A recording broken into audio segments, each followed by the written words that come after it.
Dr. Blake said, "Hello everyone.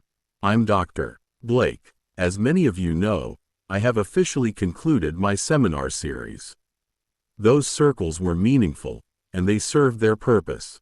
But from this point forward, I will continue offering trauma-informed one-on-one sessions. These sessions allow for a more intimate, focused, and in-depth exploration of experiences that require privacy, care, and precision." He continued, "The first person joining us in this new format is someone you already know well. She is the creator, writer, producer, lyricist, and songwriter behind this entire channel. She is the legacy of this work. Her name is Rôvi Vrusamâiези." He paused before adding, "What she is sharing today is a true story. She has chosen to transform her trauma into art, education, and awareness so that others may recognize danger, understand their rights, and know they are not alone. Even though I am a fictional doctor, and Tarquin, Amethyst, Officer Henry, and any other specialists you see here are fictional as well, the information we provide is factual. Our purpose is to educate, to clarify, and to bring awareness to forms of harm that are often hidden or misunderstood." He said, "We also have Amethyst here to provide grounding support. If at any point you feel triggered or overwhelmed while listening, please pause the video and take a moment to ground yourself. Your safety matters." He concluded, "With that said, let us begin. Rovi, thank you for being here and for trusting us with your story." A soft knocking sound played through the speakers. Dr. Blake stood up from his chair and walked toward the conference room door. The room itself was warm and private, with a large round table in the center. Laptops, folders, and notepads were arranged neatly in front of Dr. Blake, Tarquin, Amethyst, and Officer Henry.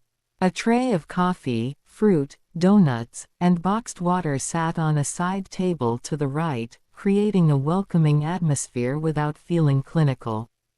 Dr. Blake opened the door and smiled immediately. He had been expecting Rovi, but he had not been expecting the small group standing with her.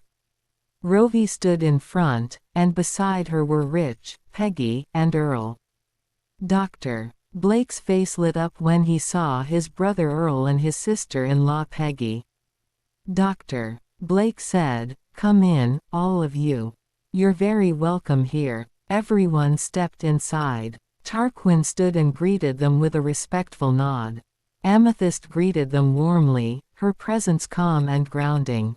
Officer Henry offered a polite acknowledgement from his seat. They all took their places around the round table. Rovi took a breath before speaking. Rovi said, "I hope you don't mind that I invited Aunt Peggy and Uncle Earl. They've known me since I was a little kid. They knew I had a hard life, but this is the one thing they never knew. I told them about it recently, and I asked if they could come for moral support." Peggy placed a gentle hand on Rovi's back. Earl nodded with quiet understanding. Rovi continued, "Rich doesn't know anything about this either. He's just here because I told him I had something heavy on my mind and I needed support. He asked me if I wanted him to come, and I said yes please. He told me he is beyond grateful that I was there for him when he was at his lowest, so he wanted to be with me sharing this heavy story that I have kept a secret for decades." Rich rubbed his chin, while intensely listening. Rovi took another breath, steadying herself. Rovi said, "So, that's why they're here. I didn't want to do this alone." The room became still and attentive. Amethyst subtly slid a grounding stone toward Rovi's hand, offering it without pressure. Tarquin got his pen and notebook ready. Officer Henry remained quiet, understanding that this moment belonged to her.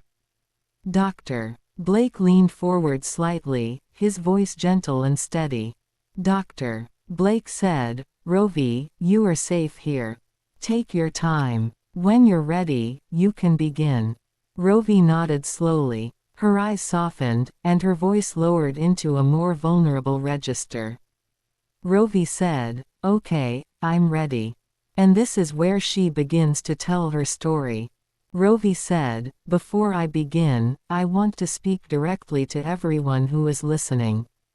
I need to give a content warning. What I am about to share involves trauma, exploitation, and experiences that may be difficult to hear.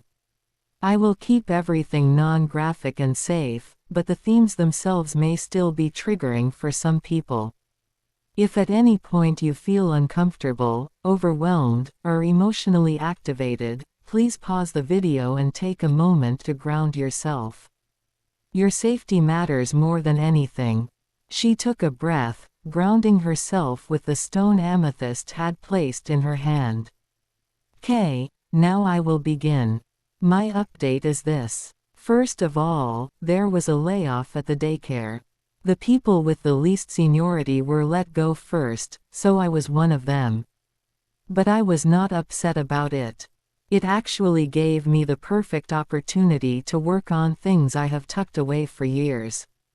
A lot of people look at me and wonder how I seem so normal, so grounded, so well-rounded. And what I am about to say might shock some people. Especially Rich, because he does not know what I am about to share. And he is not the only one. There are people listening right now who might be surprised too." Rich looked at her with quiet concern, not yet understanding where this was going.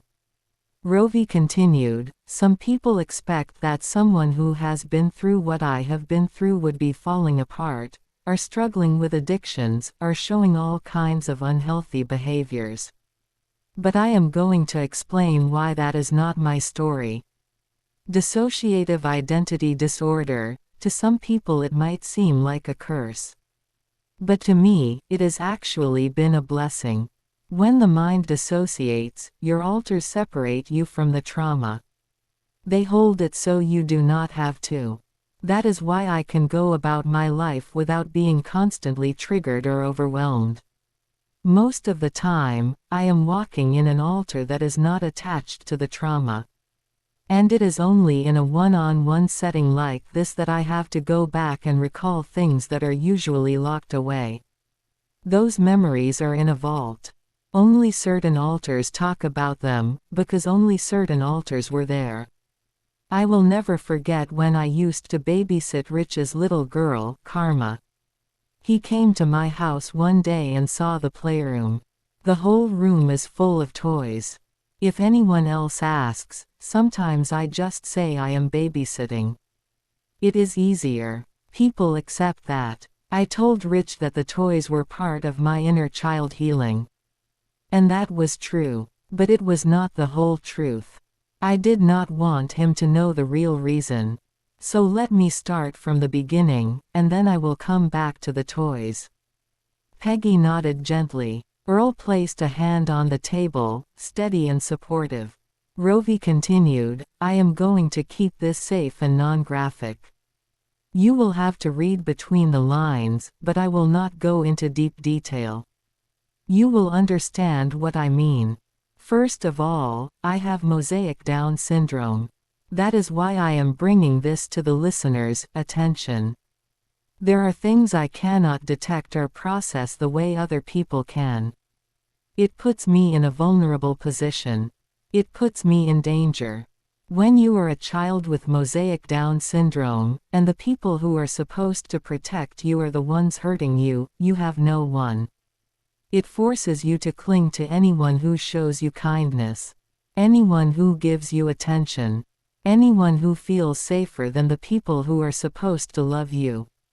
The guardians who raised me were an African American family.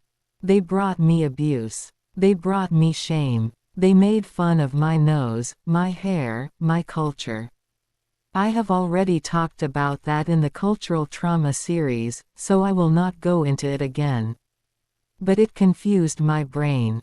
When you are a little kid, and everyone around you looks like you, but they are telling you you are not acceptable, it breaks something inside.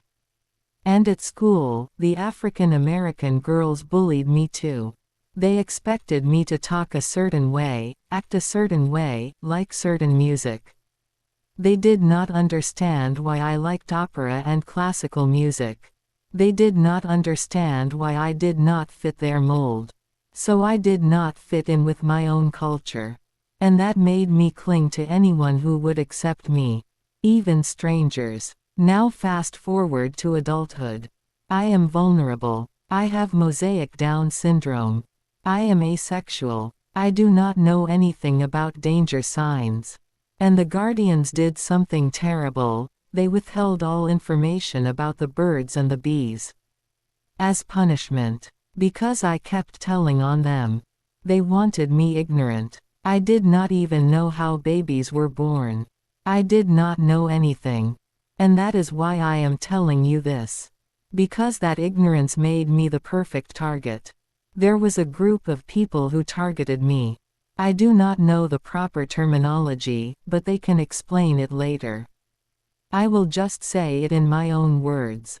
This group saw my vulnerability. They could tell I had Down syndrome. They knew I was a perfect target. Their whole purpose was to find a vulnerable African American woman, force her into having a child, and then take the child. Because they wanted a biracial baby. The room stayed silent, supportive.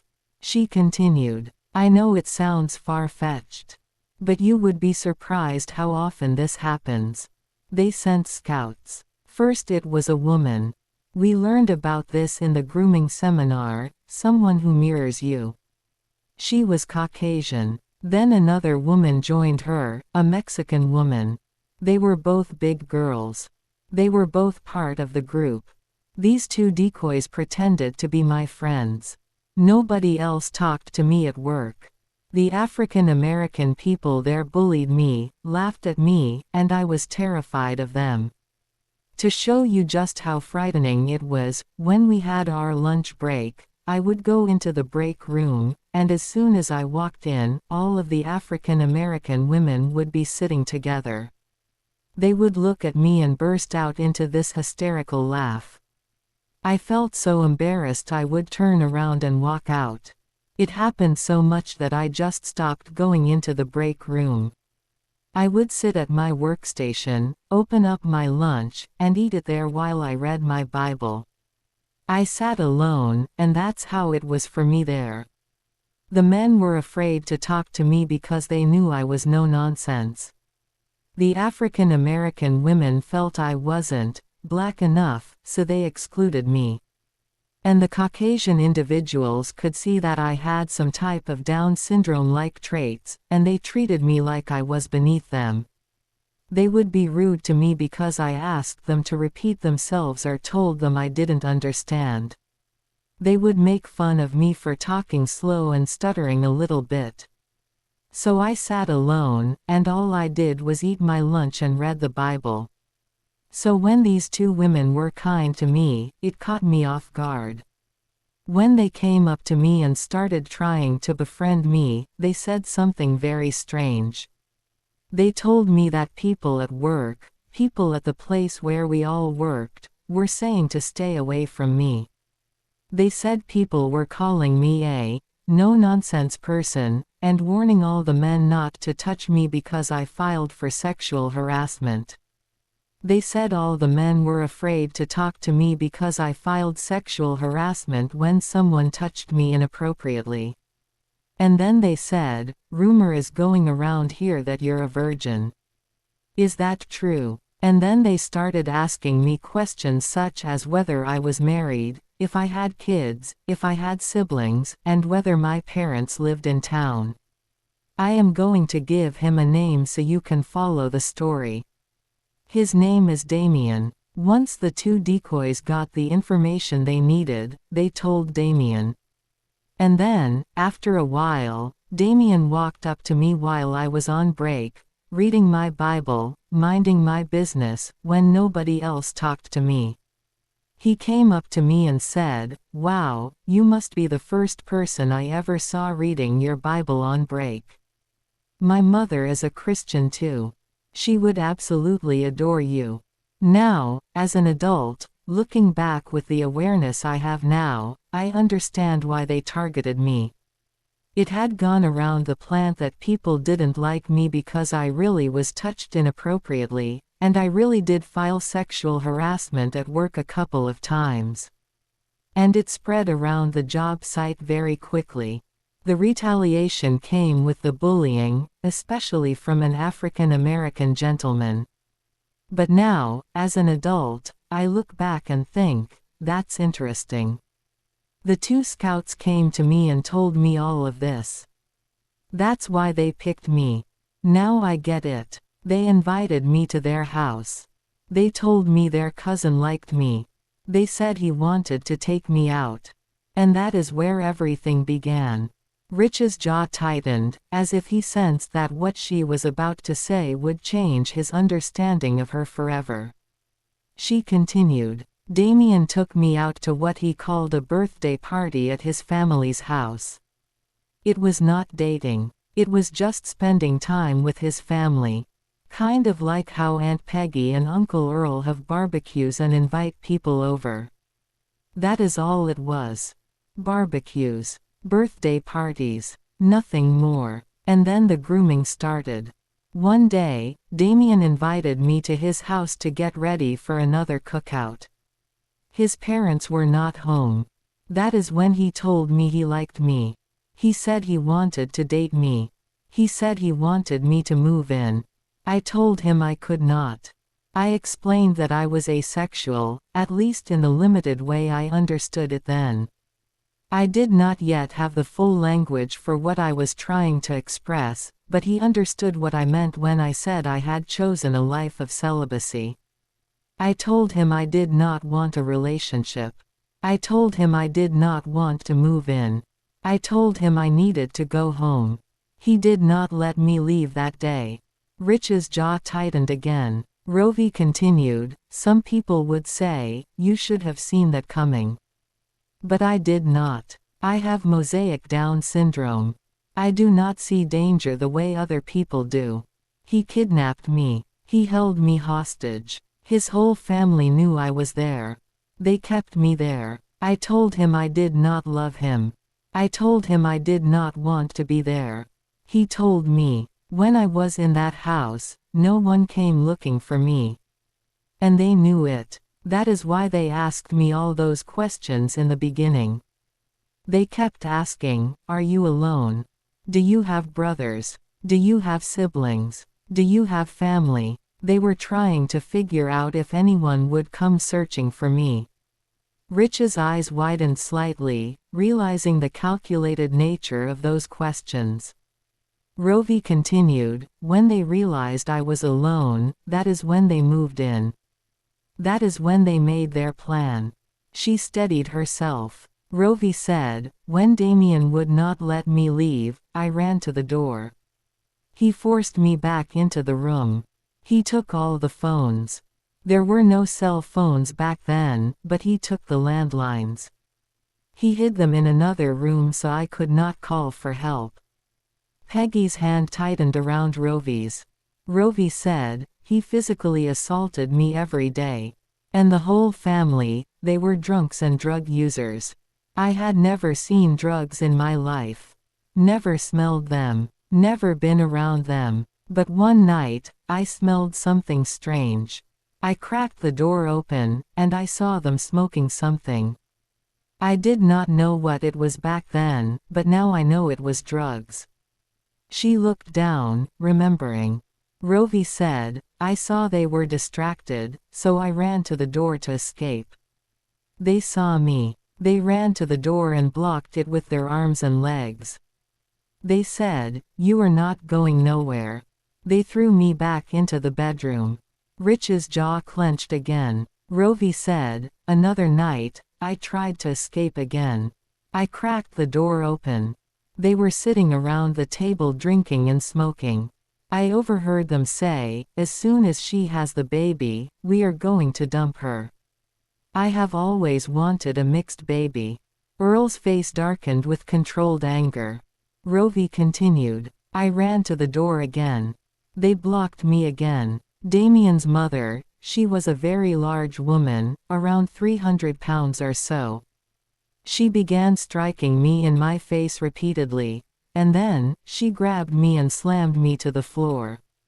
I was crying and screaming for her to stop. I screamed I was in pain.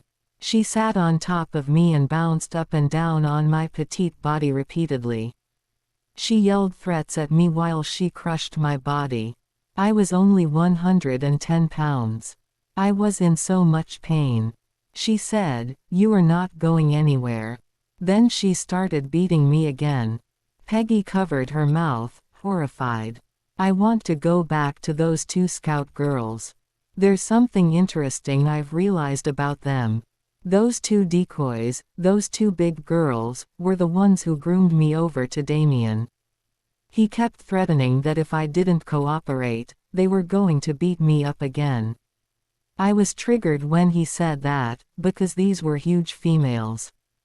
Damien is Caucasian. I am ashamed to say this, but I get triggered around big girls now.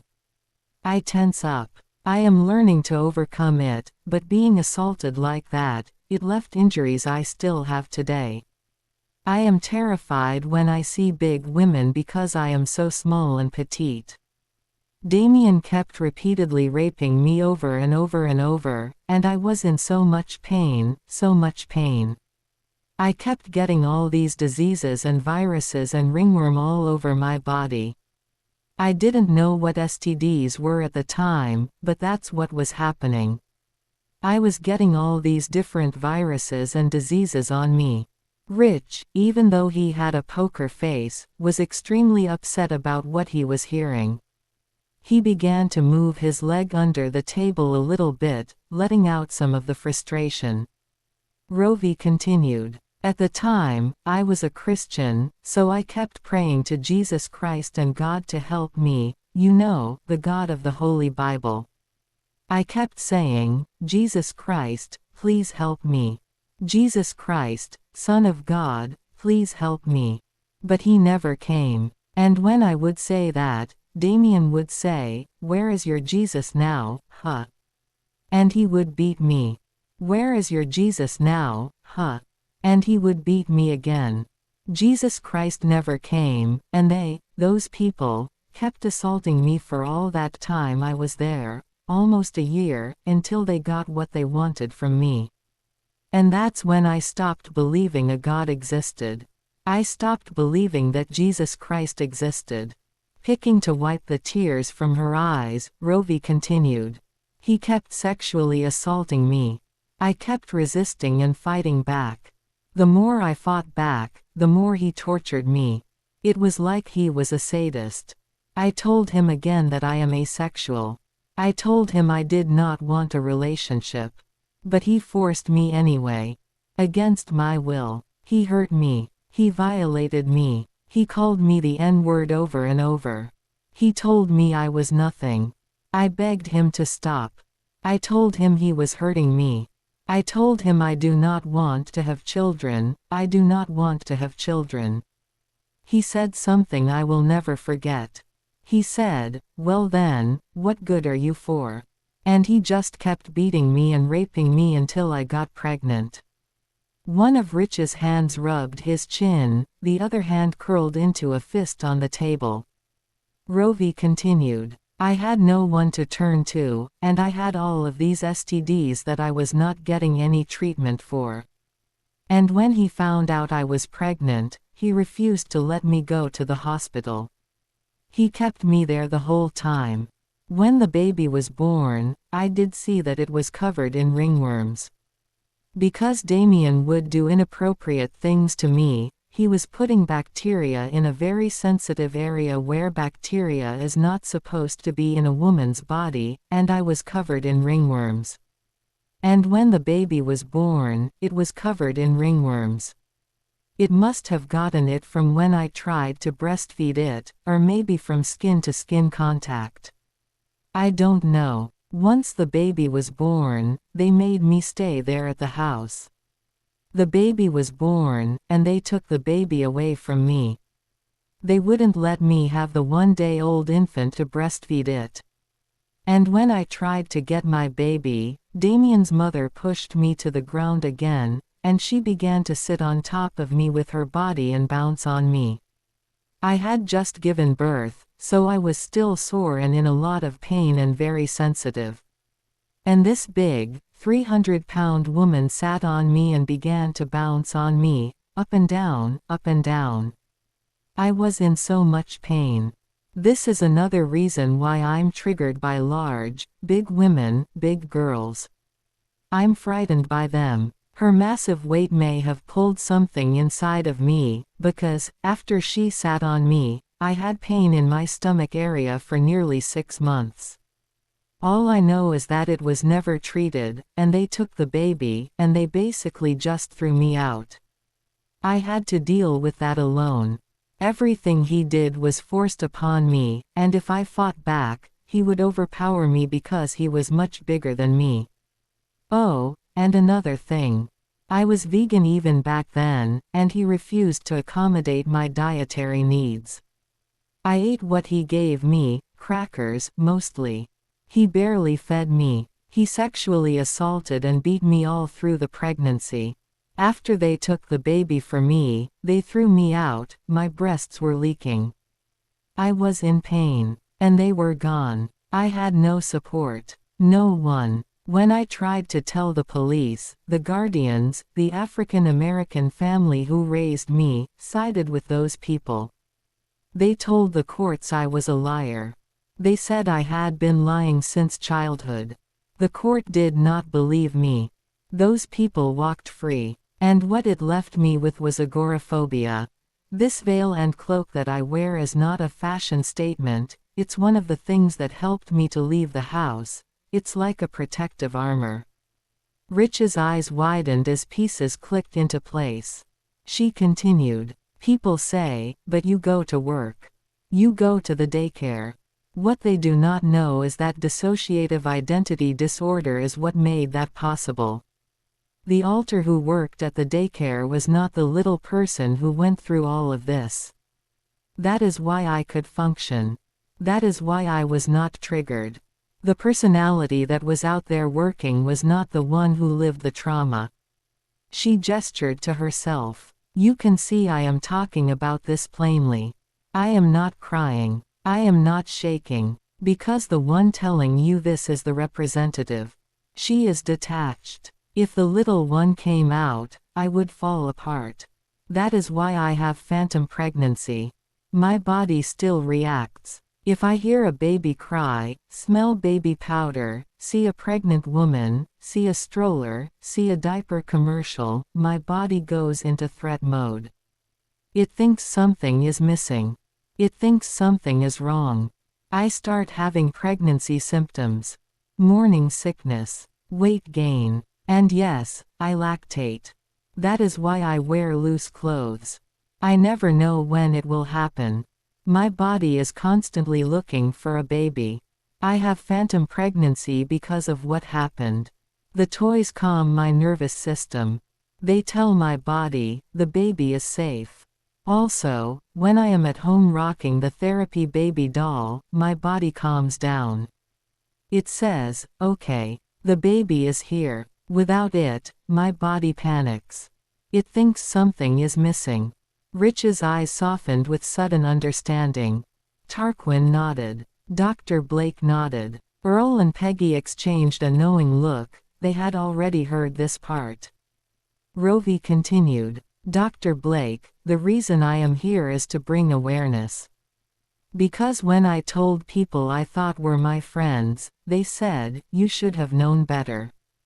You should not have gone there. You should have fought back. They do not understand that when your nervous system grows up in abuse, danger feels normal. And with mosaic Down syndrome, I did not know any better." Rich's eyebrows lifted in realization. Dr. Blake nodded again. She looked around the table. She continued, "And the last thing I want to say is this. I want to say it gently. Everyone in this room is Caucasian. Please do not take offense. But I have a trauma trigger toward Caucasian individuals, especially those with bright sky blue eyes. Rich nodded slowly, understanding. She continued, "You would not think so, because I interact with all of you just fine. But I force myself to. It is the only way I am going to heal. Being around people like you has helped my body learn that there is no threat." There was a man at the daycare who dropped off his daughter. He had those same bright blue eyes. I had to take a deep breath and ground myself. I had to remind myself, that is not him. And I was able to shake it off. But it is something I have to do every day. Rovi took another breath, as if remembering something she had almost forgotten to say. She continued, "There is one more thing I need to add, because it is important." She took a breath. "I wanted to add that because I think what they did is a crime. I think there is a law against holding someone like that. Dr. Blake, you might have to clarify what that is called." "Okay. Now I am done. And that is my story. That is why I am here. I want your panel to explain what happened to me. What crimes were committed. What this is called. Why they picked me. How they got away with it. I want to understand it so I can help someone else." The room stayed quiet after Rovi finished. It was not an empty silence. It was a silence that honored the weight of what she had just shared. Dr. Blake leaned forward slightly, his posture open and steady. His voice was calm, measured, and deeply grounded. He said, "Rovi, thank you for trusting us with this. What you have shared is not only painful, it is clinically significant. It deserves to be named with accuracy, with respect, and without any confusion about what it is and what it is not." He paused, giving her space to breathe. "I want to begin by saying something very clearly. Nothing that happened to you was your fault. Not one moment, not one reaction, not one decision. You were targeted because you were vulnerable and unprotected, not because you were careless or irresponsible." Rich's eyes lifted slightly, as if that sentence alone shifted something inside him. Blake continued, "What you described is not a bad relationship. It is not a misunderstanding. It is not a mistake. It is a coordinated pattern of exploitation, captivity, and reproductive abuse. I'm going to break this down in a way that is clear, non-graphic, and clinically accurate. Let's start at the beginning. You have mosaic Down syndrome. That means your brain processes information differently. Social cues, danger signals, and manipulation are harder to detect. People with developmental vulnerabilities are statistically at higher risk for exploitation because they are more trusting, more eager for connection, and often conditioned to accept mistreatment as normal. That is not a flaw in you. That is a failure of the systems around you." Peggy nodded slowly. He continued, "Predators look for people who are isolated, who want to be loved, who want to belong, and who do not have strong protective networks. You were isolated. You were longing for acceptance. You were not protected. That made you a target in their eyes." He continued, "The questions they asked you, are you alone? Do you have brothers? Do you have siblings? Do you have family?" Those were not casual questions. That was a risk assessment. They were trying to determine whether anyone would come looking for you if you disappeared. When they realized you were alone, that no one would come searching, that is when they moved in. That is intentional targeting, not coincidence. Then came the grooming. The two women who befriended you were not random. They were scouts. They mirrored your loneliness. They mirrored your desire for friendship. They mirrored your need to belong. They were kind to you when others were cruel. That is a classic grooming tactic. They created a false sense of safety so you would not see the danger behind them." Tarquin nodded in agreement, his expression serious and focused.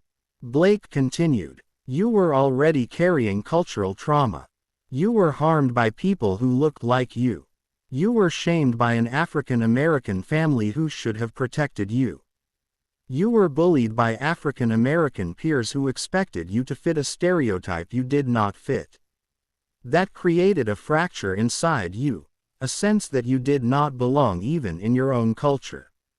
So when people outside your culture showed you kindness, your nervous system latched onto that as safety. That is understandable. That is human. Your guardians also deliberately withheld information about sex, bodies, and reproduction. That was not an accident. That was negligence and punishment. You were kept ignorant as a form of control. You did not know how babies were made. You did not know how pregnancy worked. You did not know what danger looked like in that context. That ignorance was not your doing. What you just shared is not only painful. It is clinically significant, and it deserves to be named with accuracy and respect. I want to begin by saying something clearly. Nothing that happened to you was your fault. Not one moment, not one decision, not one reaction. You were targeted because you were vulnerable, not because you were careless. Rich's eyes lifted slightly, as if absorbing the weight of that statement. Blake continued, "What you described is not a misunderstanding. It is not a relationship gone wrong. It is not a mistake. It is a coordinated pattern of exploitation. And clinically, it aligns with several well-documented trauma categories. I'm going to break this down in a way that is clear, accurate, and non-graphic, so that you and anyone listening can understand exactly what happened to you. First, I want to address something you added that is extremely important. You said that when you were in that house, no one came looking for you. And you realized later that they had asked you questions like, are you alone? Do you have brothers? Do you have siblings? Do you have family? When they realized you were alone, that's when they moved in. That is not random. That is intentional." Rich's jaw tightening again. Blake continued, "Those questions were not casual conversation. They were a risk assessment. Predators assess whether a victim is isolated. They want to know if anyone will come searching, if anyone will notice you're missing, if anyone will fight for you. When they realized you were alone, they escalated. That is deliberate targeting." He let that sink in. He continued, "You also described Damien taking all the phones. There were no cell phones at the time, so he removed the landlines and hid them in another room so you could not call for help. That is a classic captivity tactic. It is used to eliminate escape routes and cut off outside contact. That is not a misunderstanding. That is deliberate isolation." Peggy nodded slowly. Blake continued, "You described running to the door to escape, and they physically blocked the door with their arms and legs. They told you, you're not going nowhere, and they threw you back into the bedroom. That is false imprisonment. When someone physically prevents you from leaving a space and verbally confirms that you are not allowed to go, that is unlawful confinement. That is captivity." Earl exhaled sharply, trying to stay composed. Blake continued, "You also described another night when you tried to escape.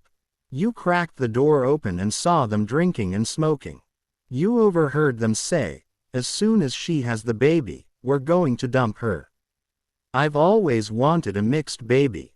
That is psychological terror. It confirms premeditation. It confirms conspiracy. It confirms that they never saw you as a person, only as a vessel. Then you described being thrown to the ground and Damien's mother, a very large woman, sitting on top of you, bouncing up and down, pinning you, and then beating you. You were 110 pounds. She was significantly larger. That is physical battery. It is also a form of domination used to break resistance and reinforce captivity. Your fear and tension around larger women now is not irrational. It is a trauma imprint. Dr. Blake steps forward, his tone steady and compassionate. When you were held in captivity, Damien repeatedly threatened to have the two scout girls, the two large girls who originally targeted you, beat you up if you didn't cooperate. Those threats were not empty. Your brain had already learned that these women were physically capable of harming you, and that they had participated in the process of grooming and isolating you. So when Damien said, "I'm going to have so-and-so to beat you up," your nervous system reacted exactly the way a trapped person's nervous system reacts. Your brain connected large women with danger because that was the reality of your lived experience. That association didn't come from imagination, it came from survival. He pauses, letting the room settle. Now, legally speaking, what Damien did here falls under a very specific category. These repeated threats, combined with the fact that you were already being held against your will, constitute felony coercion and felony intimidation. In many states, this is also classified as aggravated threatening because the threat involved the use of other individuals as weapons against you. And because this occurred while you were already being restrained, it becomes part of the larger crime of kidnapping and false imprisonment. Threatening violence to force compliance while someone is being held captive is considered an aggravating factor, meaning it increases the severity of the kidnapping charge. He continues, voice calm but firm. From a psychological standpoint, this is called conditioned fear association. Your brain learned, correctly, that large women had been used as instruments of harm. So your body now reacts to that body type as if danger is present, even when you are safe. That is not weakness. That is not irrational. That is your brain doing exactly what a traumatized brain does, protecting you. And the fact that you can talk about this today, with clarity and self-awareness, shows not only resilience but a profound level of healing. The fear response you have around large women is not a character flaw. It is a trauma imprint. And trauma imprints can be worked through, slowly, gently, with compassion for yourself. You mentioned feeling ashamed that you get triggered around big girls. I want to be very clear. There is nothing shameful about that. Your nervous system is doing exactly what it was trained to do under threat. It is scanning for danger based on past experiences. When it sees a similar body type, it remembers being overpowered. That is not prejudice. That is a conditioned survival response. Now, I want to zoom out and walk through the full clinical picture of what you've described. You have mosaic Down syndrome. That means your cognitive processing, social interpretation, and danger detection systems function differently from the average adult. People with developmental vulnerabilities are statistically at higher risk for exploitation because they trust easily, they want connection, and they often have been conditioned to accept mistreatment as normal. Predators look for individuals who are isolated, eager for acceptance, and lacking protective support. You fit every one of those criteria, not because of who you are, but because of what was done to you growing up. Peggy nodded, her expression full of sorrow and recognition. Blake continued, the guardians who raised you were supposed to protect you. Instead, they abused you, shamed you, and withheld critical information about your own body and safety. They deliberately kept you ignorant about sex, reproduction, and danger. That is neglect. That is also a form of control. It made you more vulnerable to predators later in life. When the two women at work befriended you, they were not random. They were scouts. They mirrored your loneliness, your desire for friendship, and your need for belonging. This is a classic grooming tactic. They created a false sense of safety so you would not see the danger behind them. They invited you into their social circle, into their home, into their family environment, so that you would feel included and less suspicious. Tarquin nodded in agreement, his expression serious. Blake continued, when Damien invited you to his house under the pretense of getting ready for a cookout, and his parents were not home, that was a setup. When he told you he liked you, wanted to date you, and wanted you to move in, and you clearly said no, that you were asexual and did not want a relationship. That should have been the end of the conversation. Instead, he escalated. He prevented you from leaving. That is kidnapping. That is unlawful restraint. From that point on, you were in captivity. You were held in a house where the phones were removed, the exits were blocked, and the people around you were intoxicated and using drugs. You were physically assaulted daily. You were verbally degraded. You were racially abused. You were sexually violated. You were denied medical care during pregnancy. You were told explicitly that your purpose there was to have a baby. That is reproductive exploitation. That is forced pregnancy. Captivity trauma rewires the nervous system. It teaches the body that resistance is dangerous and compliance is the only path to survival. That is why you did not fight back the way people think you should have. That is why you froze. That is why you complied. That is why you survived. This is not weakness. This is a survival reflex. Peggy wiped another tear. Earl placed a steady hand on the table, grounding himself. Blake continued. You overheard them say that once you had the baby, they would dump you and keep the child because they wanted a mixed baby. That is premeditated exploitation. They did not stumble into this.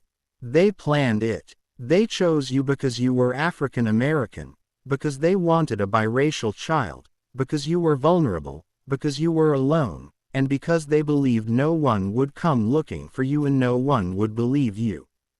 He looked at her with steady compassion. He confirmed. After the baby was born, they took the child and abandoned you. Your body was still producing milk. Your hormones were still in postpartum mode. Your nervous system was still in protection mode. But the baby was gone. That is a profound rupture. The body does not understand that kind of sudden loss. It only knows that something it was preparing to protect is missing. Phantom pregnancy is not imaginary. It is a real physiological response. When the body experiences pregnancy under trauma and the baby is suddenly removed without closure, the hormonal system can remain stuck in a pregnancy loop. That is why you lactate. That is why you gain weight. That is why you feel symptoms. That is why your body reacts to baby cries, baby smells, baby images, baby aisles, strollers, diaper commercials. Your body is still searching for the child it was preparing to protect. Rich's eyes softened with deep understanding. Blake continued. Your dissociative identity disorder is not a flaw. It is a survival mechanism. When trauma is too overwhelming for one consciousness to hold, the mind creates compartments. Each alter carries a different piece of the experience. The alter who lived the trauma is not the alter who works at the daycare. That is why you can function. That is why you appear calm. That is why you can speak about this without breaking down. The representative alter is protecting the younger one who actually lived it. Amethyst nodded, her presence warm and steady. Blake continued. You also described cultural trauma. You were harmed by people who looked like you and later harmed by people who did not. The guardians who were African American shamed you, abused you, and made you feel like you did not belong in your own culture. The girls at school bullied you for not fitting their expectations. Later, a group of Caucasian individuals exploited you, targeted you, and used you. That creates a double trauma. Cultural betrayal trauma and racialized trauma. Your nervous system learned to fear both familiarity and unfamiliarity. Tarquin's expression deepened with recognition. Blake continued. Your trigger toward Caucasian individuals, especially those with bright sky blue eyes, is not prejudice. It is a conditioned trauma response. Your body associates that phenotype with danger because the people who held you captive and exploited you looked like that. The fact that you can sit in this room with us, interact with us, and even choose to be around people who resemble your abusers is a testament to your strength and your healing. You are actively retraining your nervous system to understand that not everyone who looks like them is a threat. You also mentioned being triggered around larger women because of the assault by Damien's mother. Again, that is not irrational. Your body remembers being overpowered, pinned, and hurt by someone significantly larger than you. When you see a similar body type, your nervous system prepares for danger. That is a trauma imprint, not a character judgment. People who say, "You should have known better," or "You shouldn't have gone there," or "You should have fought back," do not understand trauma. They do not understand developmental vulnerability. They do not understand captivity responses. They do not understand dissociation. You did not allow this to happen. You were overpowered. You were manipulated. You were isolated. You were neurologically unprepared. You were targeted because of your innocence, not because of your choices. You asked, "Why did they pick me?" They picked you because you were vulnerable, isolated, developmentally trusting, culturally displaced, and unprotected. Predators choose people who cannot fight back, who cannot detect danger, and who will not be believed. You were not chosen because you were weak. You were chosen because you were unprotected. He let that sit in the air for a moment. He continued, "You also asked, how did they get away with it? They got away with it because the people who were supposed to protect you, your guardians, sided with them. They told the courts you were a liar. They discredited you. They weaponized your history of being dismissed. The system believed them instead of you. That is a systemic failure. That is not a reflection of your truth. And yet, despite all of this, you are here. You are functioning. You are creating. You are turning your trauma into art, into education, into awareness. You are not sharing this for sympathy. You are sharing it so that someone else who is vulnerable, someone else with mosaic Down syndrome, someone else who has been kept ignorant, someone else who feels alone, might recognize danger sooner, might understand their rights, and might know they are not crazy if their body reacts the way yours does. Clinically, everything you described makes sense. Your reactions make sense. Your symptoms make sense. Your coping strategies make sense. Your triggers make sense. You make sense. Rovi, you survived something no one should ever endure. You were not rescued because you were not protected. That is not your shame. That is theirs. And you are not defined by what was done to you. You are defined by what you are doing with it now. You were not chosen because you were weak. You were chosen because you were unprotected. And you are still here because you are strong. He let the words settle into the room like a final, steady anchor. Blake continued, "Now, let me address some other things in your story. 1. Workplace rumors and the "no nonsense" label. The rumors at your workplace. The idea that you were no nonsense, that men should stay away from you, that you filed sexual harassment complaints, these were not harmless.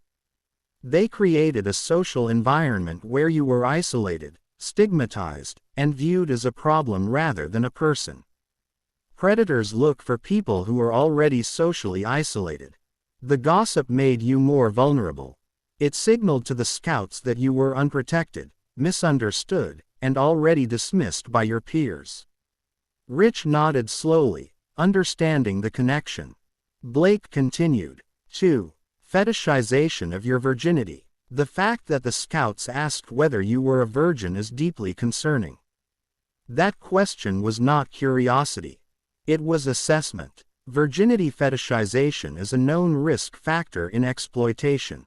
It objectifies the person and reduces them to a sexual commodity. Your asexuality made you even more vulnerable, because you were not equipped to interpret sexualized attention as danger. 3. Retaliation and bullying at work.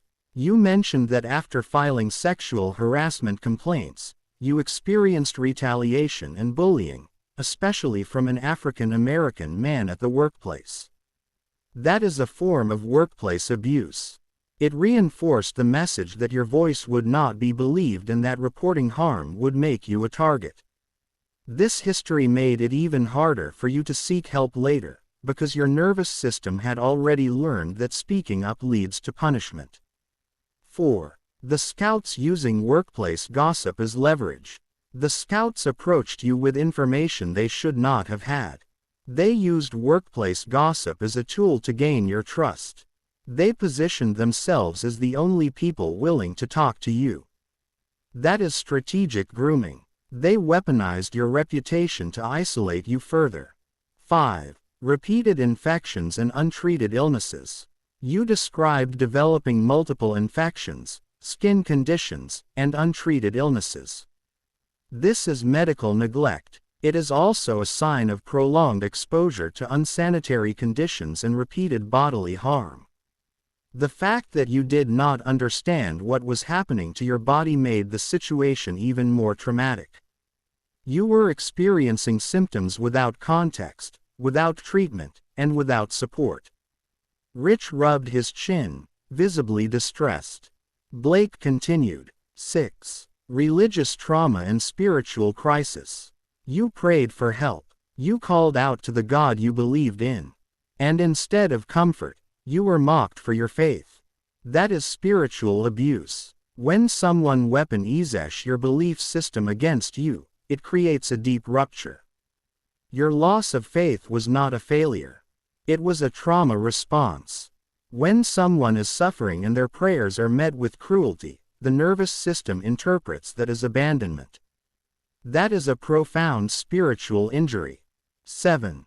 Postpartum assault and physical vulnerability. You described being physically overpowered shortly after giving birth. Postpartum bodies are extremely vulnerable, physically, hormonally, and emotionally. Being assaulted in that state compounds the trauma. This is one of the reasons your triggers around larger women are so strong.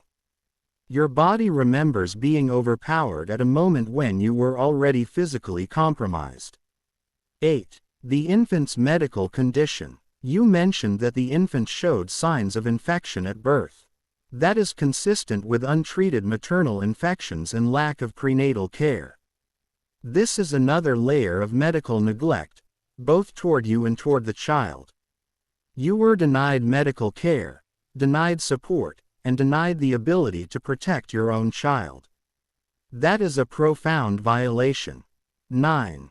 Dietary neglect and vegan needs ignored. You said you were vegan even then, and your dietary needs were ignored.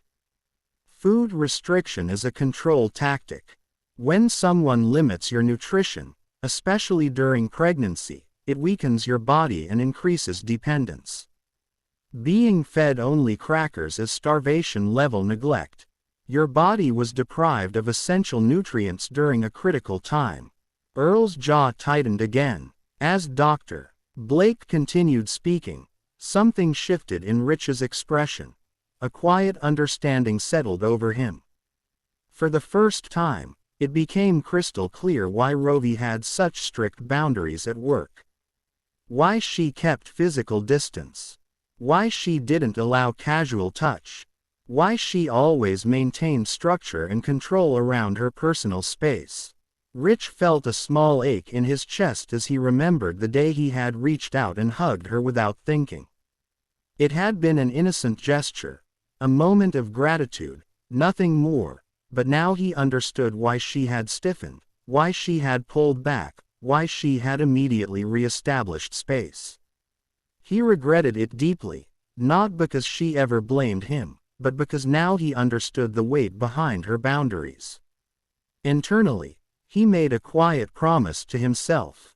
He would never put her in that position again. And he was grateful, profoundly grateful, that she had never restricted him from being her friend. Blake continued. Number 10. The psychological meaning of all these layers. Every single detail you mentioned reinforces the same truth. You were systematically isolated, discredited, exploited, and harmed by multiple systems: family, workplace, community, and the individuals who targeted you. Your reactions, your triggers, your boundaries, your dissociation, your phantom pregnancy, your spiritual crisis, all of it makes sense. All of it is consistent with prolonged captivity trauma, reproductive exploitation, disability vulnerability, and cultural betrayal. He leaned forward slightly, and said, "You survived something that should never happen to anyone. And the fact that you can speak about it now, with clarity, with purpose, with the intention to help others, is extraordinary." Rovi, the details you shared about the Scouts and your workplace environment are extremely important. They explain the psychological setup that made you vulnerable long before Damien ever entered the picture. 1. The Scouts were not random. They were selected for their role. You mentioned that the Scouts were both large women, one Caucasian, one Mexican, and that they were part of the group. That is significant. In predatory dynamics, individuals are often chosen for specific roles. Their size was used as intimidation. Their presence was meant to signal dominance and control. Your fear of larger women today is not irrational. It is a trauma imprint tied to the individuals who were used to groom and intimidate you. 2. Mirroring is a grooming technique. You said the first Scout mirrored you, your loneliness, your isolation, your desire for connection. That is a textbook grooming tactic. Mirroring creates false trust. It makes the victim feel seen, understood, and safe. When the second Scout joined her, that was reinforcement. Two people showing you kindness in an environment where you were isolated would feel like a lifeline. Rich's jaw tightened again. Blake continued. 3. Workplace bullying created the perfect conditions for grooming. You described being bullied by African American coworkers, mocked, laughed at, excluded, and made to feel like you didn't belong. That level of social rejection creates profound vulnerability. When someone is ostracized by their own cultural group, it creates a fracture in identity. It makes the person more susceptible to anyone who offers acceptance, even if that acceptance is false. 4. Ableism from Caucasian coworkers increased your isolation. You also described Caucasian coworkers treating you as if you were beneath them because they recognized traits associated with Down syndrome.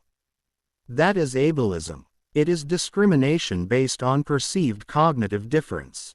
Ableism isolates. It silences. It teaches the victim that their voice does not matter. That makes grooming easier. 5. Religious isolation made you emotionally vulnerable. You said you spent your lunch breaks alone, reading your Bible.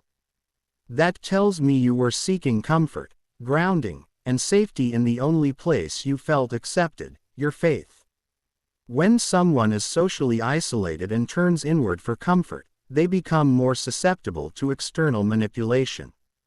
The Scouts approached you at a moment when you were emotionally exposed.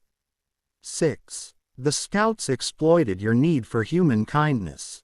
You said, "When these two women were kind to me, it caught me off guard." That sentence is clinically significant. When a person is starved of kindness, the first person who offers it becomes disproportionately important. Predators know this. They use kindness as bait. Your reaction was not naive. It was human. 7. The racial dynamics increased your vulnerability. You were bullied by African American coworkers for not being black enough. You were dismissed by Caucasian coworkers for having Down syndrome-like traits. You were caught between two groups who both rejected you. That kind of dual rejection creates a psychological no man's land. It leaves a person without a cultural home, without a sense of belonging, and without a protective community. Predators target people who have no community to defend them. 8. The Scouts identified your isolation and moved in. You were sitting alone, eating alone, praying alone, working alone. You were excluded by one group and dismissed by another. The scouts saw that. They recognized your isolation, and they exploited it. This was not a coincidence. This was a selection. 9. Your reaction makes perfect clinical sense. Everything you described, the bullying, the exclusion, the ableism, the loneliness, the spiritual seeking, created the perfect psychological conditions for grooming. It tells me something very clear. They were not improvising. They were assessing you. When the scouts asked whether you had siblings, whether you were married, whether you had children, whether you were alone, those were not casual questions. That was a vulnerability assessment.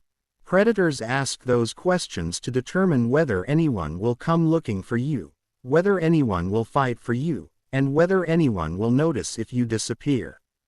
The fact that they asked you these questions after they had already mirrored you and gained your trust shows that they were gathering the final pieces of information they needed. They were confirming that you were isolated. They were confirming that you were unprotected. They were confirming that you were a safe target. And then Damien approached you while you were reading your Bible. That is not random either. He approached you at a moment when you were quiet, alone, and spiritually open. He commented on your Bible because he saw your faith as an entry point, a way to appear safe, familiar, and trustworthy. Peggy nodded slowly, understanding the emotional weight of that moment. Blake continued, when he said, "My mother is a Christian too. She would absolutely adore you," that was not a compliment. That was spiritual mirroring. It was a grooming tactic designed to lower your guard. He was aligning himself with your faith to make himself appear harmless. Predators often use religion as a tool. They use it to create false connection. They use it to appear moral. They use it to appear trustworthy. They use it to disarm the victim's instincts. Rich shifted slightly, his jaw tightening. Blake continued, you were sitting alone, reading your Bible, because you were isolated at work. You were excluded by your peers. You were bullied. You were mocked. You were dismissed. You were spiritually seeking comfort. And he approached you at the exact moment when you were emotionally vulnerable. He let that land. He continued, this was not a coincidence. This was strategy. This detail confirms what I have been saying. You were not chosen because you were weak. You were chosen because you were isolated. And they confirmed that isolation before they acted. He looked at her with quiet compassion. Tarquin sat forward slowly, his expression steady and respectful. He took a moment before speaking, letting the room settle around Rovi's story. Tarquin said, Rovi, I want to start by saying this clearly. What happened to you didn't happen in a vacuum. It happened inside a community ecosystem, a social environment, that failed you long before Damien ever showed up. My role here is to translate what you lived into the language of community patterns. The things people don't talk about. The things people pretend not to see. The things that make someone like you vulnerable in the first place. He leaned in slightly. Tarquin said, let me break this down from the community side. 1. Community isolation creates targets. You were isolated, not because you wanted to be, but because the people who should have been your community, your guardians, your peers, your cultural circle, pushed you out. When a person is isolated, they become visible to predators. Predators look for the ones standing alone. The ones nobody checks on. The ones nobody defends. You were alone not by choice, but by abandonment. And predators can sense that. 2. Cultural betrayal trauma. You were harmed by people who looked like you. That creates a fracture inside the identity. When your own community rejects you, mocks you, or abuses you, it teaches you that you don't belong anywhere. It teaches you that you're safer with strangers than with your own people. That is cultural betrayal trauma. It's when the people who share your identity become the source of harm instead of protection. Peggy nodded slowly, understanding the weight of that. 3. Community stereotypes and expectations. You were bullied because you didn't fit the stereotype of what an African American girl should be. You didn't talk the way they expected. You didn't like the music they expected. You didn't behave the way they expected. And instead of embracing your uniqueness, they punished you for it. When a community punishes difference, it pushes vulnerable people toward anyone who shows them kindness, even if that kindness is fake. 4. Predators exploit community rejection. The women who groomed you knew exactly what they were doing. They saw that you were rejected by your own peers. They saw that you were eager for connection. They saw that you were grateful for any kindness. They used that. They mirrored you. They made you feel chosen. Predators don't just exploit vulnerability. They exploit loneliness. 5. Racial targeting and fetishization. You were targeted because you were African American. They wanted a biracial baby. That is racial fetishization. It is the commodification of black bodies. It is the belief that your genetics exist for someone else's use. This is not just personal trauma. This is racialized exploitation. This is the modern face of something very old, the idea that black women's bodies can be used without consent. 6. Disability exploitation in community context. Your mosaic Down syndrome made you vulnerable. But the community around you should have compensated for that vulnerability. Instead, they exploited it. They withheld information. They dismissed your voice. They taught you that your instincts didn't matter. When a community fails to educate, fails to protect, and fails to empower someone with a developmental disability, it creates the perfect conditions for predators to step in. 7. Why no one believed you. You were not believed because you were already labeled. You were labeled as the girl who exaggerates, the girl who doesn't understand, the girl who's different. Once a community labels someone, it becomes easy to dismiss their truth. He looked at her with steady compassion. He confirmed, your guardians didn't defend you because they never valued your voice in the first place. They sided with strangers over you because they never saw you as credible. That is a community failure, not a personal one. Earl's eyes darkened with anger at the truth of that. Tarquin continued. 8. Why you didn't fight back. People love to say, I would have fought back. But they're lying. They're imagining themselves with your story but with their own nervous system. That's not how trauma works. You grew up in an environment where fighting back meant more harm. Your nervous system learned that compliance was survival. So when you were trapped in that house, your body did what it had been trained to do since childhood, survive. Rich nodded slowly, understanding. Tarquin continued. 9. The community silence around stories like yours. Stories like yours don't get told. Not in families. Not in churches. Not in neighborhoods. Not in friend groups. People don't talk about reproductive exploitation. They don't talk about disability vulnerability. They don't talk about racial fetishization. They don't talk about captivity. And because they don't talk about it, people like you suffer in silence. 10. Your triggers make sense in a community context. Your triggers around Caucasian individuals, blue eyes, large women, those are not random. They are tied to the people who harmed you. Your body is not reacting to race or size. It is reacting to danger patterns. And the fact that you choose to be around people who resemble your abusers, not because you want to, but because you want to heal, that is courage.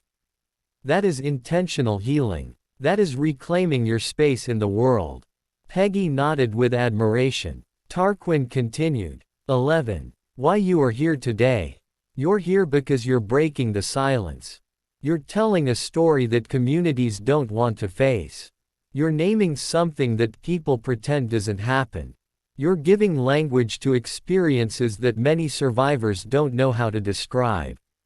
You're not just surviving, you're educating. You're protecting the next vulnerable person who might be walking into a situation like yours without knowing the signs. 12. The community lens summary. From the community perspective, what happened to you is the result of multiple failures: cultural, social, familial, and structural. You were failed by the people who should have protected you. You were targeted by people who saw your vulnerability. You were exploited by people who fetishized your identity. And you were dismissed by people who should have believed you. But you were reclaiming your story. You were reclaiming your voice. And you were reclaiming your place in the community, on your terms. He nodded toward her with deep respect. Tarquin took a slow breath, letting the weight of the information settle. His expression shifted, not shocked, because he understood these patterns, but deeply saddened by how clearly the community dynamics had failed her. Rovi, the details you just shared add another layer to the community picture. And I want to speak directly to those pieces, because they reveal something important about how you were set up long before Damien ever touched your life. 1. Workplace gossip is a weapon. The fact that the scouts approached you with workplace gossip, that people were calling you no nonsense, that men were told to stay away from you, that you filed sexual harassment complaints, that wasn't random. That was reconnaissance. They were testing your social standing. They were checking whether you had allies. They were checking whether you had protection. And when they saw that you were being isolated because you stood up for yourself, they knew you were vulnerable. In community terms, you were punished for defending your boundaries.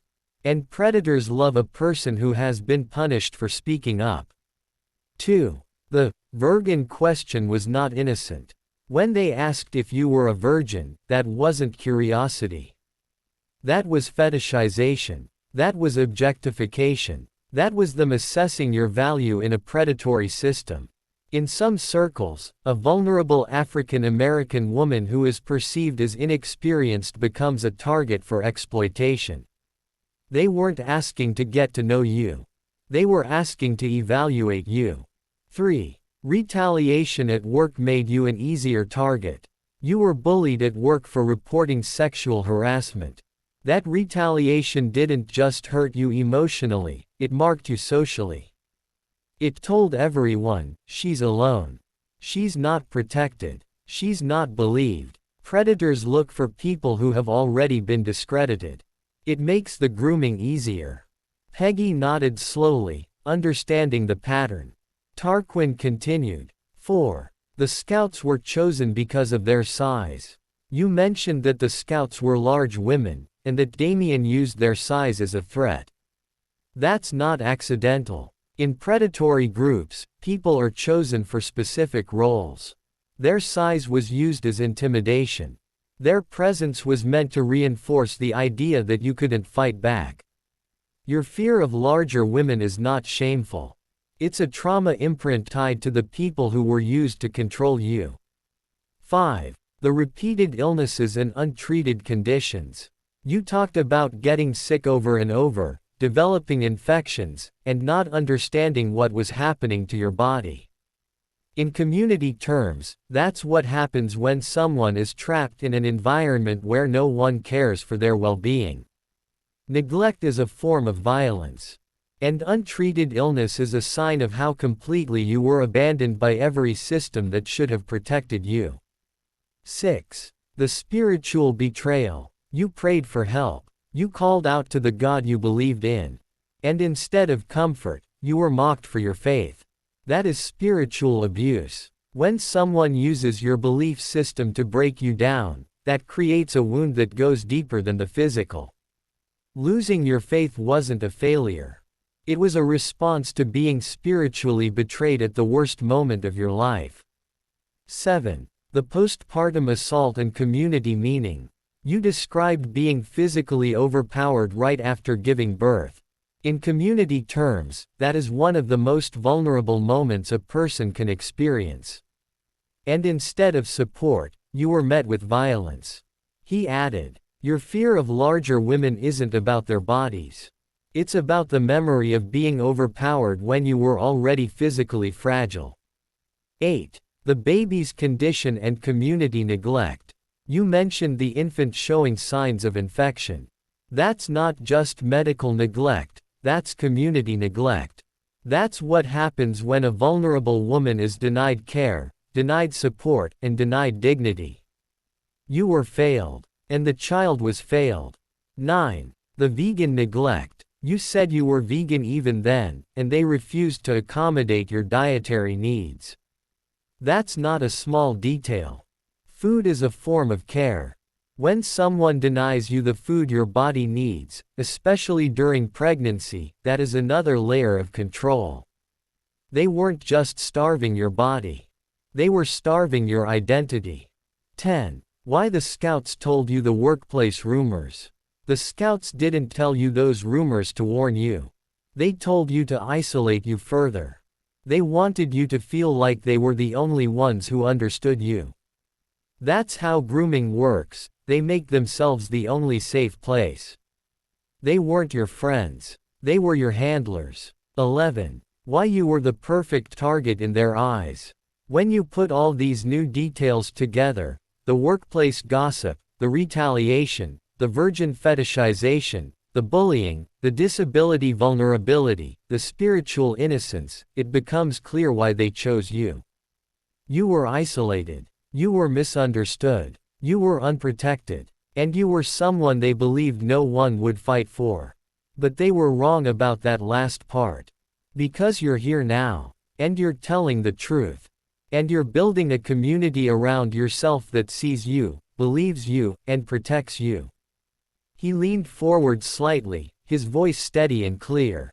He said, "Now, let me address something else you mentioned." 1. Those questions weren't curiosity, they were surveillance. When the Scouts started asking if you had siblings, if you had brothers, sisters, a husband, kids, or anyone who might come looking for you, that wasn't small talk. That was reconnaissance. In community terms, that's what people do when they're checking whether you're protected. They were mapping your life. They were trying to see if you had a safety net. And when they realized you didn't, that's when they moved in. 2. They approached you at your most vulnerable moment. You were sitting alone on break, reading your Bible, because you didn't feel safe anywhere else. You were isolated by your peers. You were excluded by your own cultural group. You were dismissed by others. You were spiritually seeking comfort. That's the moment predators look for, when someone is alone, quiet, and trying to soothe themselves. 3. Damien's approach was not coincidence. Damien didn't just happen to walk up to you. He approached you after the Scouts had already gathered the information they needed. That means he wasn't acting alone. He was acting on intel. He walked up to you because they told him you were isolated, unprotected, and spiritually open. 4. The Bible comment was strategic. When he said, "Wow, you must be the first person I ever saw reading your Bible on break.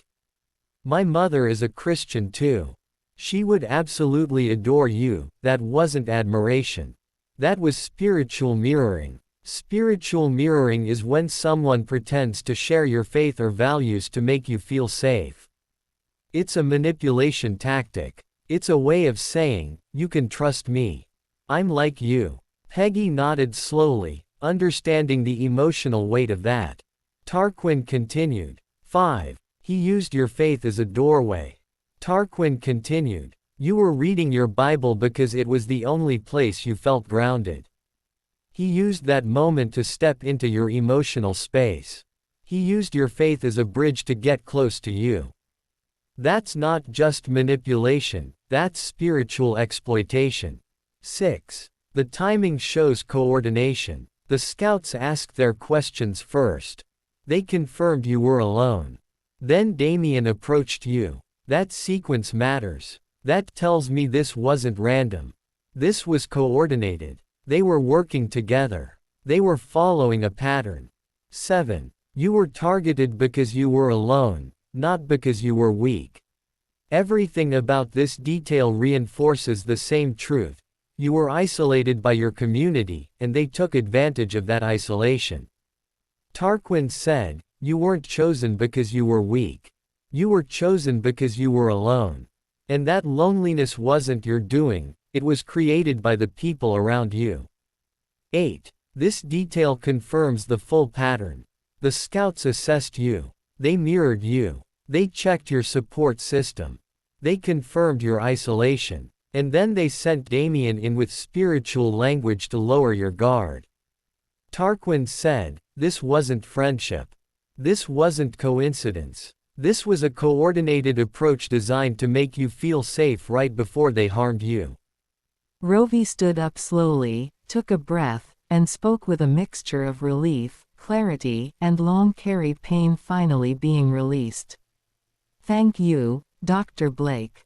Thank you, Tarquin. I don't beat myself up anymore.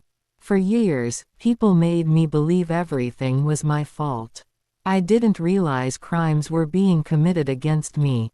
I didn't understand the severity of it until you spelled it out." She paused, steadying herself.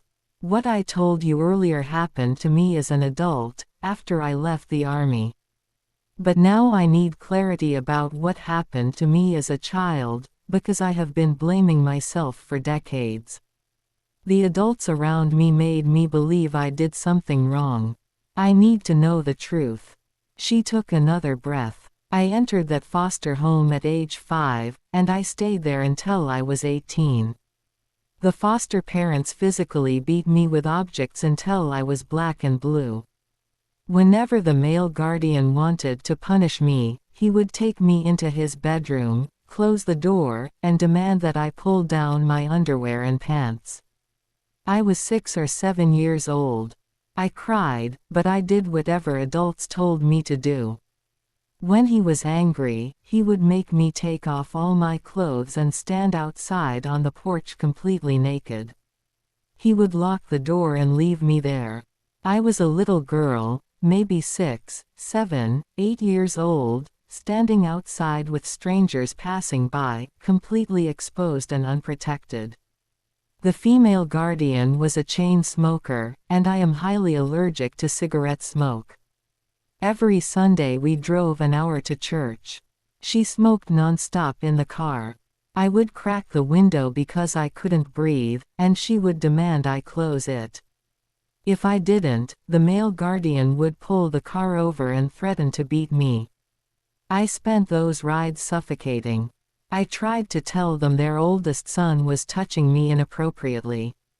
I told them for 15 years. I told them he was making me take my underwear down. I told them he was doing things to me. They called me a liar every single time. They left me alone with him even though I begged them not to. The female guardian's nephew did the same thing.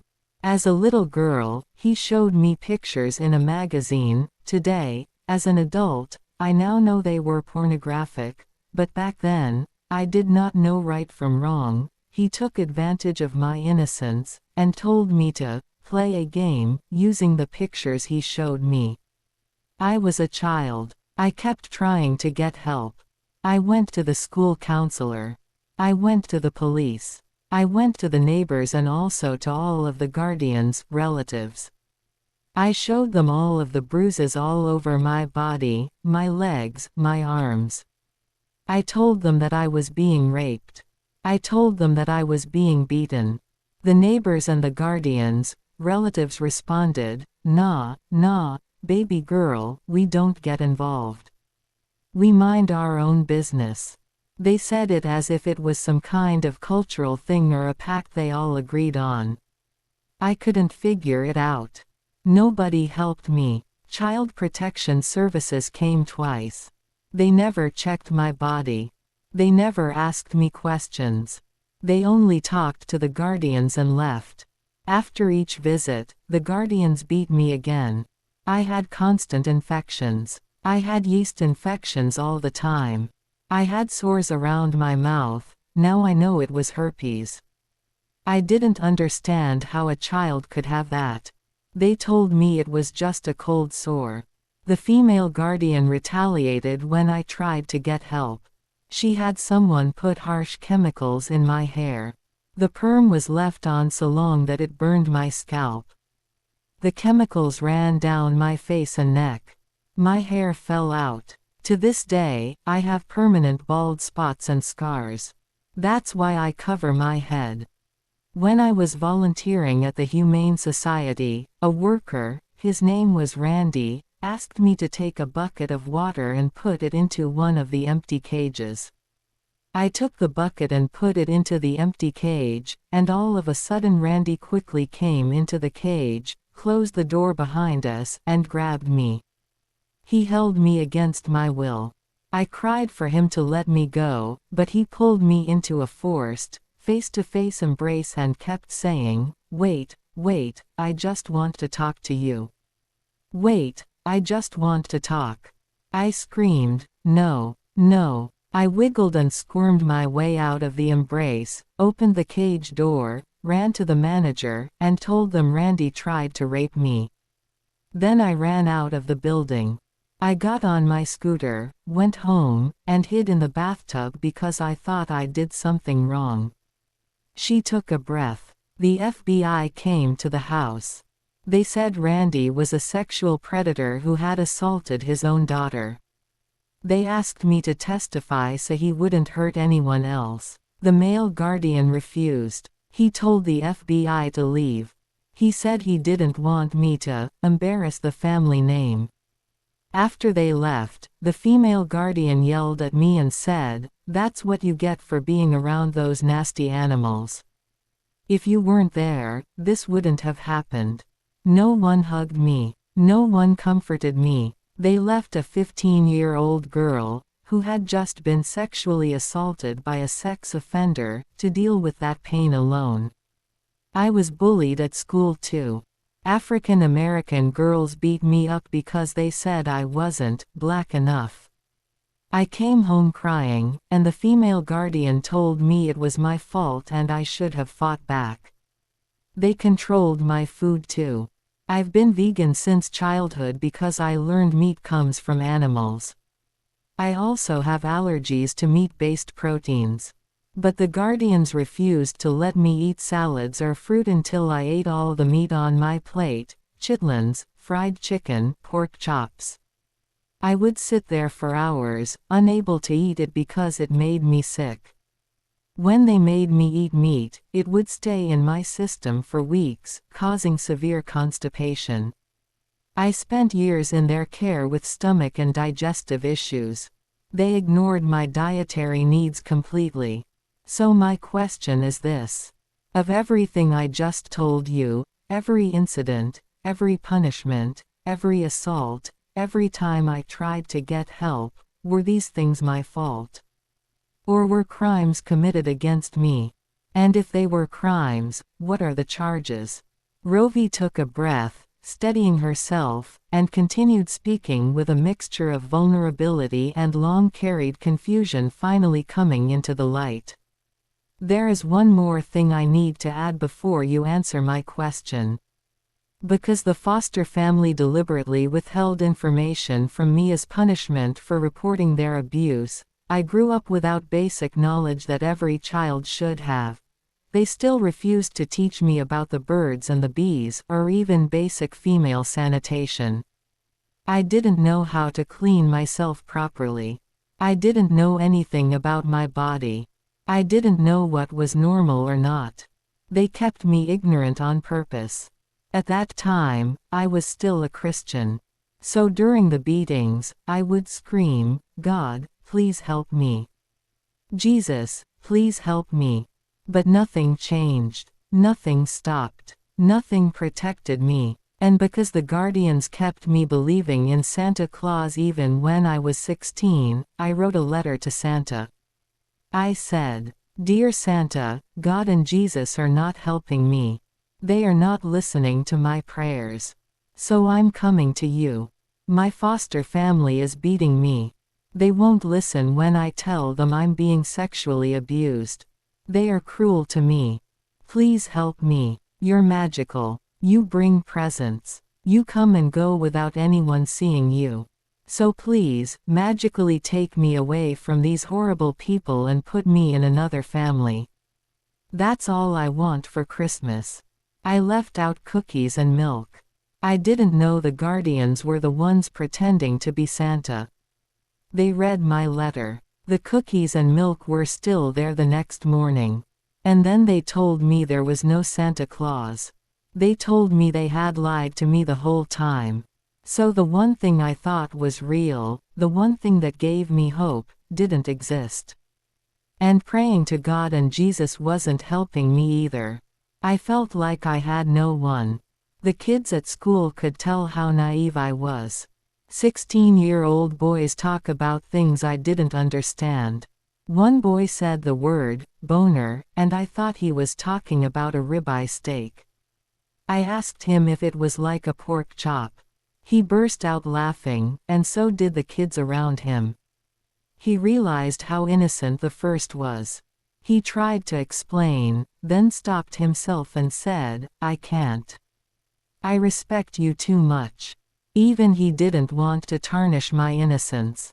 Rovi stood up slowly, took a breath, and spoke with a mixture of relief, clarity, and long-carried pain finally being released.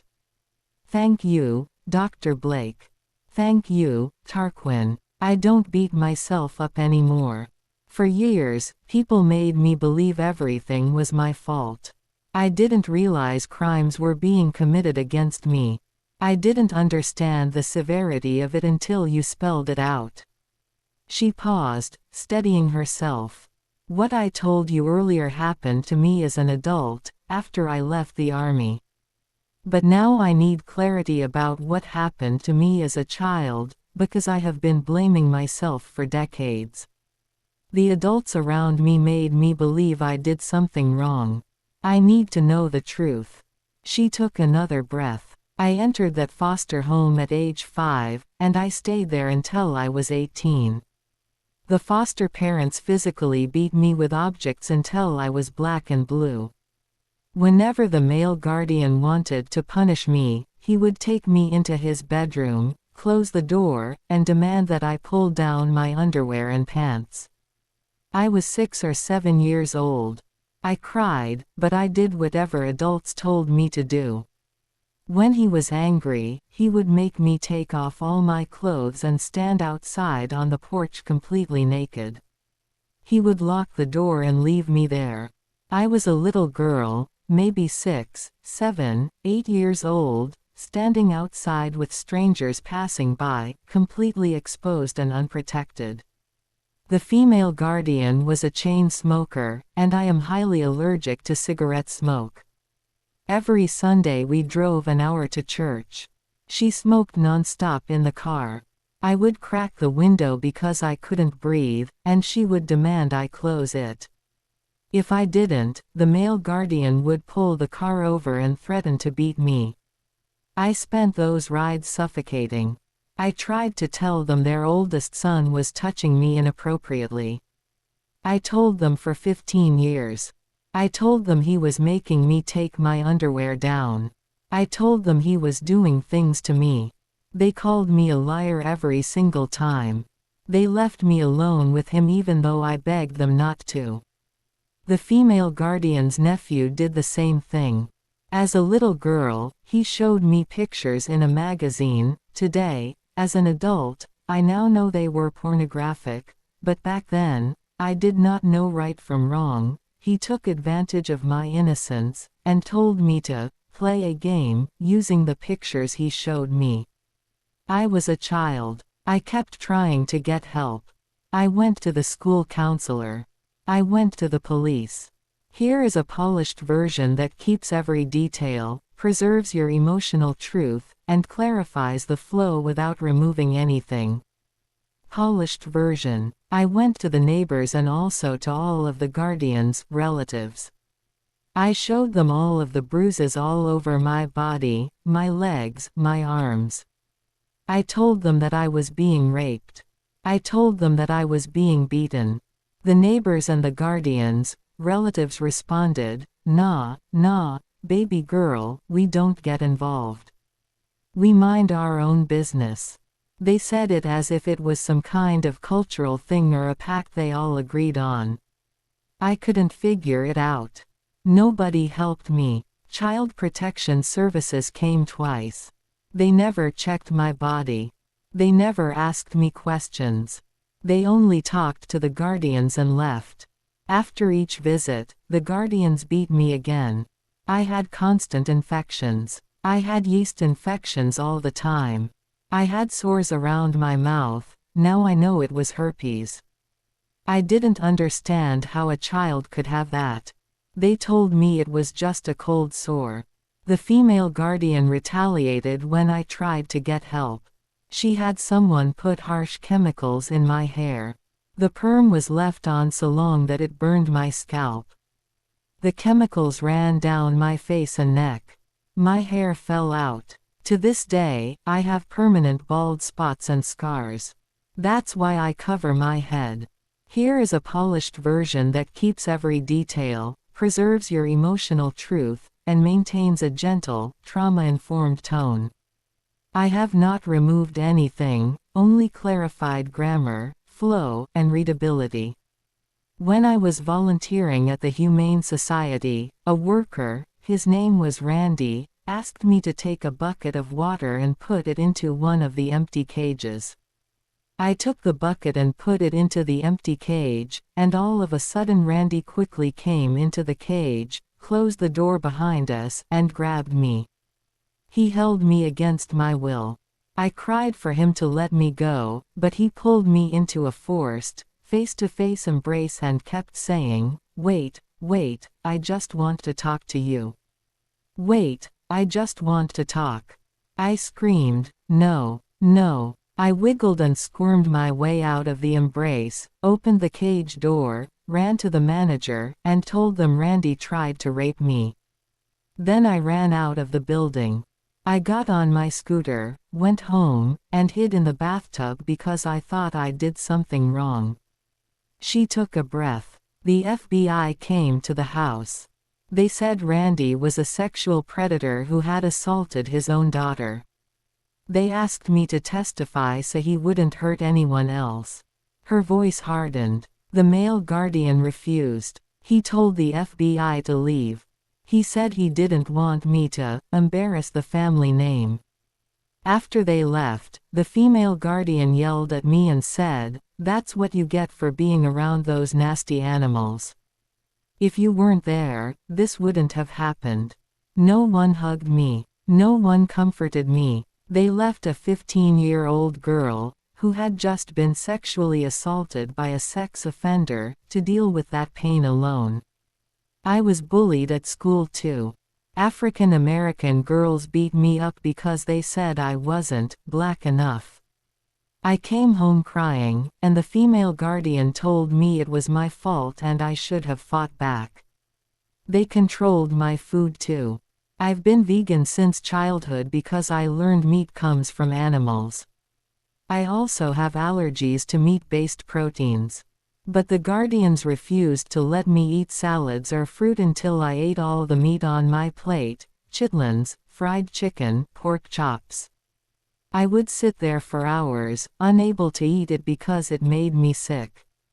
When they made me eat meat, it would stay in my system for weeks, causing severe constipation. I spent years in their care with stomach and digestive issues. They ignored my dietary needs completely. So my question is this. Of everything I just told you, every incident, every punishment, every assault, every time I tried to get help, were these things my fault? Or were crimes committed against me? And if they were crimes, what are the charges?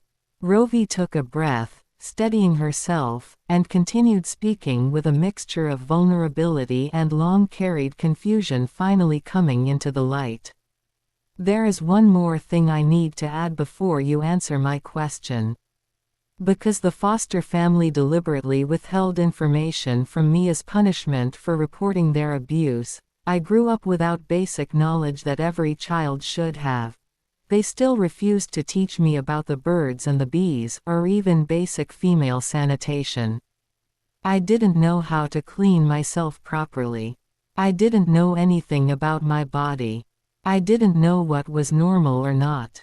They kept me ignorant on purpose. At that time, I was still a Christian. So during the beatings, I would scream, "God, please help me. Jesus, please help me." But nothing changed. Nothing stopped. Nothing protected me. And because the guardians kept me believing in Santa Claus even when I was 16, I wrote a letter to Santa. I said, "Dear Santa, God and Jesus are not helping me. They are not listening to my prayers. So I'm coming to you. My foster family is beating me. They won't listen when I tell them I'm being sexually abused. They are cruel to me. Please help me. You're magical. You bring presents. You come and go without anyone seeing you. So please, magically take me away from these horrible people and put me in another family. That's all I want for Christmas." I left out cookies and milk. I didn't know the guardians were the ones pretending to be Santa. They read my letter. The cookies and milk were still there the next morning. And then they told me there was no Santa Claus. They told me they had lied to me the whole time. So the one thing I thought was real, the one thing that gave me hope, didn't exist. And praying to God and Jesus wasn't helping me either. I felt like I had no one. The kids at school could tell how naive I was. 16-year-old boys talk about things I didn't understand. One boy said the word, boner, and I thought he was talking about a ribeye steak. I asked him if it was like a pork chop. He burst out laughing, and so did the kids around him. He realized how innocent the first was. He tried to explain, then stopped himself and said, "I can't. I respect you too much." Even he didn't want to tarnish my innocence. Another time, a boy dropped something from his wallet. He picked it up quickly and apologized. I told him it was just a piece of cinnamon candy. He looked at me strangely and said, "You don't know what this is."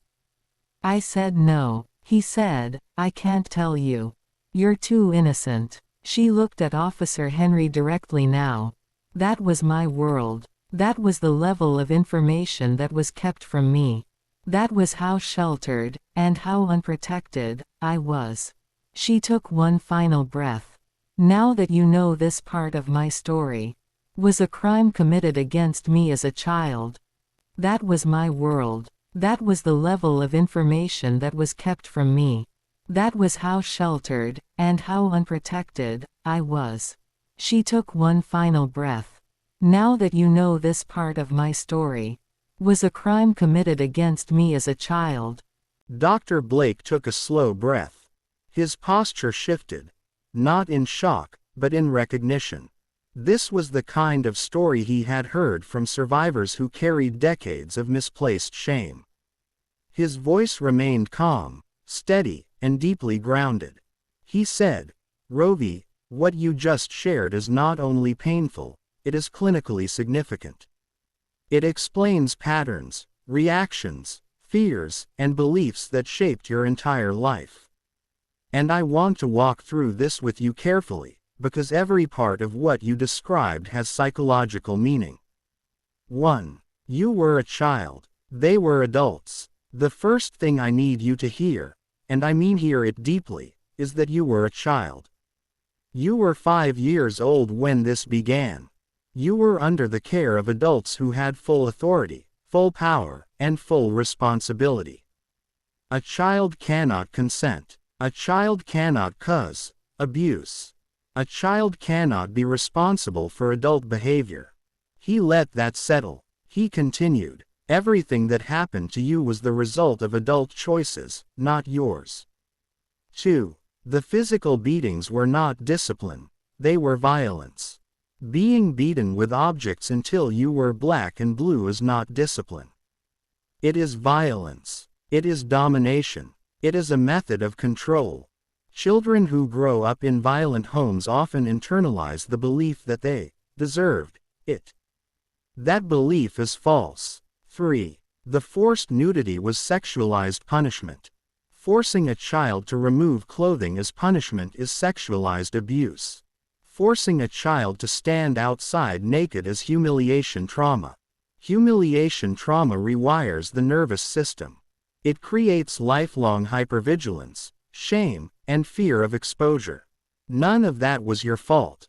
4. The sexual abuse by the son and nephew was not a misunderstanding, it was predation. You told the guardians repeatedly that their son and nephew were touching you. You were ignored. You were silenced. You were punished for speaking. When a child reports sexual harm and is called a liar, the child learns that their voice has no power. That belief follows them into adulthood. You were not lying. You were not mistaken. You were not responsible. 5. The guardians. Denial was not ignorance, it was complicity. When adults are told a child is being harmed and they refuse to act, that is not ignorance. That is complicity. They chose to protect the abusers instead of protecting you. That betrayal creates a lifelong wound. I am not worth protecting. I am not believed. I am alone. Those beliefs were taught to you. They were not true. 6. The medical neglect shaped your understanding of your own body. You described constant infections, sores, and medical issues. You were not given treatment. You were not given explanations. You were not given care. Children who grow up without medical care often develop confusion, shame, and fear around their own bodies. You were not dirty. You were not wrong. You were neglected. 7. The hair burning incident was a targeted act of retaliation. Burning a child's scalp with chemicals is not an accident. It is retaliation. It is punishment for speaking up. That kind of attack creates deep body image trauma, identity trauma, and cultural trauma. Your head covering is not a sign of shame. It is a sign of survival. 8. The FBI incident shows you were telling the truth all along. When the FBI came to your home, it validated everything you had been saying for years. A federal agency recognized you were harmed. The guardian refusing to let you testify was not protection, it was silencing. And the female guardian blaming you was psychological abuse. 9. The bullying at school compounded the trauma. You were bullied for not being black enough. That is cultural rejection. It creates identity confusion and fear of your own community. When a child is rejected at home and rejected at school, they learn, I belong nowhere. But that belief was created by others, not by you. 10. The forced diet was another form of control. Ignoring your dietary needs, forcing you to eat foods that made you sick, and withholding food until you complied, that is food coercion. Food coercion teaches a child that their needs do not matter. 11. The psychological meaning of all of this is profound. Rovi, your childhood was not chaotic by accident. It was structured around control, silence, humiliation, and fear. Children who grow up in environments like this often develop hypervigilance, fear of authority, fear of their own community, difficulty trusting, dissociation, shame around their bodies, confusion about boundaries, a belief that harm is their fault, a belief that they are unprotected, a belief that they are alone. These are not personality flaws. These are trauma adaptations. 12. You survived something that should never happen to any child. Everything you described, every detail, is consistent with prolonged childhood trauma, institutional betrayal, and systemic neglect. You were not weak. You were not naive. You were not responsible. You were a child. And the fact that you are standing here today, speaking with clarity and courage, is extraordinary. Rovi, the details you just shared are not small. They are not incidental. They are not background noise. They are clinically significant. They reveal the psychological environment you grew up in, an environment designed to keep you powerless, uninformed, and isolated. 1. Withholding basic information about your body was not ignorance, it was control. When guardians refuse to teach a child about hygiene, puberty, or basic bodily functions, that is not an oversight. That is intentional deprivation. It is a method of control. A child who does not understand their own body cannot protect themselves. A child who does not understand their own body cannot report abuse clearly. A child who does not understand their own body becomes easier to manipulate. Your innocence was engineered, not natural. Rovi, being mysticated about your own body is a form of identity theft. If you don't know how your body works, you have to rely on the very people who are misleading you. He explains. You can't question them. You can't contradict them. You can't protect yourself from them. He adds. That is not education. That is containment. This is why your reports of harm were dismissed, because you didn't have the language they denied you. You told them what was happening. You described it the best you could. You used the words you had. But they had already ensured you didn't have the vocabulary to make your reports sound adult. So they dismissed you. He adds. That is not a failure of communication. That is a failure of protection. 2. Your prayers not being answered was not a spiritual failure, it was adult failure. You were a child calling out for help in the only language you had. When nothing changed, you internalized the belief that even God wasn't listening. That belief did not come from your faith. It came from the adults who ignored your suffering. 3. The Santa letter is one of the clearest indicators of emotional abandonment. A 16-year-old writing to Santa Claus is not immaturity, it is desperation. It is a child reaching for the last source of hope she believes might listen. You wrote that letter because every adult, every institution, every authority figure had failed you. You reached for magic because reality had given you nothing. And when they read that letter and mocked your hope, that was emotional cruelty. 4. Your innocence at school was not a flaw, it was evidence of deprivation. The examples you gave, not knowing basic terms, misinterpreting sexual references, thinking a condom was candy, these are not signs of immaturity. They are signs of a child who was intentionally kept uninformed. Your peers recognized your innocence. They respected it. They protected it. Your guardians should have done the same. 5. Your confusion about normal adolescent topics was a direct result of isolation. You were not allowed to socialize normally. You were not allowed to learn normally. You were not allowed to develop normally. When a child is isolated from information, they enter adolescence without the tools they need to navigate it. That is not the child's fault. That is the environment's fault. 6. The humiliation you experienced was not accidental, it was systematic. The Santa incident, the withheld education, the punishments, the denial of your voice, these were not random acts. They were part of a pattern. A pattern of silencing, a pattern of disempowerment, a pattern of psychological domination. Children raised in environments like this often grow up believing they're behind, slow, or naive. But the truth is, you were deprived, not deficient. 7. Your innocence was not a weakness, it was a target. Predators look for children who are uninformed. Children who don't know what is normal.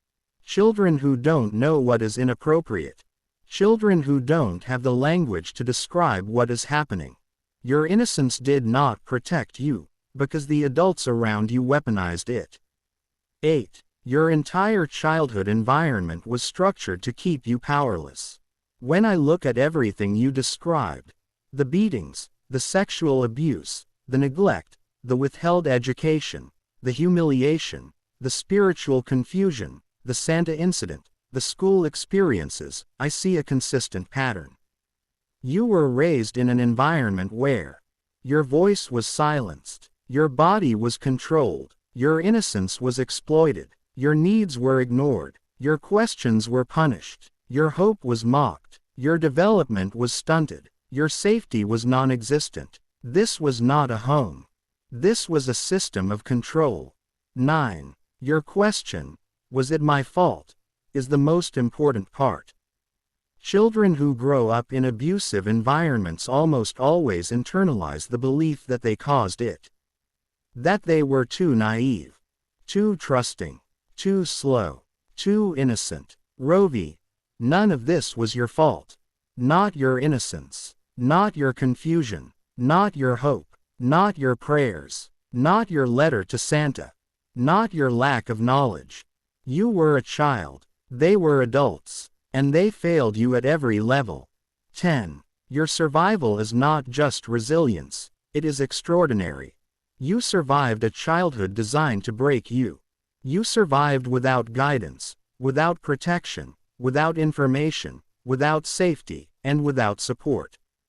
And the fact that you can stand here today, speak clearly, seek truth, and reclaim your story, that is remarkable. You were never the problem. You were the child who deserved protection. And you are the adult who deserves healing. 1. Rovi, what you described is called community abandonment trauma. When a child goes to adults, neighbors, relatives, community members, and shows bruises, reports abuse, begs for help, and every single adult turns away, that is not just neglect. That is abandonment by the community. A child can survive a harmful home if the community steps in. But when the home and the community both fail, the child is left with nowhere to go. 2. Their response, we don't get involved, is not culture. It is complicity. People often hide behind culture to avoid responsibility. But culture does not excuse ignoring a child in danger. What you encountered was not a cultural value. It was a community pact of silence.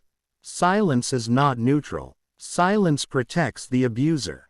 3. You were a child asking for rescue, and the adults chose comfort over courage. Every adult you approached had a choice. Protect a child, or protect their own comfort. They chose comfort. They chose convenience. They chose distance. He looked at her with steady compassion. And you paid the price for their cowardice. 4. This kind of abandonment creates a lifelong wound. I am unprotected. When a child is ignored by every adult they turn to, the child internalizes a belief. I am not worth saving. That belief is false, but it feels true because it was reinforced by every adult around you. This is why, even today, you sometimes feel alone in danger. Because your nervous system learned early. No one comes. 5. You were not ignored because you were unbelievable. You were ignored because they were afraid of the truth. Adults often avoid getting involved because they fear conflict, responsibility, or backlash. It is easier for them to pretend nothing is happening than to confront the reality of a child being harmed. Their avoidance was not about you. It was about their fear. 6. Your courage as a child was extraordinary, and completely unrecognized. Most children in abusive homes stay silent because they are terrified. You did the opposite. You told neighbors. You told relatives. You showed bruises. You reported rape. You begged for help. You did everything a child could possibly do. You were brave in ways no child should ever have to be. 7. The failure was not yours, it was theirs. You were not helped because the adults around you failed their moral duty. Not because you were unclear. Not because you were mistaken. Not because you were unworthy. You were failed because they chose silence over responsibility. 8. This is why the memory still hurts, because it was a betrayal, not just neglect. Being harmed by a guardian is one kind of trauma. Being ignored by the community is another. The first wound is violence. The second wound is abandonment. And abandonment wounds last longer. 9. Let me tell you the truth: you were denied as a child. You were right to ask for help. You were right to show your bruises. You were right to speak up. You were right to expect protection. You were not ignored because you were unworthy. You were ignored because the adults around you lacked courage. You were never the problem. You were the child everyone failed. Dr. Blake's voice shifted into that focused, grounded seriousness he reserves for the moments that shaped a survivor's entire nervous system. He said, 1. Rovi, what happened in that cage was a reenactment of your childhood powerlessness. Being trapped in a cage with an adult who overpowered you was not just an assault, it was a psychological replay of your childhood. You were cornered. You were overpowered. You were ignored when you said no. You were blamed afterward. Your body recognized the danger instantly, because it had lived it before. 2. Your reaction, running home and hiding in the bathtub, was a trauma response, not confusion. When you hid in the bathtub, you were reverting to the safest place your nervous system could find. Children hide in small spaces when they feel hunted. The bathtub is enclosed, contained, predictable. Your body was trying to shrink the world down to something you could control. That was not weakness. That was survival. 3. The fact that you thought you did something wrong is a direct result of your childhood conditioning. Children who grow up in abusive homes learn one core belief. If something bad happens, it must be my fault. You were punished for telling the truth. You were punished for asking for help. You were punished for being hurt. So when Randy assaulted you, your brain followed the script it learned as a child. If I'm in danger, I must have caused it. That belief was taught to you. It was not true. 4. The FBI showing up should have been your validation, but instead it became another betrayal. When the FBI came, that should have been the moment you were believed, protected, and supported. They confirmed you were telling the truth. They confirmed he was a predator. They confirmed you were in danger. But instead of being comforted, you were silenced again. 5. Your guardians refusing to let you testify was not protection, it was silencing. When the male guardian told the FBI to leave, he wasn't protecting you. He was protecting himself, his image, his ego, his control. He denied you justice. He denied you safety. He denied you a voice. That is psychological betrayal. 6. The female guardian blaming you was emotional cruelty. When she said, "That's what you get," she wasn't just being cruel, she was reinforcing the belief that you deserved harm. That sentence attacks your self-worth. It attacks your innocence. It attacks your right to safety. That kind of blame creates lifelong shame. 7. The lack of comfort afterward was a second trauma layered on top of the first. Being assaulted is one trauma. Being abandoned afterward is another. No one hugged you. No one comforted you. No one reassured you. No one told you it wasn't your fault. The absence of care is its own form of violence. 8. This incident created a psychological blueprint. Danger comes from adults, and safety never comes afterward. Your nervous system learned, adults hurt me, adults ignore me, adults blame me, adults silence me, adults protect predators, not children. This is why you struggle with trust. This is why you struggle with self-blame. This is why you struggle with safety. Your brain is not broken, it is patterned by experience. 9. The cage moment is one of the reasons your trauma feels layered, not linear. This wasn't just an isolated event. It was a collision of past trauma and present danger. The cage triggered childhood helplessness. The assault triggered sexual trauma. The Guardian's reaction triggered abandonment trauma. The FBI's involvement triggered justice-denied trauma. Your mind had to process 4 traumas at once. 10. Let me tell you the truth, you were denied that day. You did nothing wrong. You were assaulted. You were brave enough to report it. You were brave enough to run. You were brave enough to tell the truth. The adults who should have protected you failed you, again. You were not the problem. You were the child everyone failed, and the young woman the system failed again. Tarquin spoke. His voice was low, steady, and deeply anchored, the voice of someone who has seen how communities fail their most vulnerable members. Tarquin said, "Rovi, what you just shared is not only heartbreaking, it is a map. A map of how a child can be failed by every layer of community that was supposed to protect her." He leaned forward slightly, not intruding, but making sure she knew she had his full attention. 1. You were failed by the adults in your home. The people who took you in were supposed to be your protectors. Instead, they became your first source of danger.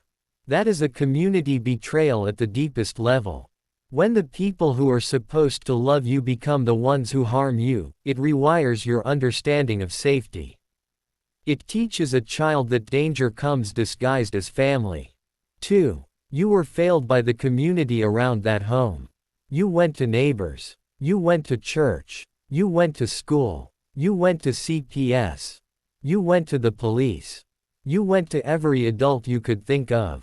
And every single one of them looked away. That kind of silence is not cultural. It is not normal. It is not acceptable.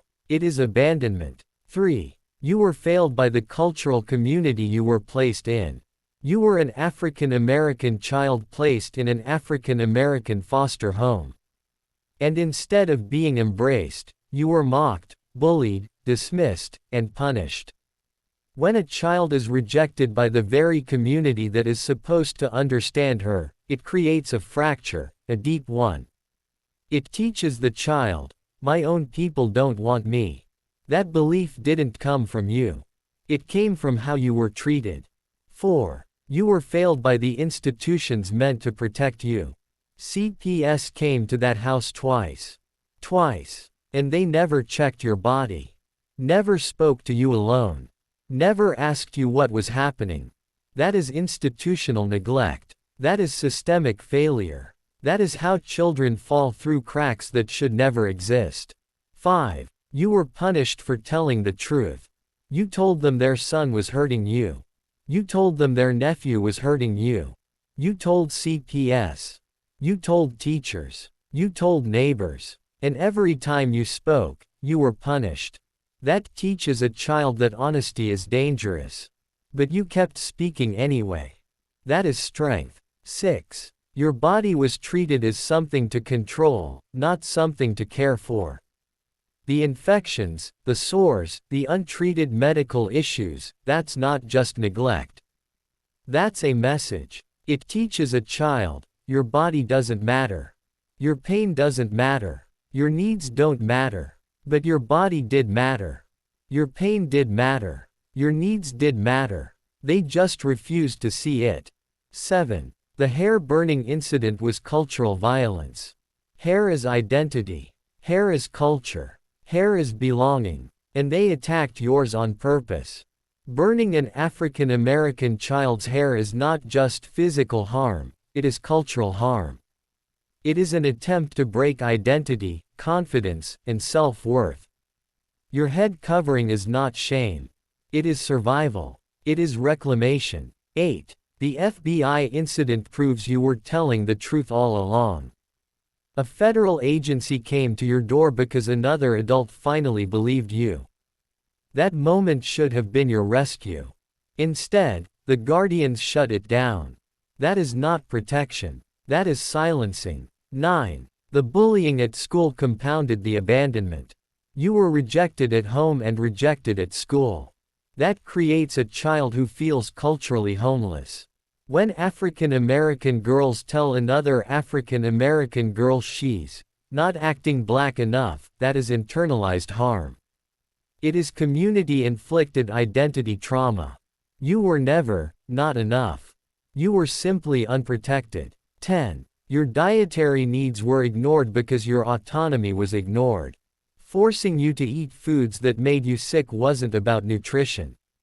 It was about control. Children who are denied autonomy over their own bodies, including what they eat, grow up believing their needs are inconveniences.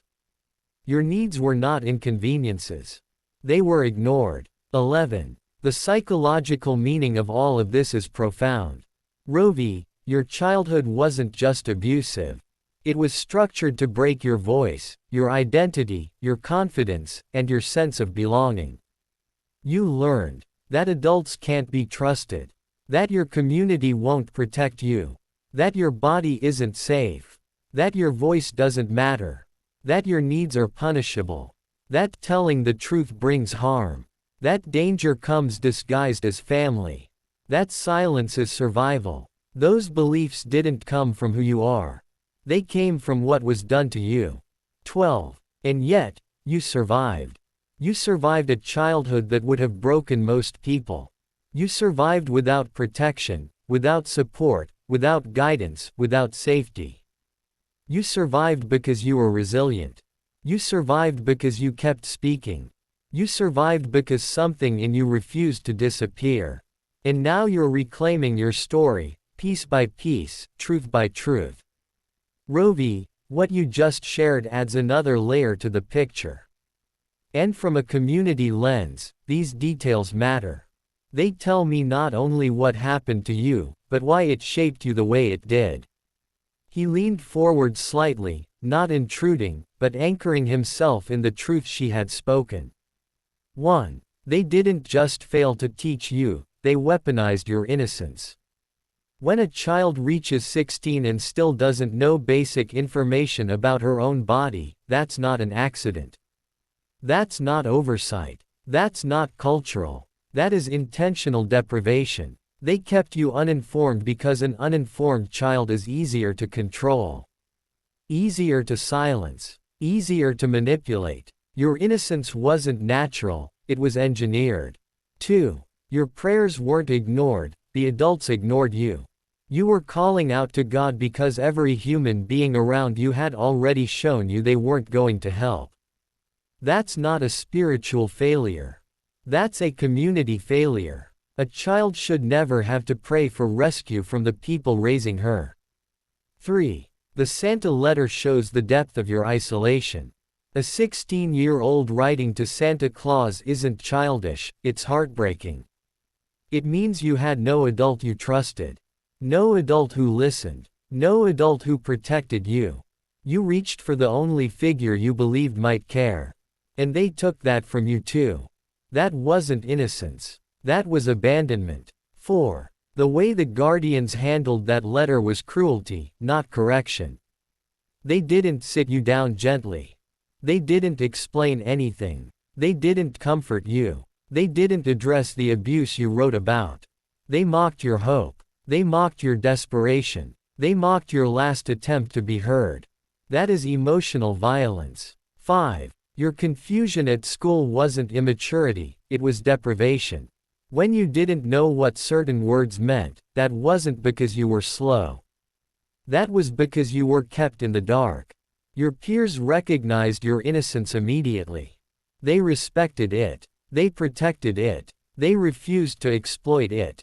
Teenagers did what your guardians should have done. 6. Your innocence was visible because your world was so small.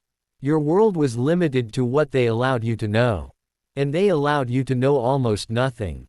A child who is isolated from information grows up believing everyone else is ahead of them. But the truth is, you were held back, deliberately. 7. Your story shows a pattern of cultural abandonment. You were placed in a community that should have embraced you. Instead, you were mocked, dismissed, and punished. When a child is rejected at home and rejected at school, she learns to distrust her own people. That's not your fault. That's the result of how you were treated. 8. Your innocence was not a weakness, it was a casualty. You weren't naive because you lacked intelligence. You were naive because you lacked access. Access to information. Access to protection. Access to guidance. Access to truth. Your innocence was not something you chose. It was something they imposed. 9. Your question, was it my fault, tells me everything about the environment you grew up in. Children who grow up in abusive homes almost always blame themselves. They think they should have known more, should have understood more, should have acted differently. But you couldn't have known what you were never taught. You couldn't have understood what you were never shown. You couldn't have acted differently when every adult around you punished you for speaking. 10. You survived a childhood designed to silence you, and you're speaking now. That is not weakness. That is not naivety. That is not confusion. That is strength. That is resilience. That is reclamation. You were never the problem, Rovi. You were the child everyone failed. And you are the adult who is finally being heard. 1. Rovi, what you ran into wasn't culture. It was cowardice dressed up as culture. When those neighbors and relatives told you, "We don't get involved," they weren't quoting culture. They were quoting fear. People love to hide behind phrases like that because it lets them avoid responsibility. It lets them pretend they're following tradition instead of admitting they're choosing silence. That wasn't culture. That was complicity. 2. You were a child asking for help, and they chose comfort over courage. You showed bruises. You told the truth. You begged for help. And every adult you approached made a choice. Protect a child, or protect their own peace. They chose their peace. They chose their comfort. They chose their distance. And you paid the price for their fear. 3. That, "we mind our business" line is a community wound, not a community value. Let me be very clear. African American culture does not teach us to ignore a child in danger. What you ran into was a generational wound, a survival tactic from older eras where getting involved could get you hurt. But somewhere along the way, that survival tactic turned into a shield people hide behind. It's not heritage. It's harm. 4. You weren't ignored because you were unbelievable. You were ignored because you were inconvenient. Your truth required action. Your bruises required intervention. Your pain required responsibility. And they didn't want to deal with any of that. So they pretended not to see. Pretended not to hear. Pretended it wasn't their business. You weren't the problem. You were the reminder they didn't want. 5. You were a child standing in front of adults, and they chose silence over humanity. A child saying, "I'm being hurt," should stop the world. It should activate every adult in the room. But instead, they gave you a slogan. A phrase. A dismissal. That wasn't culture. That was abandonment. 6. This is why that memory still burns, because it wasn't just one person who failed you. It was an entire circle. When one adult fails a child, that's painful. When a whole community fails a child, that's devastating. You didn't just lose protection. You lost the belief that anyone would ever protect you. That's not a small wound. That's a foundational wound. 7. You were not asking for too much. You were asking for the bare minimum. You weren't asking for money. You weren't asking for favors. You weren't asking for miracles. You were asking for safety. You were asking for truth. You were asking for someone to care. And they couldn't even give you that. 8. Let me tell you the truth from the community lens. You were never the problem, the silence was. You were a child doing everything right. You spoke up. You reached out. You tried to save yourself. The adults around you failed because they were afraid of conflict, afraid of responsibility, afraid of being the one who stepped forward. Their fear became your burden. Their silence became your danger. 9. You survived a community that didn't show up, and you still show up for others. That's the part that amazes me. You were abandoned by the people who should have protected you. And yet you grew into someone who protects others. That is not weakness. That is not naivety. That is not softness. That is strength born from survival. That is compassion forged in fire. That is you refusing to become what hurt you. Regarding the foster parents withholding essential information about the birds and the bees. 1. That wasn't ignorance. That was strategic. Adults don't accidentally tell a teenage girl that pregnancy comes from a piece of ice in her back molar. That's not confusion. That's not a misunderstanding. That's a tactic. They weren't trying to educate you. They were trying to keep you uneducated. 2. They didn't want you to understand your body, because understanding gives power. A girl who knows how her body works can protect herself. A girl who knows the truth can name what's happening to her. A girl who understands anatomy can't be easily dismissed. They didn't want you empowered. They wanted you dependent. 3. They created a world where you had no language for your own experiences.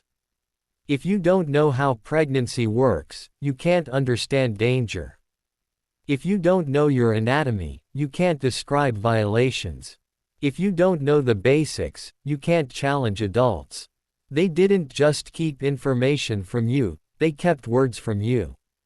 4. This is why your reports of harm were brushed off, because they made sure you couldn't sound credible. You told them what their son and nephew were doing. You told them in detail. You told them repeatedly. But they had already set the stage. A child who doesn't know her own body can be called confused. A child who lacks vocabulary can be called lying. A child who asks innocent questions can be called immature. They engineered your silence. 5. The lie wasn't about pregnancy, it was about control. That ice story wasn't meant to inform you. It was meant to keep you small. Small in knowledge. Small in confidence. Small in understanding. Small in voice. A child who doesn't know her body can't claim ownership of it. 6. They isolated you socially by keeping you behind your peers. When you went to school and didn't understand what other kids were talking about, that wasn't your fault. You weren't naive, you were deprived. You weren't slow, you were kept uninformed. You weren't different, you were intentionally held back. That kind of isolation makes a child easier to control. 7. This wasn't cultural. This wasn't generational. This was manipulation. Some people try to hide behind culture to excuse silence or ignorance. But this wasn't culture. This was strategy. They didn't want you to have the tools to understand what was happening to you. They didn't want you to have the vocabulary to report it. They didn't want you to have the confidence to challenge them. Keeping you uninformed protected them, not you. 8. You weren't naive, you were surviving with the information you were given. You asked questions. You tried to understand. You tried to make sense of things. But you were given nonsense answers by people who wanted you to stay confused. Your confusion was not a flaw, it was a symptom of their control. 9. Let me tell you the truth from the community lens. You were not slow. You were not behind. You were not naive. You were a child who was intentionally kept in the dark by adults who benefited from your silence. Your innocence was never the problem. Their manipulation was. Rovi added something else. Dr. Blake, there's something else I recall happening while I was being held by Damien and his group. Damien had a problem with my natural hair. I wore my hair in braids, very cultural braids, and he made me take them out. He made me put a perm in my hair and color it. He said he wanted me to look like Beyoncé. He even bought me a wig that looked like Beyoncé. He always played black gangster rap music. He was attracted to black rap music. He listened to heavy metal music and rap music, and that is why, to this day, I get triggered by rap music and heavy metal music. I cannot handle listening to music like that. Now, regarding the hair, because he would always make me put this wig on and kept fetishizing about me looking like Beyoncé. You know what I did when I got out of that situation? I shaved off all of my eyebrows, and what little hair did grow after the guardians damaged my hair follicles. My hair grew in patches, and I just shaved all of it off. All my eyebrows, all my hair. And to this day, I never wanted to have hair. I don't know if I was psychologically trying to make myself unattractive, or if there is a reason why some women completely shave their whole body or even their eyebrows. But I remember that specifically, he kept trying to make me look like Beyoncé. I don't know why. I also remember that I got so frustrated being held captive at Damien's house that I refused to wear that wig that looked like Beyoncé, as Damien put it. I didn't want to wear it. I wanted to be as unattractive as I could. I threw the wig away. I destroyed it. I cut it up. I was so frustrated. And when he tried to sexually assault me and asked me where the wig was, I told him I destroyed it. He beat me, and I had my natural hair in an afro. He said it was ugly and demanded that I not wear my hair like that. Then he bought me another wig like Beyoncé. That was a very terrifying thing. Ironically, I remember that when I was with the Guardians, I always wanted to show my natural African hair, and they always said it was ugly and that I couldn't go out like that. They would take me to salons and have the stylists put fake hair in my hair, braided in, flowing like loose waves, like European hair. They would not allow me to leave the house wearing my natural afro or my natural Bantu knots. I just find it ironic, the parallel between these two individuals. And when I tried to go to court to file the crime that was committed against me by Damien and his group, the Guardians teamed up with Damien. Yes, you heard me correctly, the Guardians, the foster family, teamed up with Damien out of retaliation for me reporting them when I was a little kid. They teamed up with Damien and became friends with that group, to this day. Because they teamed up with Damien, the judge dropped the charges. I remember in the Guardians' house, their son, who sexually assaulted me, and their nephew listened to rap music too. And the Guardians listened to R&B and soul music.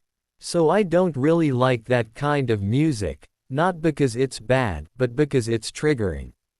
And that might be why I like opera and classical music. I was wondering if you could elaborate on that, Dr. Blake. Rovi added something else. Dr. Blake, there's something else I recall happening while I was being held by Damien and his group. Damien had a problem with my natural hair. I wore my hair in braids, very cultural braids, and he made me take them out. He made me put a perm in my hair and color it. He said he wanted me to look like Beyoncé. He even bought me a wig that looked like Beyoncé. He always played black gangster rap music. He was attracted to black rap music.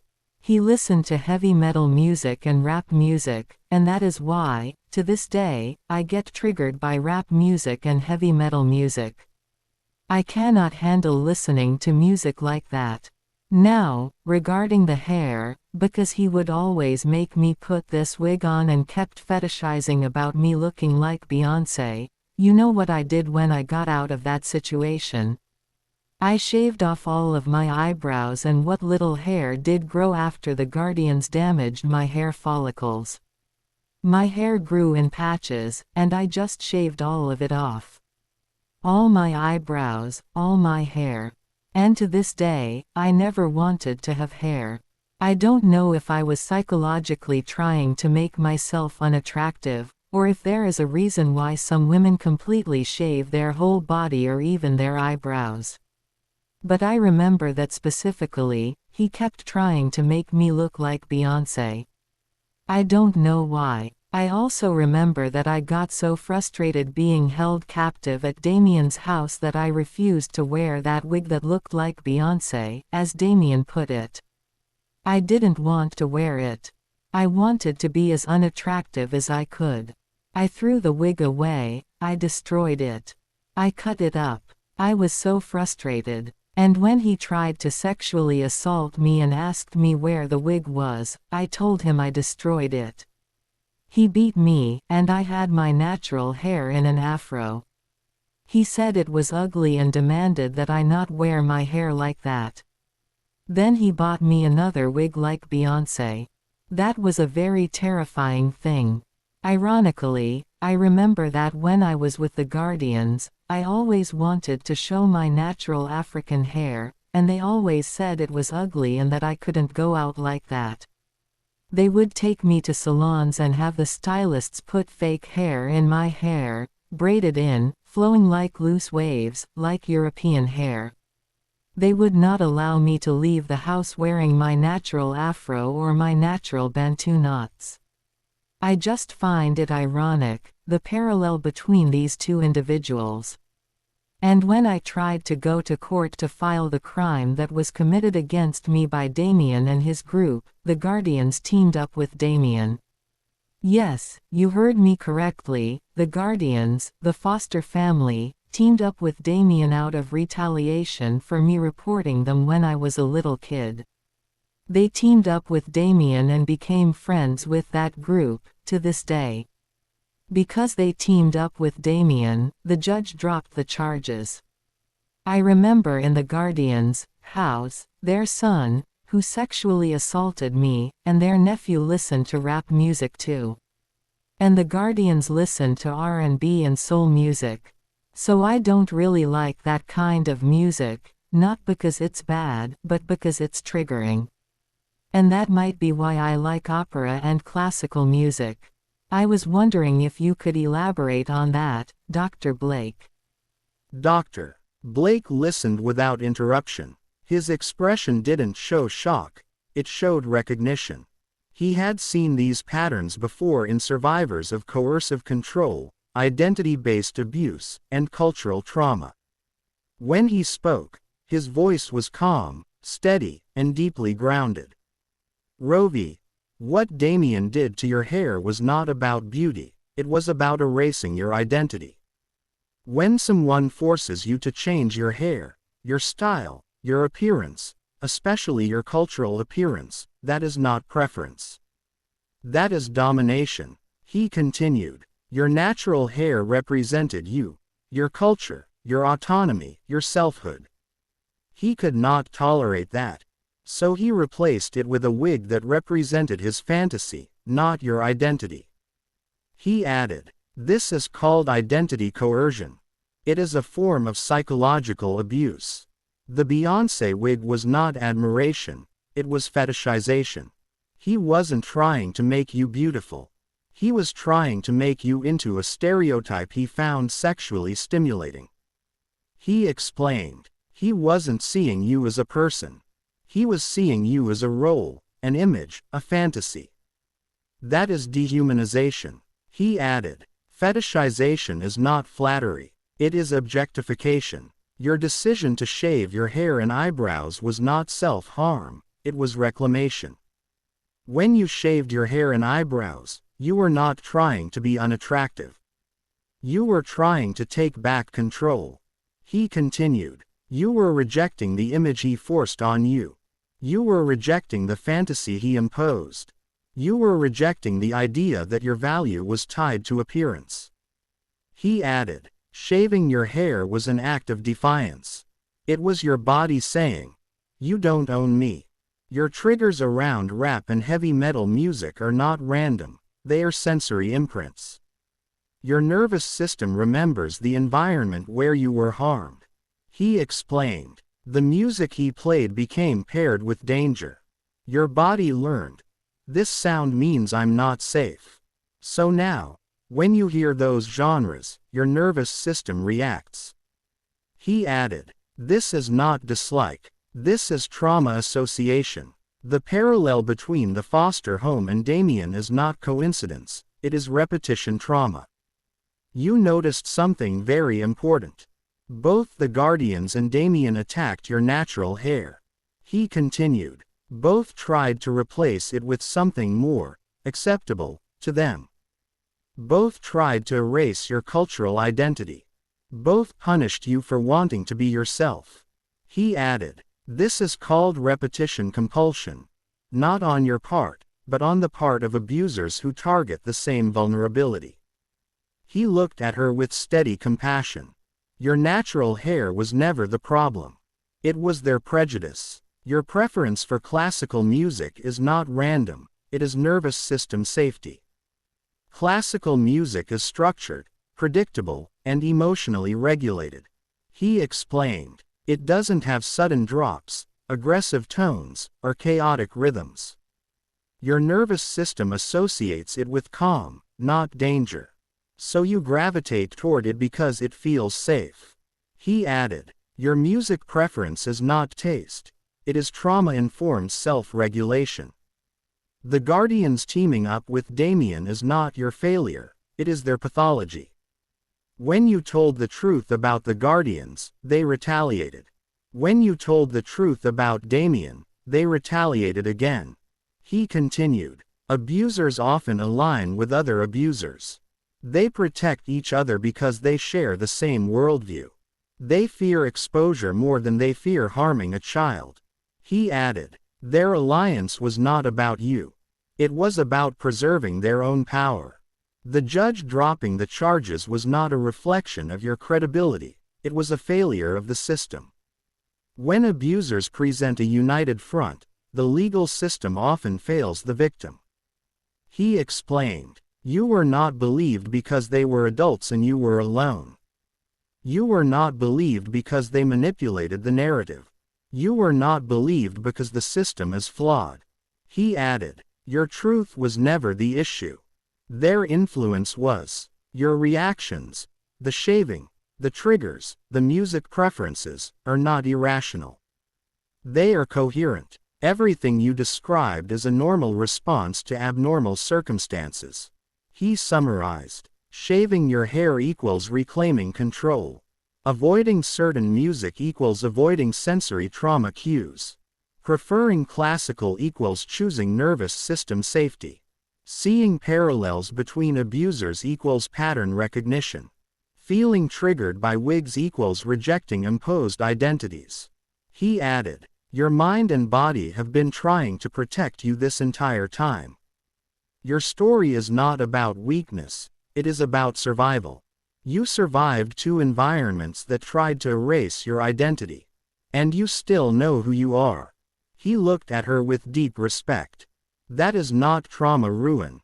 That is trauma resilience." Tarquin waited until Dr. Blake finishes, then speak with that calm, steady, culturally aware clarity he always brings. From the community side, what happened to you wasn't just personal, it was cultural. People weren't reacting to you. They were reacting to what your hair represented. He would break it down in the way only he can.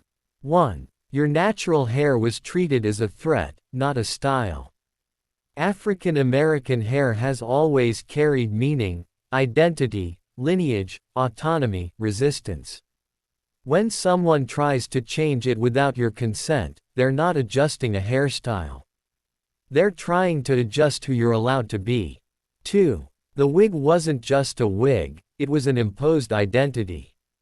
In the African American community, hair is tied to belonging. When someone forces a wig on you, especially one tied to a stereotype, they're not giving you an option. They're telling you the version of African American womanhood they find acceptable. 3. The Guardians and Damien weren't connected by coincidence, they were connected by bias. Different people, same reaction. Your natural African American hair made them uncomfortable.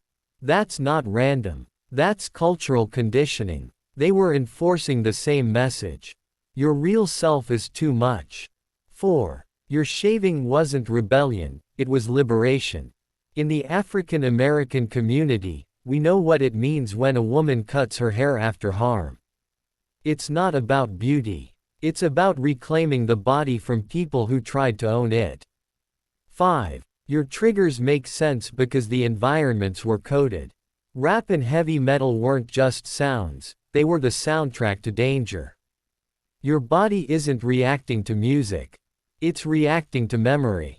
6. The alliance between the Guardians and Damien is a community failure, not yours. Sometimes the people who should protect us side with the person causing harm because they share the same biases, the same fears, the same need to control. That's not on you. That's on them. 7. Your survival is cultural resilience. You held onto your identity even when people tried to strip it from you. That's not just personal strength, that's ancestral strength. You come from people who survived erasure and still kept their names, their hair, their culture. You're part of that lineage. Rovi spoke again. Dr. Blake, I want to know if you can help with bringing awareness to a subject regarding therapy baby dolls. You see, when I was in that foster home from hell with the Guardians, one of the ways I comforted myself was with my baby dolls. I used to have this baby Heather doll. It was a 1987 Mattel baby Heather doll, and it would talk and say, "I love you, mommy," and turn its head and blink its eyes. And when you're a little kid who's being abused and neglected, sometimes you turn to your toys. My toys, my Fisher-Price toys, my Little People house and the Little People bus, the Fisher-Price toys and the Mattel toys, all those little toys from the 80s and the 70s were my comfort. But my favorites were my baby dolls, and one in particular was this baby Heather doll. When I would come home from school and go into my room, I had all my toys all over the room. It was like my only sanctuary to get away and escape. And the doll, even though I knew it wasn't real, was like the only thing that really talked to me. It was the only thing that ever said, "I love you," to me. It was the only thing that gave me attention. And because it had that smile on its face, like it was glad to see me, I got comfort from it. When the foster parents were abusing me and CPS failed to take me away or even examine me, CPS would come to the house after I reported the Guardians. CPS would come to the house, talk to the Guardians, and leave. They did that twice. The worst CPS system in history. The worst. If I had the money, I'd sue that entire system, that entire city, anyway, I digress. Back to what I'm saying. What I ended up doing was just getting comfort from my baby dolls. I was being ignored. The Guardians realized that I kept telling the school counselors and the police and kept reporting them. So as punishment, here's what they did. They took everything in my room and threw it away. Everything except for the bed, the dresser, and my clothes, because they knew how attached I was to my toys and my baby dolls. When I came home from school one day, I opened my door and all I saw was a bed with sheets, a dresser, a lamp, and my clothes. I asked them, "Where are all my things?" And they said, "We threw them away. You're getting too old for that crap," and they walked away. I ran to the garbage can outside. Back then it was those big silver garbage cans. I looked in, there was nothing in there. I guess the trash people had already picked it up.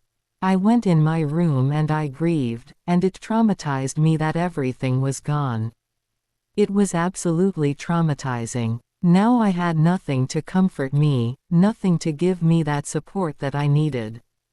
And I think that's when my mind started to fracture into these different personalities, because I wasn't able to cope with my baby dolls anymore. Fast forward to today. I have gone on eBay and collected pretty much every one of those toys that was taken from me. All of my Fisher-Price toys, all of my Mattel toys, even some more modern Fisher-Price toys, like the little record player and the little radio player. And guess what? I found a practically new Mattel Baby Heather doll, and I was overjoyed, because it still talks, it still says, "I love you." And I have these therapy baby dolls. When I started getting the symptoms of phantom pregnancy back in 2014, the doctor told me that's what it was actually phantom pregnancy.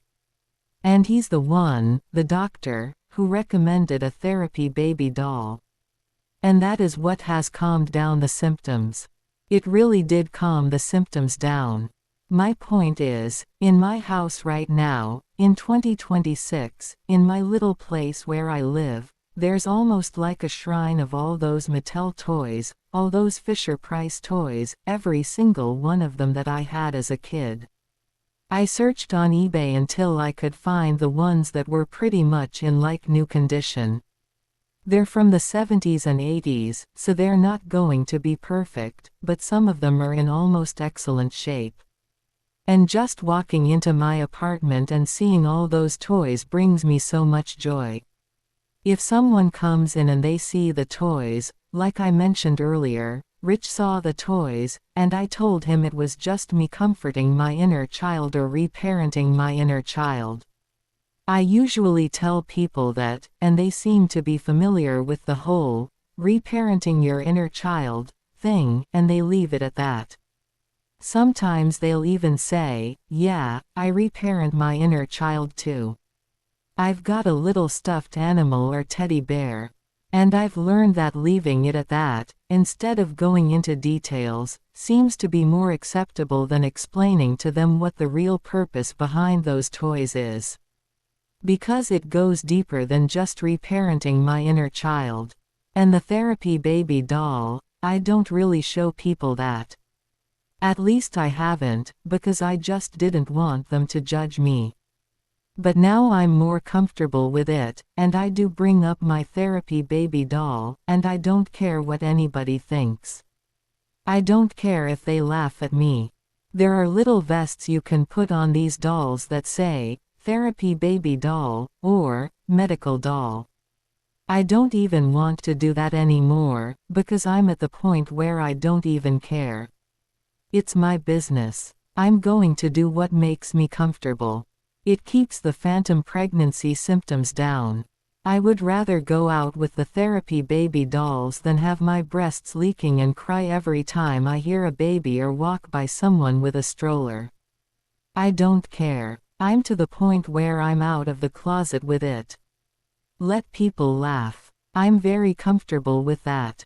I love my therapy baby dolls, and I love my toys.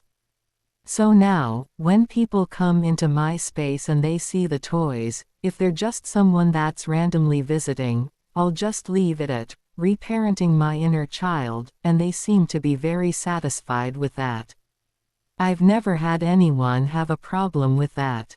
But to be honest, to go a little bit deeper, since this is a place where I can get understanding, another reason for those toys is the loss of that little baby. Some of those toys are toys that I would have bought for the baby. Some of those toys are toys that I would have played with the baby. Even though I never wanted to have children because I'm asexual, I wanted to live a celibate life and go into missionary work to help people like Mother Teresa. That was something I always said when I was a little kid. I said, I want to be like Mother Teresa. I said that from a very young age, when I knew who Mother Teresa was. So it was never in my plan. But once someone forces it into you, once the body is forced to go through that, it's like maternal hormones turned on inside of me that make me want to nurture all the time. So those toys calm down my nervous system. My nervous system sees the toys and says, okay, there is a child that's supposed to be here. Where is it? And then the therapy doll, when I'm holding it, the body says, oh, okay. Everything's normal. So, can you please give a clinical and deep dive into all of this? The therapy dolls, the toys, just for awareness purposes, so listeners can truly understand the cycle and the psychology behind it. Dr. Blake listened to every word without flinching, without pathologizing, and without romanticizing it. When he spoke, his voice was calm, grounded, and very clear. Your toys were never Just toys. They were your first attachment figures. When you were a child in that foster home, your toys, especially baby Heather, were not just objects. They were your first consistent, safe, responsive others. He continued. They said, "I love you, Mommy," when no one else did. They smiled when no one else smiled at you. They were glad to see you when no one else seemed glad you existed. He added, clinically, we call this transitional attachment. You attached to what was. You opened a door that a lot of people live behind in silence. You're not just talking about toys. You're talking about how a nervous system, a psyche, and a grief-struck body found a way to survive when nothing else was available. The toys were not childish. They were your first form of self-therapy. Rovi, when you were a child in that foster home, those toys were not just entertainment. They were your first therapeutic tools. He continued. The baby dolls and Fisher-Price toys gave you predictability in an unpredictable home, warmth in a cold environment, affection in a place where no one said, "I love you." Attention when adults ignored you. Baby Heather saying, "I love you, Mommy," wasn't just cute. It was the only consistent, positive, relational feedback you were getting. Clinically, that's called a self-soothing attachment object, a stand-in for the caregiver you never had. When they threw your toys away, they didn't just take objects, they took your coping system. When the guardians cleared your room and threw away your toys, they didn't just remove clutter. They destroyed your only safe attachment space. He added, that room was your sanctuary, your escape hatch, your only place where you were seen and welcomed. When they took that away, they didn't just take plastic. They took your regulation system. He paused. Clinically, that kind of sudden loss of all comfort objects can contribute to dissociation, fragmentation of identity, the mind creating parts to survive what the environment destroyed. In other words, your mind did what it had to do when your external supports were ripped away. Recollecting those toys as an adult is not regression, it's repair. Going on eBay and finding those exact toys, the Fisher-Price sets, the Mattel pieces, baby Heather, that is not you, acting like a child. That is you repairing a rupture. He continued, you are rebuilding the room that was taken from you, restoring the comfort that was violently removed, finishing a story that was interrupted by abuse. In trauma work, we call this symbolic restoration. You are giving your nervous system what it lost, on your own terms, in your own space, with your own agency. The shrine of toys is not immaturity, it's a regulated nervous system. When you walk into your apartment and see those toys, your nervous system recognizes them as safety cues. He explained, your body remembers. These objects meant comfort. These objects meant I wasn't alone. These objects meant someone was happy to see me, even if it was a doll. So now, your adult nervous system sees them and says, we're safe, we're home, we're not in that foster house anymore. That's not childish. That's somatic regulation, your body using visual and tactile cues to stay calm. The therapy baby doll is not delusion, it's a medically recognized intervention. When your doctor recommended a therapy baby doll for phantom pregnancy symptoms, that was not a joke. That was a clinical intervention. He continued, phantom pregnancy, pseudocyesis, and post-pregnancy grief can create breast changes, cravings to nurture, emotional distress when seeing babies, a sense that someone is missing. The therapy baby doll gives your body and brain a symbolic outlet for that maternal activation. He explained, when you hold the doll, your nervous system says, The caregiving impulse has somewhere to go. The missing baby has a stand-in. The loop is closed, for now. That's why your symptoms calm down. Your body is not crazy. It is responding to a symbol that satisfies a biological and emotional circuit. Your explanation to visitors, "I'm reparenting my inner child," is true, but it's only the surface. When you tell people, "These toys are for reparenting my inner child," that is accurate and socially digestible. He added, "It's a way of saying, these objects comfort me. They help me heal. They're part of my emotional work." But clinically, it goes deeper. He summarized, "The toys are inner child repair, grief objects for the baby you lost, regulation tools for your nervous system, symbols of a life you were supposed to have, but didn't. The toys are also a memorial to the child and the childhood that were stolen." You mentioned something crucial. Some of these toys are the ones you would have bought for the baby. Some are the ones you would have played with together. He continued, "That means, the toys are for little you, and they are also for the baby that never got to stay." Clinically, that's called dual-layered grief work. You are grieving the child you were, the child you lost, and comforting the child you were, the mother you became against your will. Your nervous system is doing something very intelligent. When you say, "My body sees the toys and says, okay, there is a child that's supposed to be here," that is an incredibly accurate description of what's happening. He explained, "Your body knows a pregnancy happened, knows a baby existed, knows something is missing, so the toys and the therapy doll tell your nervous system, the caregiving impulse has somewhere to land. You are not failing. You are not empty. You are still allowed to nurture. That is not pathology," he added. "That is adaptive intelligence, coming out of the closet with your therapy doll as a sign of integration, not regression. When you say, 'I don't care if people laugh, I love my therapy baby dolls and my toys,' that is not you slipping backward. That is you owning your healing tools."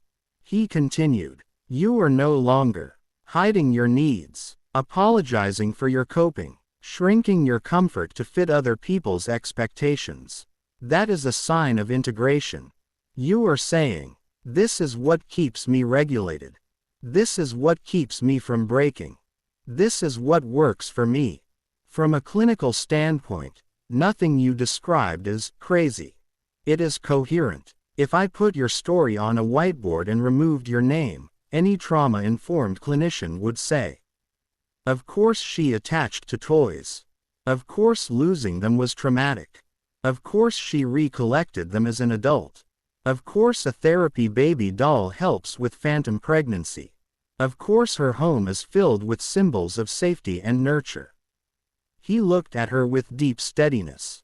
"This is not madness. This is meaning. What you're doing is not childish, it's sophisticated self-healing. You have built, in your own home, what no one built for you as a child. A safe room, a nurturing environment, a place where you are wanted, a place where your caregiving impulse is honored, a place where your inner child and your lost child both have space." He finished with quiet respect. "You are not just reparenting your inner child. You are re-architecting your nervous system. And you are doing it beautifully." Tarquin steps in gently, to name the human truth behind what Rovi described, the part communities understand instinctively. 1. What you did with those toys was creating the safety you weren't given. In a lot of homes where children don't get steady emotional support, they learn to build their own safe spaces. Your toys weren't just entertainment, they were the only place you could exist without being judged or dismissed. 2. Those toys were the first place you were allowed to matter. When the adults around you don't show warmth, kids turn to whatever will respond. Your toys didn't get tired of you. They didn't shut down. They didn't make you earn affection. They met you with consistency, something you weren't getting anywhere else. 3. When they threw your toys away, they didn't just take objects, they took your one place of comfort. In many foster homes and unstable environments, adults underestimate how deeply children rely on the few things that make them feel safe. Removing those toys wasn't cleaning, it was stripping you of the only emotional shelter you had. 4. Recollecting the toys now is you reclaiming what was taken. People who grow up without stability often rebuild the pieces later in life. Some do it with music. Some with journals. Some with objects from childhood. You're not going backward, you're restoring what should have been yours all along. 5. The therapy doll isn't strange, it's your body asking for a place to put care. When nurturing gets interrupted or ignored, the instinct doesn't disappear. It waits. Your therapy doll gives that instinct somewhere to land without shame or judgment. 6. Your toy shrine is a memorial and a homecoming at the same time. Those toys hold memory, comfort, and the version of you that never got protected. You're not clinging to the past, you're honoring the parts of yourself that survived it. 7. What you're doing now is rebuilding your story, piece by piece. You're not just healing, you're creating the world you should have had, one that was gentle, predictable, and welcoming. That's not regression, that's restoration. Dr. Blake, I would like to address something else. Ever since I was a little girl, I mean a little tiny girl, I don't even know what age, but as soon as I understood who Mother Teresa was, and as soon as I understood the Bible and Jesus Christ, I always said I never wanted to get married. I wanted to live my life completely celibate and be like Mother Teresa and Jesus and just help people. Now obviously I said that out of ignorance, because I didn't know what the word asexual meant. But even back then, what I was trying to say was that I had no desire to get married or have children. I felt like I just wanted to help people, have my own little private ministry, be there for people. The adults in the foster home criticized me for it. They said, "You are not Jesus Christ, and you are not Mother Teresa, and that is absolutely not normal." They made me feel horrible for refusing to date. I just don't have attraction to anyone. I never have. Rich listened intently as she continued. I have never wanted to date. I've never been attracted to boys or anyone. People don't understand asexuality. It doesn't mean you can't be in a relationship, it just means I don't have natural sexual attraction. I never have. I've never looked at someone and thought, oh my, it's never happened. But the adults were so determined to force me out, and when I say force, I mean literally. The female guardian would force me to put toilet paper in my bra, force me to wear mini skirts, force me to wear makeup, and force me to go out with girls she knew were promiscuous. It was like she was trying to break me or something. And it never worked. I wasn't interested. They kept saying, people are going to think you're a lesbian, and they would bring boys to the house to court me. I refused. I would just get up, go to my bedroom, and close the door. This went on the entire time I was in that foster home, 15 years. They kept trying to force me out. It was uncomfortable. And I never changed. I never dated. I stayed who I was. I got through that, obviously.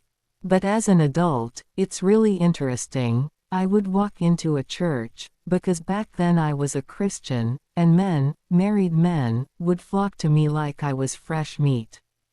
It was so uncomfortable. It was like they had never seen a single woman walk into a congregation. I had to deal with sexual harassment all the time. I'll never forget the last time I ever went to church. I was dressed just like this, long, flowing, loose clothing.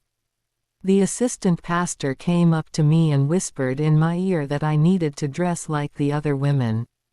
He said I needed to show my body shape so men could see the way I shake, because men like to see that. I stood there stunned. I was speechless. And then another pastor, the youth pastor, go figure, came up to me and gave me what they call a holy hug, and when he did, he ground his private parts into me.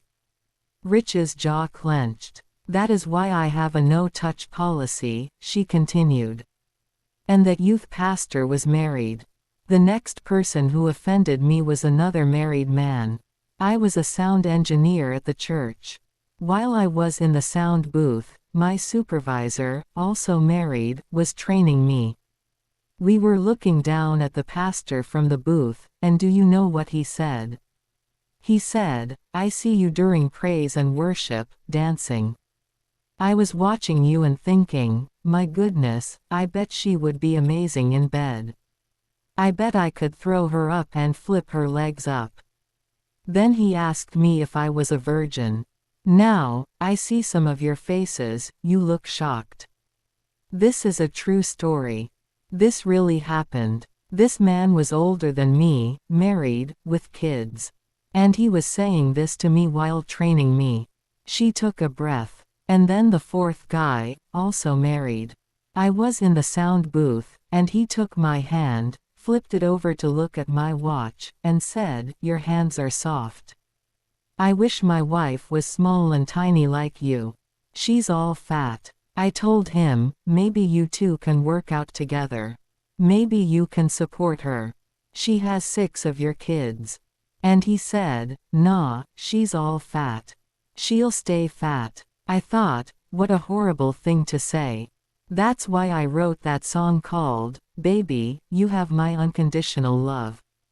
As soon as I said that, Rich understood why I wrote that song, because he had heard it. Now the words made sense to him. All 4 of those men did that to me. They were all married. They all had kids. If they were single, it would have made sense. But the funny thing is, the single men respected me. They talked to me, but they didn't do the things those married men did. The single men respected my boundaries. I reported all 4 of them because I didn't feel right about myself. The pastor told me he had a legal obligation to act on it. So he brought all 4 of them in, I wasn't there, and questioned them. All of them except one denied it. The only one who admitted it was the one who grinded his private parts on me during the holy hug. The others said it wasn't true. They said I came onto them. And of course, you know what happened next, retaliation. They stopped calling me in for sound engineer meetings. They left me out. They wouldn't talk to me. Their wives were mad at me. It got so bad that even the wives were threatening me. I had to stop going to that church. And this is just one incident. Believe it or not, this happens a lot in my daily life. So I had to create safety nets to keep it from happening again.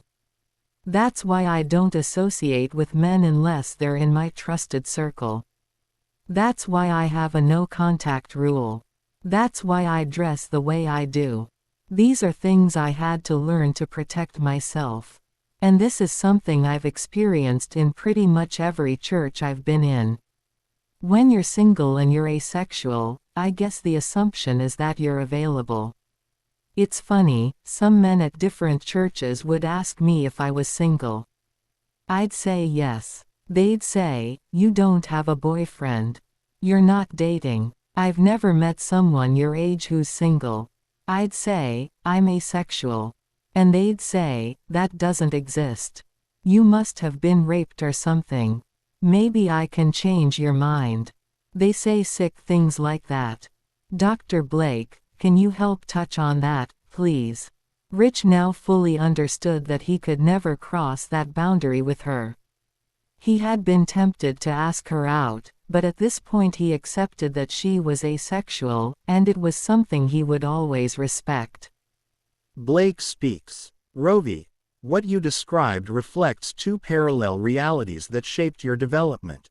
a lifelong asexual identity that was present from early childhood, and repeated attempts by adults and authority figures to override that identity through pressure, coercion, and sexual misconduct. Both of those realities matter, and both deserve to be understood clearly. Your asexuality is not a reaction to trauma. It is not confusion. It is not a phase. It is a stable orientation that you recognized long before any of these experiences occurred. When you were a child and said you wanted to live a celibate life like Mother Teresa or Jesus, you were expressing your internal truth with the language you had. That is consistent with asexual identity. There is nothing abnormal about it. The behavior of the adults in the foster home was not guidance. It was forced sexualization. When a guardian pressures a child to dress in ways that make them uncomfortable, pushes them toward dating, or attempts to shape their identity to match their own expectations, that is a violation of autonomy. It is coercive. It teaches a child that their internal sense of self is unacceptable. That kind of pressure does not change orientation, but it does create long-term harm. The experiences you had in the churches were not misunderstandings. They were sexual harassment and misconduct by married men in positions of authority. When a pastor or church leader uses their role to make sexual comments, initiate inappropriate physical contact, or test boundaries, that is an abuse of power. The fact that these men were married and held leadership positions only increases the severity of the violation. You were not imagining it. You were not misinterpreting it. These were adults acting inappropriately toward someone they believed would not challenge them. Rich understood her clearly. Everything she shared about her asexuality, her boundaries, and the way men had treated her made him certain of one thing. He would never approach her in a way that made her feel pressured, unsafe, or misunderstood. He respected her too much for that. At the same time, he also knew that asexual people could have relationships, just different kinds of relationships, built on trust, companionship, and emotional connection rather than physical attraction. He wasn't assuming anything. He wasn't expecting anything. But he didn't close the door in his mind either. He simply accepted that if anything ever existed between them, it would have to be on her terms, at her pace, and within her boundaries. For now, he was content with respect. He was content with trust.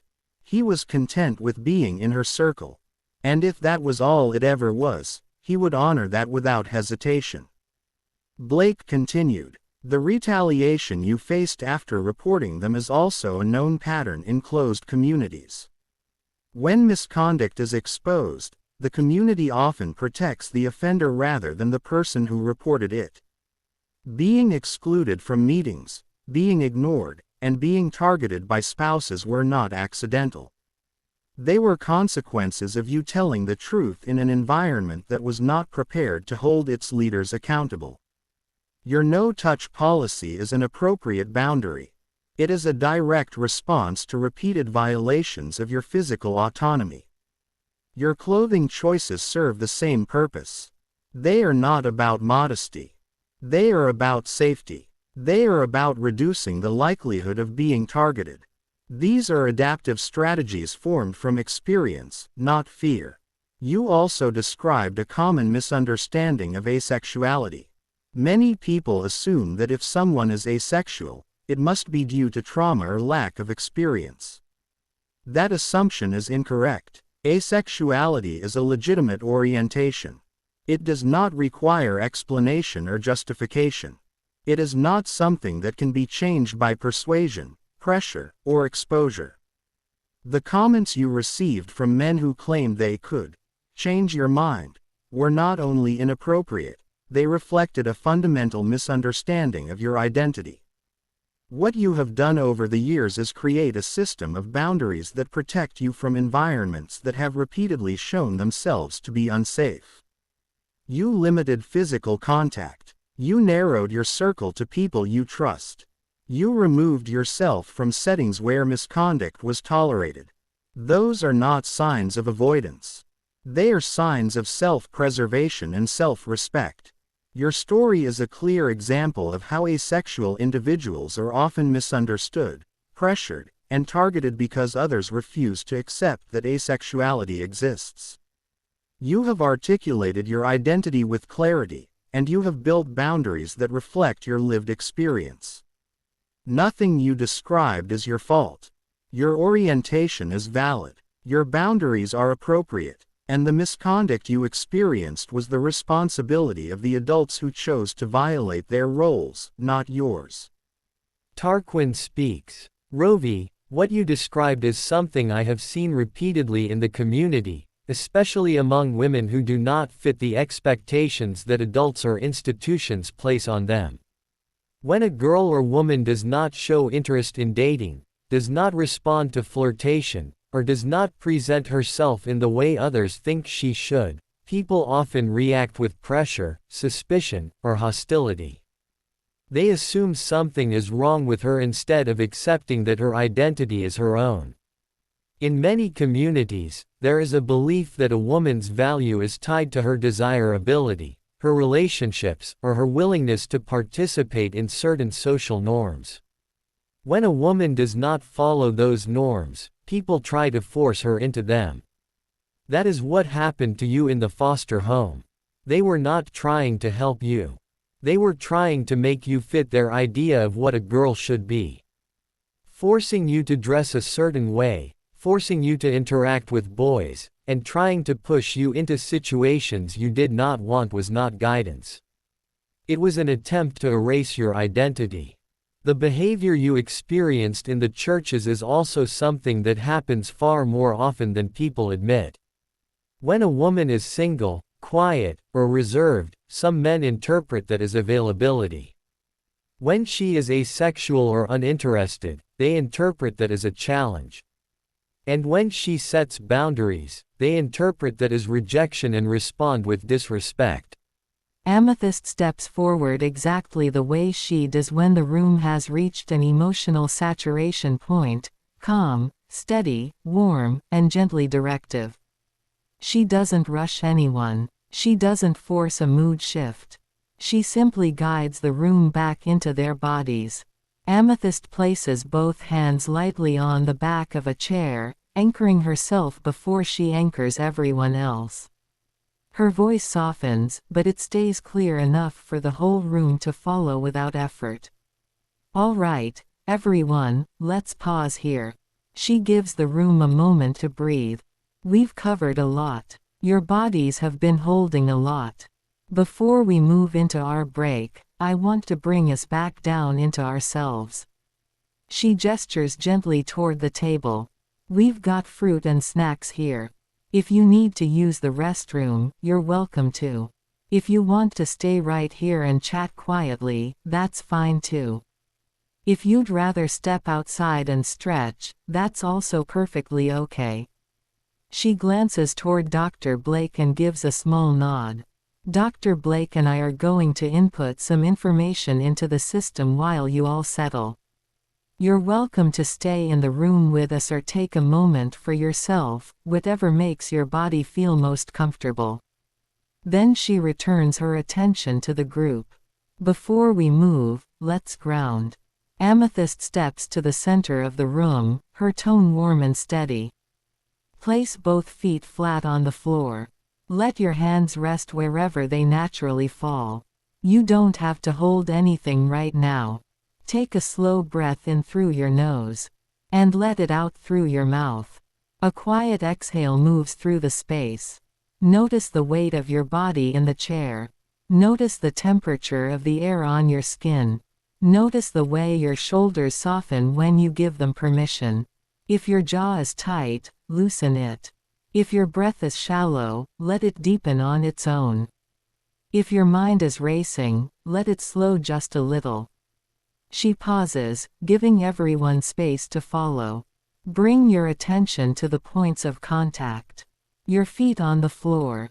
Your back against the chair. Your hands resting where they are. Another breath. You're here. You're safe. You're grounded. She lets the silence settle for a moment. All right, she says gently. We're going to take a little break now. She gestures toward the snacks. Feel free to grab some fruit, stretch, use the restroom, or just sit and breathe. Whatever your body needs. Her voice stays warm, steady, and reassuring. We'll come back together shortly. She steps aside, giving the room permission to move at its own pace. The room had thinned out. Earl and Peggy had stepped outside to stretch. Rovi had slipped away to wash her hands. Amethyst and Officer Henry were still nearby, quietly entering notes into the system. Only Rich and Dr. Blake remained at the table. Blake typed a few final lines into his laptop, then paused to spear a piece of fruit from the small plate beside him. He chewed thoughtfully, eyes on the screen. Rich sat across from him, hands folded, mind racing. He'd been quiet for several minutes, replaying everything he'd heard from Rovi, the childhood, the miseducation, the abandonment, the silence. And suddenly, her choices made sense in a way they never had before. Finally, he cleared his throat. Dr. Blake, can I talk to you? Blake looked up immediately, warm and attentive. Of course. He finished typing the last line, closed the laptop gently, and slid it aside. He picked up another piece of fruit, giving Rich his full attention. Rich exhaled slowly. I need to share something with you. Blake nodded, encouraging him to continue. Rich leaned forward a little, voice low. Some time ago, I took Karma out of the daycare where Rovi and Bonnie work. I did it because I wanted to remove the professional boundaries between us. I didn't want our connection to be stuck behind rules and business lines. Blake's expression softened with understanding. Rich continued. When I went to Rovi's house to pick up Karma's things, she asked why I pulled her out. She even offered to keep Karma there for free if it was about money. But I told her the truth. I told her I didn't want boundaries between us anymore. I didn't want to be in a business relationship with her. He shook his head at the memory. I felt embarrassed, like I'd said too much. I grabbed Karma's things and tried to leave. He smiled faintly, but she stopped me, gently. She asked what time my curfew was for my ankle monitor. I told her 11, and she said, would you like to stay for lasagna? Blake's mouth curved knowingly. Rich chuckled under his breath. I was excited, but I played it cool. I said yes, and it was, honestly, it was beautiful. Completely respectful. Just two people talking about life, work, karma. She asked about co-parenting with Sherry, and I told her it was going well, except for one thing. He took a breath. I told her I didn't want Sherry introducing Karma to her new boyfriend. Not yet. Not until Karma's older. Old enough to understand things. Old enough to speak up if something's wrong. He rubbed his thumb along the table edge. I told Sherry that. She got upset. Thought I was calling her boyfriend a bad person. We argued. He looked at Blake. And I told all this to Rovi. I probably shouldn't have dragged her into it, but she's easy to talk to. He swallowed. And you know what she said? She said, Rich, I agree with you. She told me to put it in writing with Sherry. Make it a rule for both of us. She said that was fair. She said that was co-parenting. He paused, voice softening. And then she said, I'm saying this as someone who wasn't protected. You're trying to protect Karma. You're right. He blinked hard. She even offered to talk to Sherry herself. Said sometimes women hear things differently from another woman. Said she could explain why I'm so firm about this. Said she'd share a little of what she's been through. He shook his head, still amazed. I couldn't believe she'd even offer that. And then the next morning, Sherry texted me. She said she agreed. She said she'd follow the rule. She said we could put it in writing. She said she wouldn't let Karma meet her boyfriend right now. He looked down at his hands. And Dr. Blake, this is the kind of woman I would love to marry. But I can't. And I've accepted that, I really have. He lifted his eyes. But the more she does things like this, the harder it is not to think about it. He sat back, quiet, vulnerable. Dr. Blake, what do I do with that? Blake listened without interrupting, not once. When Rich finished, Blake set his fork down and folded his hands, his expression warm but steady. Rich, he said gently, what you're describing isn't romantic confusion. It's clarity. He leaned in slightly. You're seeing Rovi's behavior through a new lens, the lens of understanding her history. And now you understand why she stepped in so quickly for karma. She wasn't trying to insert herself into your life. She was trying to prevent a child from experiencing what she did. He paused, letting that settle. That kind of instinct, to protect, to stabilize, to advocate, comes from surviving instability. It comes from knowing what it feels like to be unprotected. He continued, voice calm and clinical but deeply human. You're drawn to her not because you're confused, but because she represents safety, empathy, and emotional intelligence. She listens. She validates. She acts. Those qualities are rare. He held Rich's gaze. But here's the important part. You're not wrong for feeling what you feel. You're not inappropriate. You're not crossing lines. He softened his tone. You're simply recognizing goodness in someone who has earned your respect. He sat back slightly. And you're also respecting her boundaries, which tells me your feelings aren't impulsive. They're grounded. He added, you don't have to do anything with these feelings right now. You don't have to suppress them or act on them. You can simply acknowledge them as part of your internal landscape. Then, with a small, knowing smile, and the fact that you respect her enough not to act on anything inappropriate. That tells me you're exactly the kind of man who deserves a woman of her caliber, even if circumstances mean you can't pursue that. He finished gently. Let the feelings exist. Let the respect remain. Let the connection be what it is, meaningful, grounded, and safe. The room eased back into motion as people returned from the break.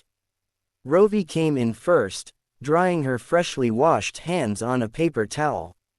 She moved with that soft, unhurried calm she always carried. She sat down beside Peggy, reached for a small plate, and began picking through the fruit, choosing grapes first, then a slice of pineapple. Earl wandered in behind her with a couple of donuts and a handful of mixed nuts. Peggy followed, cheerful as always, settling in with a small plate of snacks. The energy in the room lifted a little. Light conversation, soft laughter, the sound of chairs shifting. Rovi leaned toward Peggy, smiling as she told her something funny she'd seen on TV the night before. Peggy laughed, shaking her head, and Rovi's smile widened just a little. Rich glanced over at her. It wasn't a stare, just a quick look, the kind a man gives when he's trying to understand someone more deeply than he expected to. Then he looked back down at the table, jaw tightening slightly as if he were thinking through something he wasn't ready to say out loud. A moment later, he glanced over again, softer this time, almost thoughtful.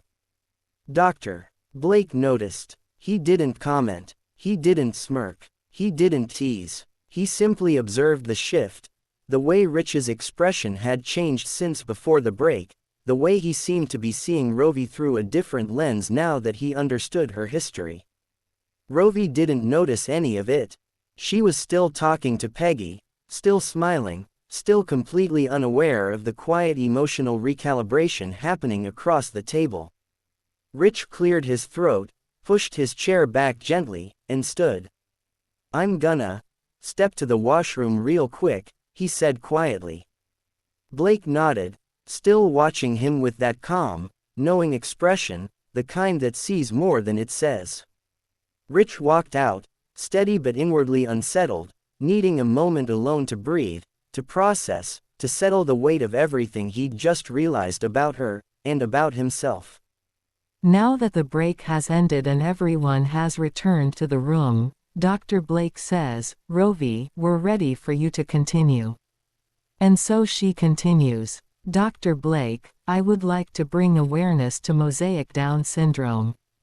I was diagnosed with mosaic Down syndrome in 2026, and for all those decades, I did not know I had mosaic Down syndrome. When I was diagnosed, I actually was happy, and I will tell you why.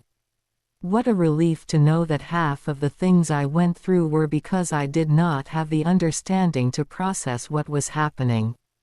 What a relief to know it was not because I was being dumb or stupid.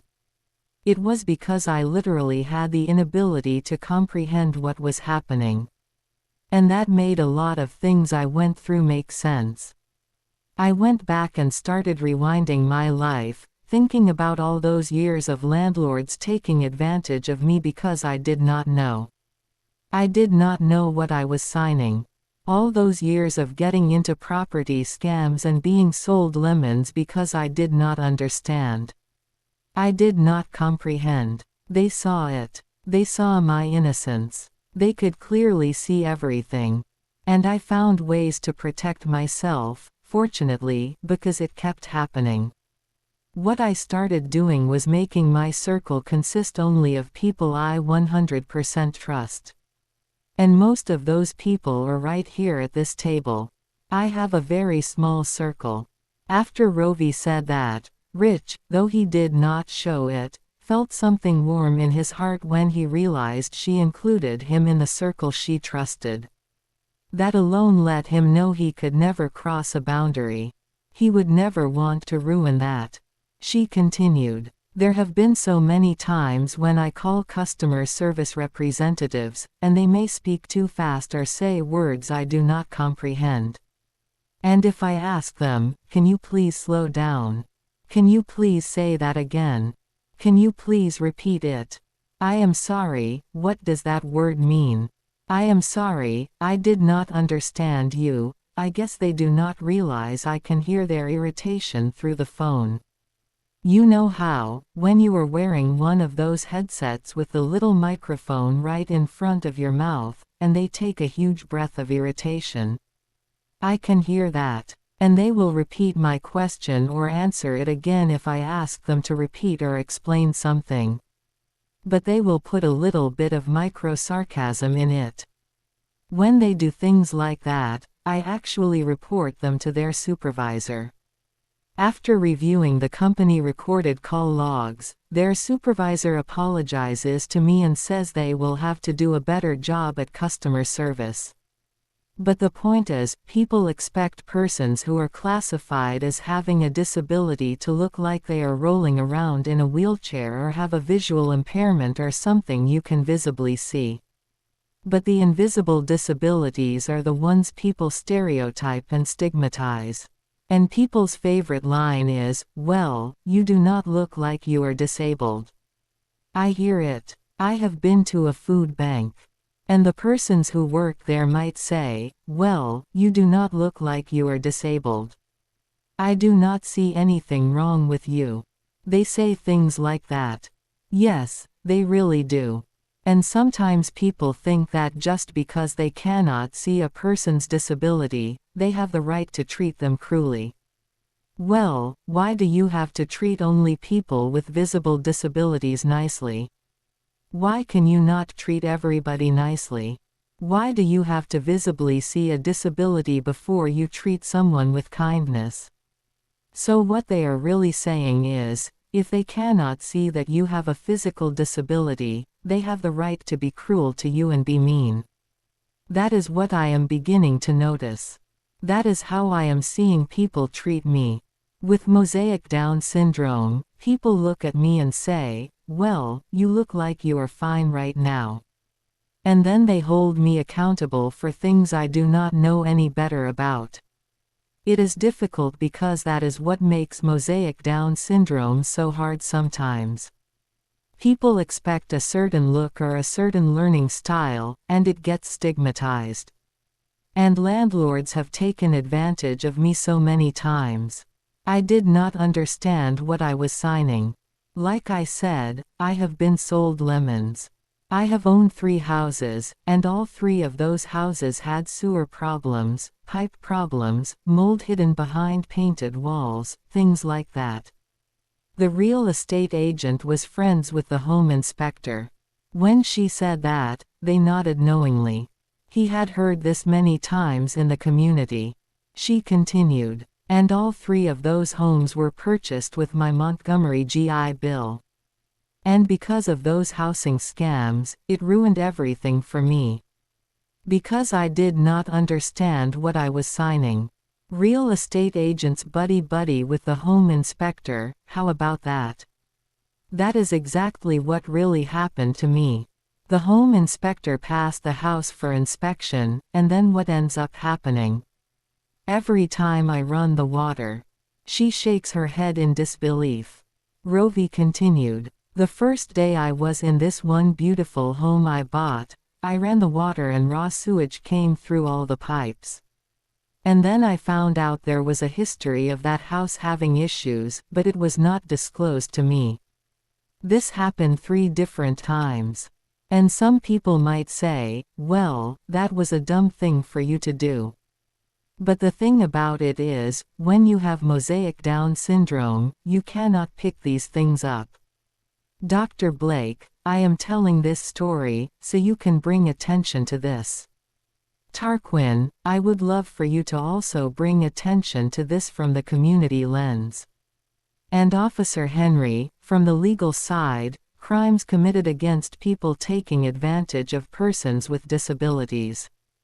This kept happening repeatedly. I tried to find a way to protect myself. And I said to myself, well, I just will not own houses anymore because I have no one to explain the fine print, and who can honestly help me understand what I am signing. I will never forget, I was renting, and this happened like 3 different times. 3 different landlords, male and female. Just out of the blue, they decided, hey, I am going to raise the rent to $800. When she said that, Peggy gasped. Blake nodded his head knowingly. He had heard things like this before. She continued, yes, $800. Now, I can understand due to the cost of living adjustment, maybe $10, maybe $50. I am okay with that. Even $100, because the cost of living adjustment affects landlords and property managers too. I get it. But $800. She was definitely taking advantage of me, knowing I had nowhere else to go, knowing I had limited credit. Little things like that. As soon as they detect that I have a developmental disability, they start to take advantage of it. And yes, this happened like 3 different times. One minute I move into this beautiful apartment that says, furnished. I am in there, and the next minute the landlord comes with a new contract and says, I have to charge you for the furniture. And I said, but it says furnished. She said, oh no, that was just, and she will just make up something like, that was just for advertisement purposes. And so she charged me an extra $300 for the furniture every month. Things like that kept happening over and over again. And then there were the male landlords who would ask me if I was single or if my family lived in the state. At the time, I was not familiar with grooming. Once a male landlord discovered that I was all alone and unprotected, he would cross boundaries. You are not going to believe this, but when one particular male landlord realized I had no protection, he began asking me to do favors. He wanted me to be his personal assistant. He kept coming over to my house to fix something, here and there. And he was married. He even asked if he could take a shower in my apartment because he lived so far away, and was sweaty and tired. I can see the expressions on some of your faces, but these are the things I had to deal with. He had other male renters in the area, so why would he come to a single woman and ask to shower in her apartment? Totally inappropriate. I shared this story with one of the male renters I knew, and even he said it was completely inappropriate. He said the landlord should never have come to my house and asked me that. Even he knew it was wrong. This is what I had to deal with. I had male landlords knocking on my door at 7, 8, 9 o'clock at night, wanting to visit, and their excuses were things like, "I just sliced open a piece of watermelon and wanted to share it with you." I would say, "No thank you, I'm in bed," and they would keep doing it. They crossed boundaries, stared too long, it was so creepy. And then the female landlords, the privileged type, would mistreat me because I was poor. They made comments about me not having a car, comments about my economic challenges. They would make excuses to come into my apartment just to be nosy and look around. They would see my therapy baby dolls and make comments like, "Why do you have these creepy dolls?" They would even say racist things like, "Why is your doll white? It should be brown like you." Yes, I can see the expressions on some of your faces. These are the things I had to deal with from the privileged female landlords. And because I was stuck there was nothing I could do but take the abuse. When the female landlords discovered that I had learning challenges, they stole my identity by coming over and asking for my birth certificate, my social security card, things that didn't make sense to me. I didn't have the understanding to know whether that was something they were supposed to do. And I told them, "You're not supposed to need that." It's not like they were a big property management company. They were private landlords, and I was just renting a room in their house. Yet they asked me for copies of my social security card and birth certificate, things I had never been asked for when renting a room. And that's when they stole my identity. That really did happen, multiple times. I've had my identity stolen, with people putting cars and other things in my name. Things that have ruined my credit to this day. So I stopped renting from landlords. That's what made me decide to just live in one of those extended stay hotels. Rich, at this point, understood why she preferred to live in the hotel. "Well, that right there," she continued, "that is exactly why I was living in the hotel. I lived there for years, years and years. And when I did, I had no problem. No problem with rent increases. No problem with creepy landlords coming to my apartment at 9 o'clock at night, male landlords trying to do inappropriate things. I did not have to deal with any of that anymore. But thankfully, Bonnie and Charles know their property management company very well, and they helped me get a cute little house in their neighborhood. So that is how I ended up in the little 3-bedroom house with the little playroom. I have all my toys, and I am very happy. I can use the other room for my sewing room. I am truly grateful. If it was not for Bonnie and Charles, I would still be in the hotel. So I am truly grateful for that. But Dr. Blake, back to what I was trying to say. This is all because when someone has mosaic Down syndrome and it does not have a look, people put you in a category. They will call you dumb, stupid, and ignorant because they cannot see your disability. They cannot see your learning issues. They cannot see how you are not able to process certain things. So can you bring awareness to this? And I would love to hear from the community side of it with you, Tarquin. And I would love to hear from the legal side of this, Officer Henry. Rovi, what you just described is a textbook example of how individuals with mosaic Down syndrome are placed at risk in environments where people exploit processing differences, social vulnerability, and invisible disabilities. Nothing you went through was your fault. Every pattern you described aligns with what we see clinically when someone has a condition that affects comprehension, boundary recognition, and real-time judgment. but does not present with visible signs that alert others to offer support instead of taking advantage. Mosaic Down syndrome often goes undiagnosed for decades because the presentation is subtle. Many individuals function independently, communicate clearly, and appear outwardly typical. But internally, there are differences in processing speed, comprehension, and the ability to detect manipulation or danger cues. That combination, capable on the outside, vulnerable on the inside, is exactly why people with invisible disabilities are targeted. You described landlords asking if you were single, asking if you had family in the state, asking if you were alone. Those are grooming questions. They are designed to assess whether someone has protection, support, or witnesses. People with Mosaic Down syndrome often miss the intention behind those questions because the disability affects social inference, the ability to read motives, detect red flags, or recognize predatory behavior early. That is not a flaw in you. That is part of the neurological profile. When the male landlord asked to shower in your apartment, when he kept coming over with excuses, when he crossed boundaries repeatedly, that was predatory behavior. Your difficulty recognizing the danger in the moment is not a reflection of poor judgment. It is a reflection of how Mosaic Down syndrome affects the ability to evaluate risk in real time. Many individuals with this condition understand danger only in hindsight, not in the moment. That is a known clinical pattern.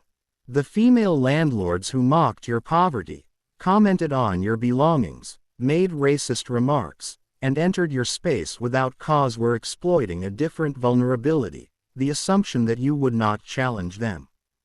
People with invisible disabilities are often treated as if they have no right to boundaries.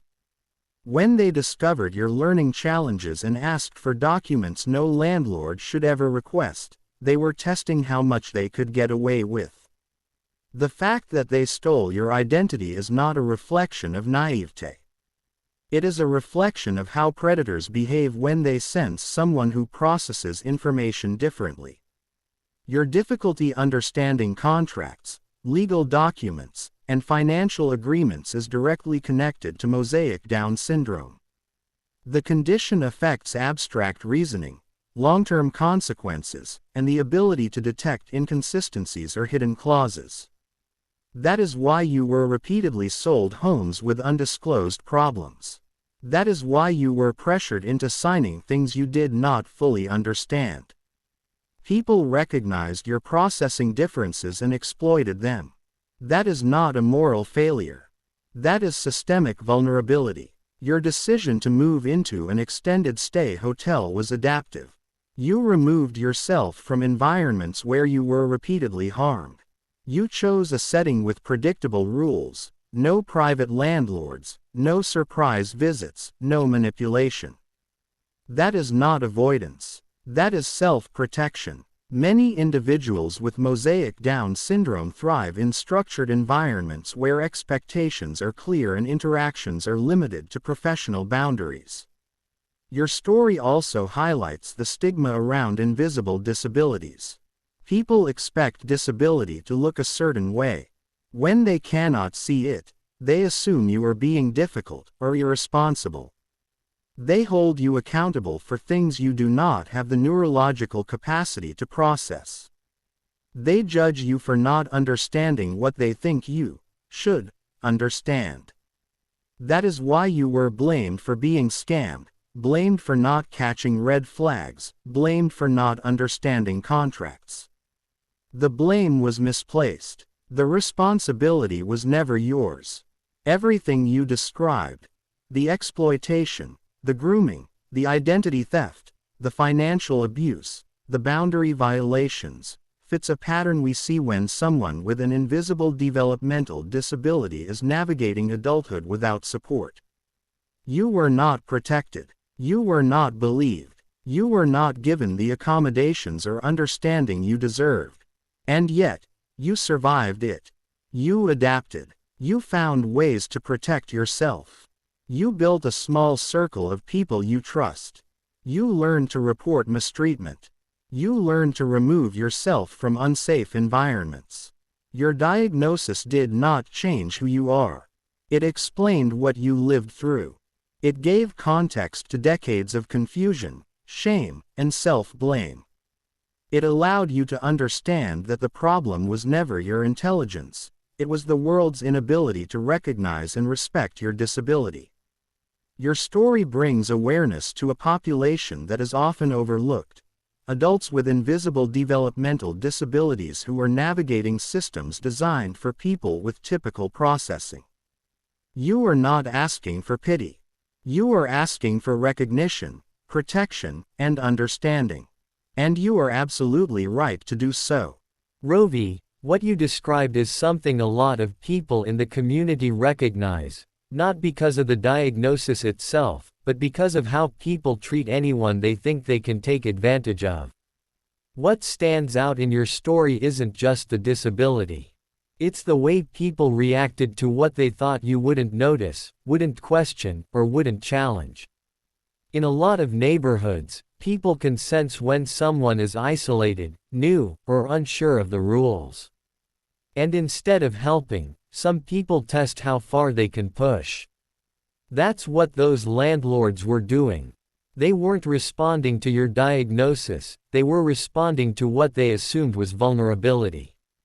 The male landlords crossing boundaries, showing up late at night, asking personal questions, trying to get into your space, that's not a misunderstanding. That's predatory behavior. And the sad truth is, people like that look for anyone they think won't push back. You weren't treated that way because of who you are. You were treated that way because they thought you were alone. The female landlords who mocked your income, judged your belongings, made comments about your therapy baby dolls, or tried to get into your personal documents, that's another kind of exploitation. Some people use their position to make others feel small, especially when they think the person won't know how to defend themselves. That's not about disability. That's about power. The identity theft, that's something the community sees far too often. When someone realizes you don't fully understand what they're asking for, they take advantage of the trust you're giving them. And once they get access to your documents, they use it for things you never agreed to. That's not a mistake. That's intentional harm. What you did afterward, choosing extended stay hotels, limiting who you let into your life, sticking with people you trust, that's what a lot of people do when they've been burned too many times. It's not fear. It's wisdom. It's learning from experience. It's protecting yourself in the ways you know how. And the thing that really stands out is this: you kept going. You kept trying to build a life. You kept trying to find safe housing. You kept trying to trust people. You kept trying to understand things that weren't explained to you clearly. You didn't shut down. You adapted. Your story shows how important it is for communities to look out for people who are navigating the world with challenges others can't see. Not because they're weak, but because the world isn't always kind to people who process things differently. You're not asking for special treatment. You're asking for basic respect, honesty, and fairness. And the truth is, your story is going to help a lot of people who have gone through similar things but never had the words for it. You're giving voice to something many people live with quietly. And that matters. Rovi thanks Dr. Blake, Tarquin, and Officer Henry for helping her understand everything more clearly. Then she says there is something she wants everyone to know about: the meaning behind her name. The name, Rôvi Vrusamâiἰς, is the phrase, I am a survivor, spelled completely backwards. That's why the name means so much to me. As soon as she said it, the entire room fell silent. People were stunned, not in disbelief, but in awe. Dr. Blake's expression softens the moment he hears the meaning of her name. He takes a slow breath, not out of surprise, but out of respect. Rovi, that is extraordinary, he says, his voice low and steady. You took the phrase "I am a survivor," a declaration most people struggle to say even forward, and you reversed it, reshaped it, and made it your identity. That tells me something very important about you. When someone takes a phrase like that and encodes it into their name, it means the survival wasn't just an event. It became a core truth, a pillar, a spine you built for yourself when no one else was building one for you. You didn't just survive what happened to you. You claimed it, you named it, and you turned it into something that belongs to you alone. Trauma often strips people of identity. It erases names, erases worth, erases the sense of who they are. But you did the opposite. You created a name that restores identity. A name that reminds you, and now all of us, of your resilience every time it's spoken. And the fact that it's spelled backwards is significant. It reflects exactly what your life has been. Surviving in reverse, healing in reverse, reclaiming in reverse. You had to build yourself from the inside out, from the end back to the beginning. That is not something many people can do. Your name is not just a name. It's a psychological anchor, a declaration, a reclamation. And now that we know what it means, it becomes even more powerful. You didn't wait for someone to call you a survivor.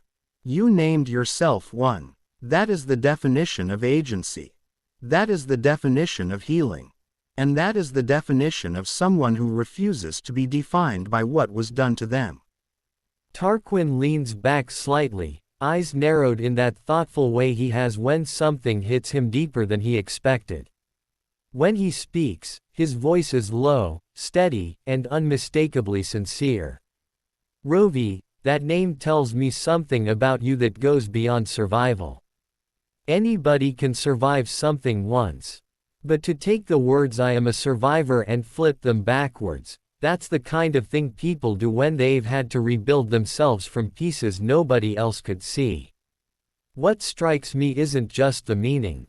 It's the intention. You didn't choose a name to sound pretty, or poetic, or mysterious. You chose a name that carries the weight of your whole journey, but you hid it in plain sight. That's something people do when the world hasn't given them the space to speak their truth out loud. That name, it's like a coded message you wrote to yourself. A reminder only you could read.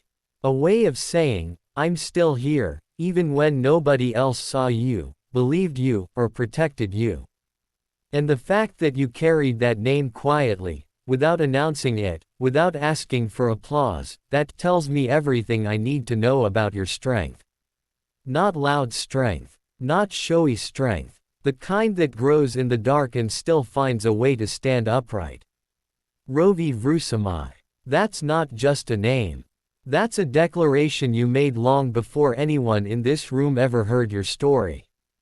You claimed your identity before the world ever gave you permission. And that's powerful. Earl shifts in his seat, that big easy country smile spreading across his face as he looks at Rovi. His voice comes out warm, steady, and full of that familiar older school affection. "Well now, young lady, I've known you since you were knee-high to a grasshopper," he says, shaking his head with a soft chuckle. "Back then you were going by a whole different name. And when Peggy told me you were coming back into town, she said, 'Earl, she goes by a new name now.' So that's what I called you, figured that's what you wanted. So that's what it was. But I'll tell you something, sweetheart, I never knew the history behind it, not a clue. And now that you done told us what it means, now I understand why you changed your name when you got out and started living your own life. Now it makes sense. You didn't just pick a name. You built one, you carved it out of your own story. You took something the world tried to take from you, your identity, and you flipped it right back on them. That's something special. That's something powerful. And I'll tell you this too. I'm proud of you, real proud. Because a lot of folks go through what you've been through and they let the world name them. They let the pain name them. But you named yourself. You said, this is who I am and this is who I'm gonna be. That takes guts. That takes backbone. He gives her a slow fatherly nod. So from now on, when I say Rovi, I ain't just saying a name, I'm speaking a whole testimony, I'm speaking a whole journey. And I'm gonna say it with the respect it deserves. Then he adds, with that familiar Earl humor. And don't you worry, I ain't gonna try to spell that last name backwards. My tongue will get tied in a knot and Peggy'll have to come rescue me.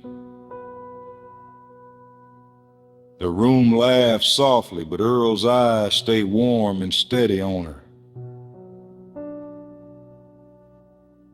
You did good, young lady, real good.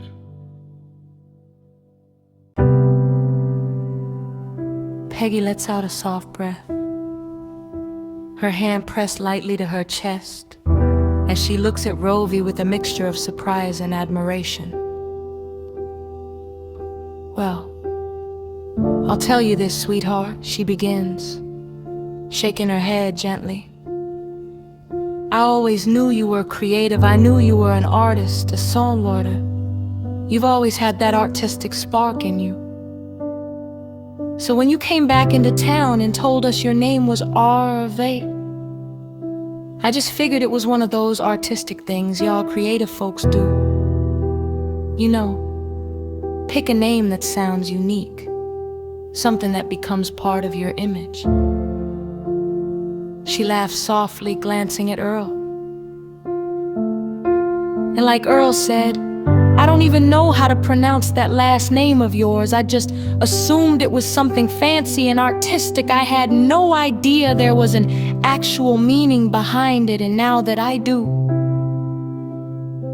Lord have mercy, I got that much more respect for you. Her expression grows more serious but warm. A lot of artists give themselves names that are trendy or flashy or a little bit egotistical, but not this. I have never, and I mean never, heard anybody name themselves something that powerful. I am a survivor, hidden backwards in your own name. That's beyond clever. That's profound.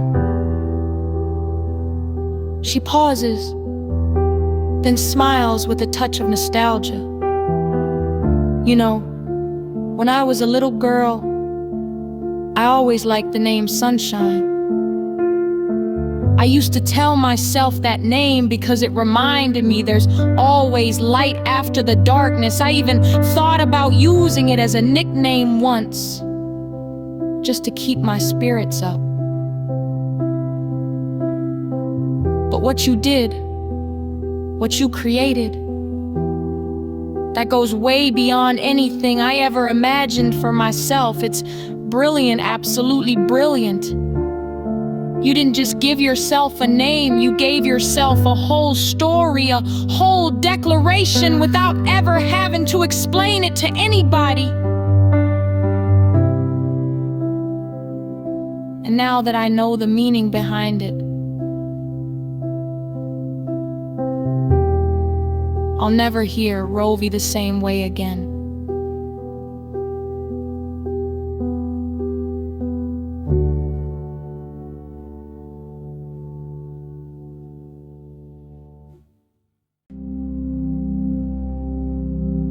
Rich shifts in his seat, trying to keep his expression neutral, though anyone paying attention, Blake, Tarquin, Henry, can read the undercurrent running beneath his calm exterior. He looks at Rovi with a steady, respectful gaze. Rovi, I just want to say something. He clears his throat, choosing his words carefully. I've heard the name Rovi before, but not with that last name. There was an artist who went by Rovi, so I just assumed it was a normal name. I had no idea you created an entire phrase. I am a survivor, and turned it into your identity. That's beyond brilliant, like Peggy said. It looks so real, so natural. I never would have guessed it had that kind of meaning behind it. And I want to tell you something about myself. I'm not bragging. Honestly, I'm ashamed of it. But everyone in this room knows I used to go by the name Felony. It's not like I chose it. People gave me that name. They gave it to me because back in the day, I was getting away with things I shouldn't have been doing: grand theft auto, burglary, real felonies. And because I could get people what they wanted, the name stuck. He shakes his head, the shame clear but controlled. I'm embarrassed to admit it, but back then, it made me feel cool. I used to be a nerd, believe it or not, artistic, creative, kind of like you. But being a creative guy, you get made fun of. So when people started calling me Felony, it did something to my ego. I leaned into it. I introduced myself that way, like it was some badge of honor. It wasn't I was just caught up in a bad place. Well, I've served my time. I'm serving my time to society. I'm paying the debt I owe. And now that I'm in the re-entry program, I go by Rich. He glances at Officer Henry. And hearing your story, it gives a whole new meaning to AKA's. Officer Henry has to put aliases into the database when he arrests people. Street names like Felony, Cash, Dash, Swipe, Runner, names people use to hide behind or hype themselves up. He looks back at Rovi. But your AKA is I am a survivor. That means you chose a path that's healthy, positive, strong. Meanwhile, I chose a name that represented the worst version of myself. A name that said I was proud of what I was doing. After hearing what your name really means, I'm honestly ashamed I ever went by mine. You created something powerful, something that looks like a real name but carries a whole story inside it. I'm blown away by how creative that is. And like I said before, just when I think I've got you figured out, you surprise me again. He gives her a small, genuine smile, the kind that holds admiration but never crosses a line. That's all I wanted to say, Rovi. She gives him a gentle smile back. Officer Henry had been silently observing everyone at the table while listening to Rovi's story with full attention. As she spoke, he wrote down notes, listing every violation and every charge that applied. He didn't interrupt, he didn't react, he waited until she finished her entire story so he could see the full picture before responding. Once he gathered all the information, he was ready to address each act committed against her and give his legal feedback. Officer Henry speaks. He took a slow breath. His voice was calm, level, and unmistakably authoritative. The voice of a man who has spent years reading people, reading danger, and reading the law. He said, "Rovi, I'm going to speak to you directly. And I'm going to tell you exactly what was done to you in the language of the law. Not to re-traumatize you, not to sensationalize anything, but so you understand, fully, that what happened to you wasn't a misunderstanding. It wasn't a mistake, it wasn't something you should have known better about. It was crime, multiple crimes, serious crimes, felonies, and if these individuals were standing in front of me today, I would put cuffs on them without hesitation."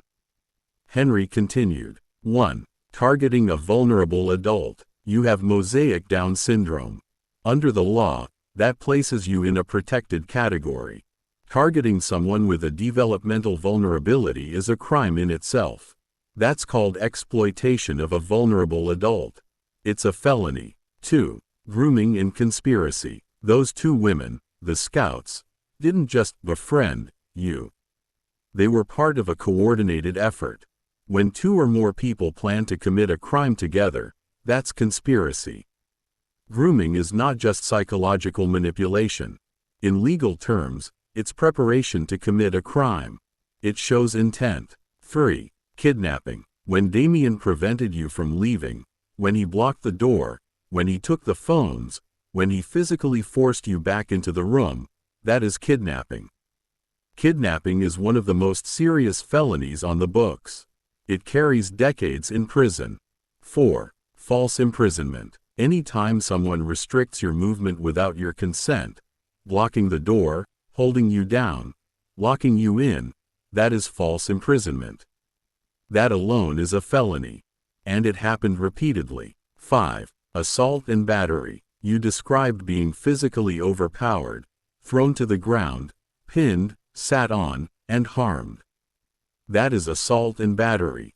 Battery is any unwanted physical contact that causes harm or pain. What you described is aggravated battery, the kind that carries serious prison time. 6. Starvation and deprivation. Feeding you crackers, denying you proper nutrition, especially during pregnancy, that is criminal neglect. It is also considered abuse of a vulnerable adult. Neglect is not a small charge. It is a felony. 7. Medical neglect. Denying you medical care during pregnancy, refusing to let you go to the hospital, ignoring infections, that is medical neglect. It is also endangerment. Endangerment of a pregnant woman is a felony. 8. Reproductive coercion. Forcing someone into pregnancy is a crime. It is a violation of bodily autonomy. It is recognized under multiple statutes as reproductive coercion. This is not a gray area. It is a prosecutable offense. 9. Child endangerment. The baby being born with untreated infections, the lack of medical care, the immediate separation, that is child endangerment. Child endangerment is a felony. And in this case, it was intentional. 10. Taking the baby. Removing a newborn from the mother without consent is child abduction. It is one of the most serious crimes involving minors. That alone could put someone away for a very long time.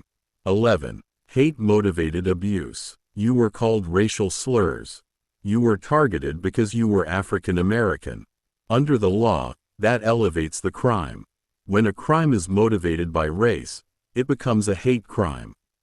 That increases sentencing. 12. Spiritual abuse. Mocking your faith, using your religion against you.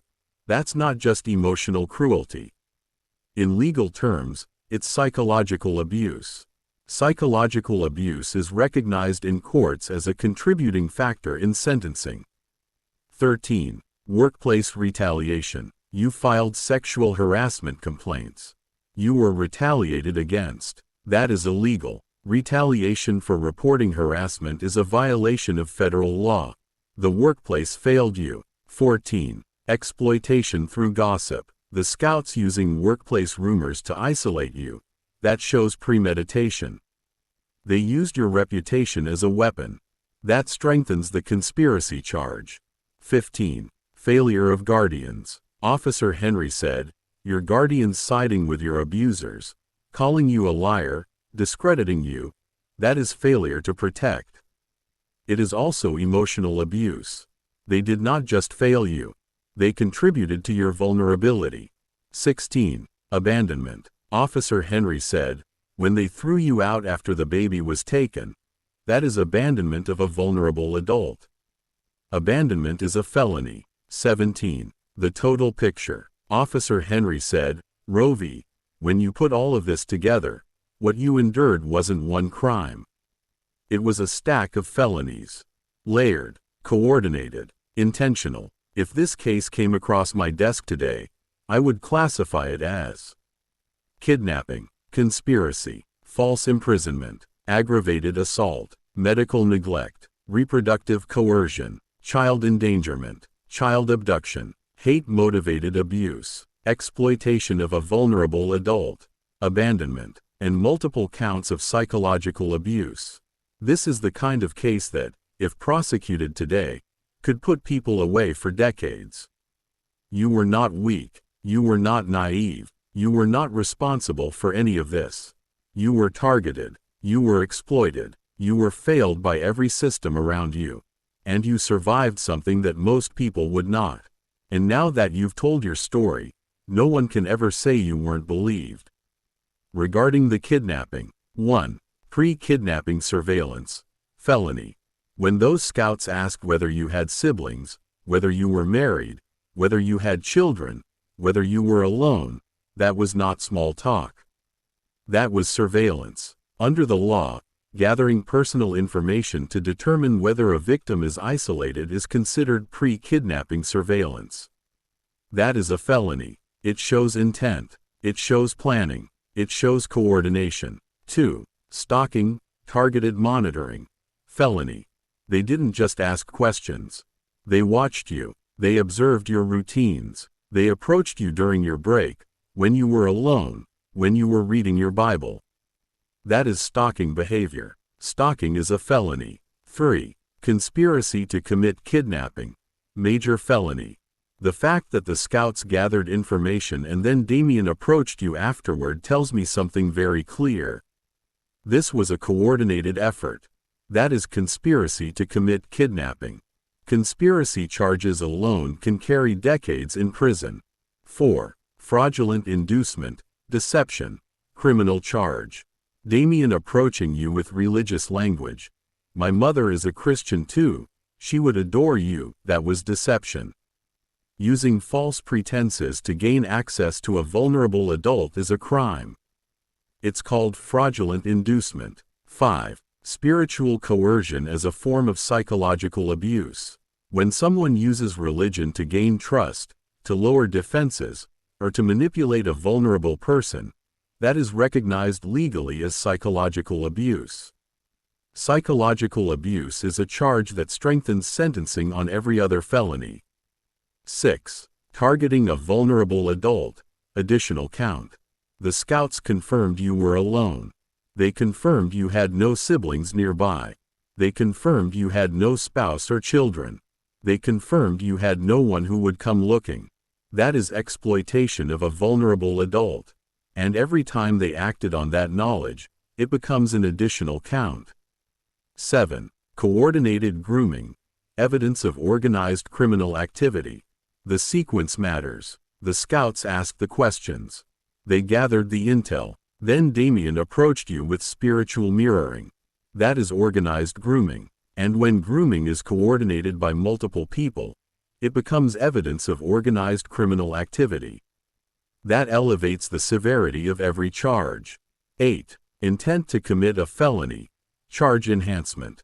When someone gathers information about your family, your isolation, your living situation, and then approaches you with false trust, that shows intent. Intent to commit a felony is itself a felony. 9. Abuse of religious trust.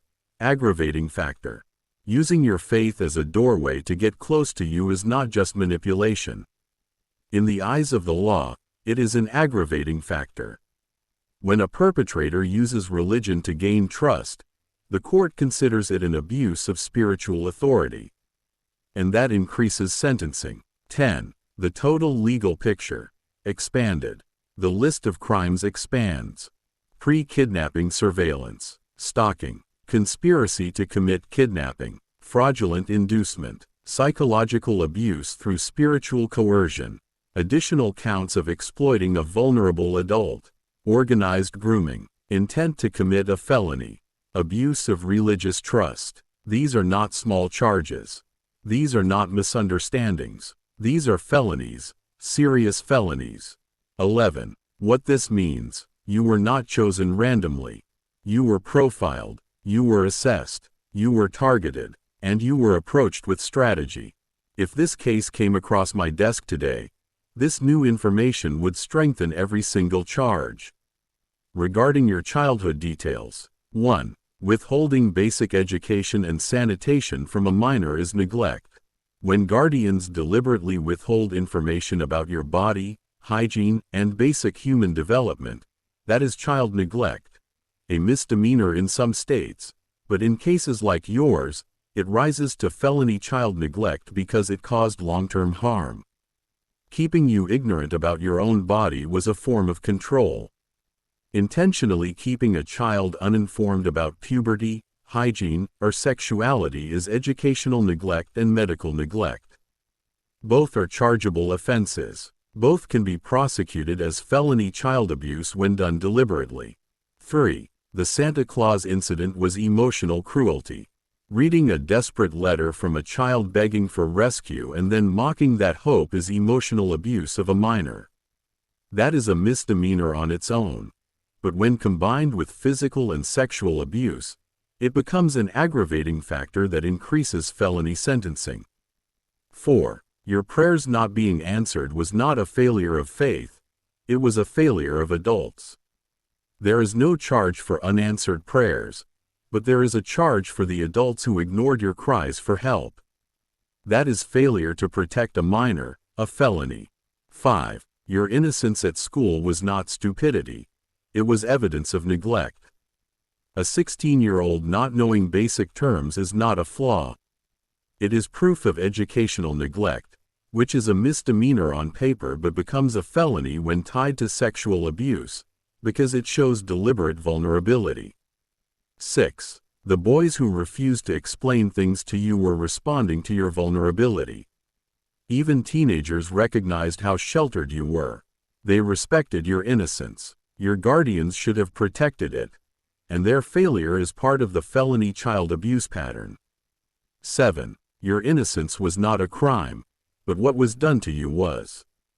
Everything you described, the withheld information, the humiliation, the emotional manipulation, the intentional ignorance, these are all forms of abuse. The law recognizes educational neglect, misdemeanor or felony depending on harm, medical neglect, felony, emotional abuse of a minor, misdemeanor with felony enhancement, psychological abuse, aggravating factor, failure to protect a child, felony, intentional deprivation of essential care, felony, cruelty to a child, felony, child endangerment, felony, contributing to the delinquency or vulnerability of a minor, misdemeanor or felony depending on state. 8. The total legal picture is even larger now. The list of crimes expands to include felony educational neglect, felony medical neglect, felony emotional abuse, felony psychological abuse, felony failure to protect, felony child endangerment, felony cruelty to a child, felony intentional deprivation of care, misdemeanor contributing to the vulnerability of a minor, aggravating factors that increase sentencing on every other charge. These are not small charges. These are not misunderstandings. These are not parenting mistakes. These are crimes, and most of them are felonies. 9. And now I'm going to answer your question directly. Yes, crimes were committed against you. Many crimes, over many years, by multiple adults. He continued, you were not responsible for any of it. You were not complicit. You were not too naive. You were not too trusting. You were a child, and everything that happened to you was the result of adult choices, not yours. 10. You survived something no child should ever have to survive. You survived without guidance, without protection, without information, without support, and without safety. And the fact that you are standing here today, speaking clearly, seeking truth, reclaiming your story, is extraordinary. You were not the problem. You were the victim of felonies. And you deserved protection every step of the way. Now, let's continue. 1. Forcing you to chemically alter your hair. Charge: felony assault, felony coercive control. Forcing someone to chemically alter their hair, especially using harsh products, is assault. When it's done as part of domination or control, it becomes felony coercive control. This is not preference. This is bodily harm. 2. Forcing you to wear wigs and change your appearance. Charge: felony psychological abuse, felony identity coercion. Demanding you wear a wig, demanding you look like a specific celebrity, and punishing you when you refused. That is identity coercion, a recognized form of psychological abuse. When it's tied to sexual exploitation, it becomes a felony. 3. Fetishizing you as Beyoncé. Charge: felony sexual exploitation. Reducing you to a fantasy image and forcing you to conform to it is sexual exploitation. That is a felony. This is not attraction. This is objectification used as a weapon. 4. Punishing you for refusing to wear the wig. Charge: felony domestic violence, felony assault. When you refused to wear the wig and he punished you, that is domestic violence. That is felony assault. Your refusal was a boundary. His response was a crime. 5. Calling your natural hair ugly and forbidding you to wear it. Charge: emotional abuse, misdemeanor with felony enhancements. Attacking your natural hair is emotional abuse. When combined with physical harm, it becomes a felony enhancement. 6. The guardians doing the same thing years earlier. Charge: felony child abuse, felony cultural abuse. Your foster guardians forcing you to hide your natural hair, forcing you into Eurocentric styles, and punishing you for wanting to wear your natural texture. That is felony child abuse. It is also cultural abuse, which courts recognize as a form of psychological harm. 7. The guardians teaming up with Damien in court. Charge: felony witness intimidation, felony obstruction of justice, felony conspiracy. When your foster guardians aligned with Damien to discredit you in court, that is witness intimidation, felony, obstruction of justice, felony, conspiracy to conceal a crime, felony. This is extremely serious. Adults conspiring to silence a victim is one of the highest level felonies in the justice system. 8. The judge dropping the charges because of their alliance. Charge: institutional failure, not criminal on your part. The judge dropping the charges is not a reflection of your credibility. It is a reflection of institutional failure. Your case was not dismissed because you were unbelievable. It was dismissed because the abusers manipulated the system. 9. Music triggers, rap, heavy metal, R&B, soul. Not a crime, but evidence of trauma association. Your triggers around certain music genres are not preferences. They are trauma imprints. The law recognizes trauma association as evidence of prolonged abuse. 10. The total legal picture, with the new details added.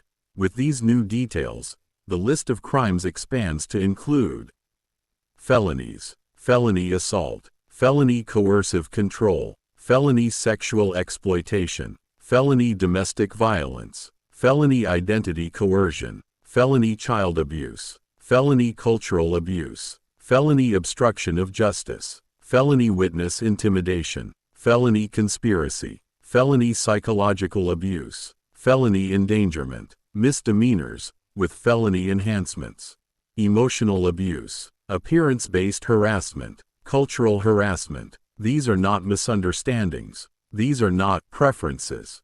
These are not relationship issues. These are crimes, and most of them are felonies. 11. The truth you need to hear. Rovi, everything you described. The hair, the wigs, the forced appearance, the fetishization, the retaliation, the alliance between abusers, these are all criminal acts.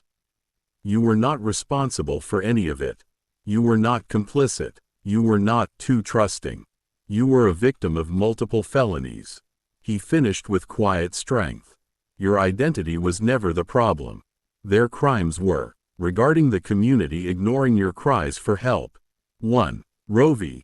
What you described is called failure to report child abuse. Charge, misdemeanor or felony, depending on state.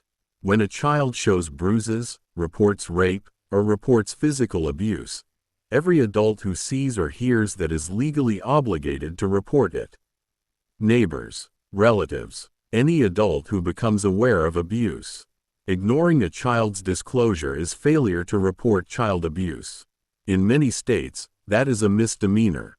In severe cases, especially when the child is in immediate danger, it becomes a felony.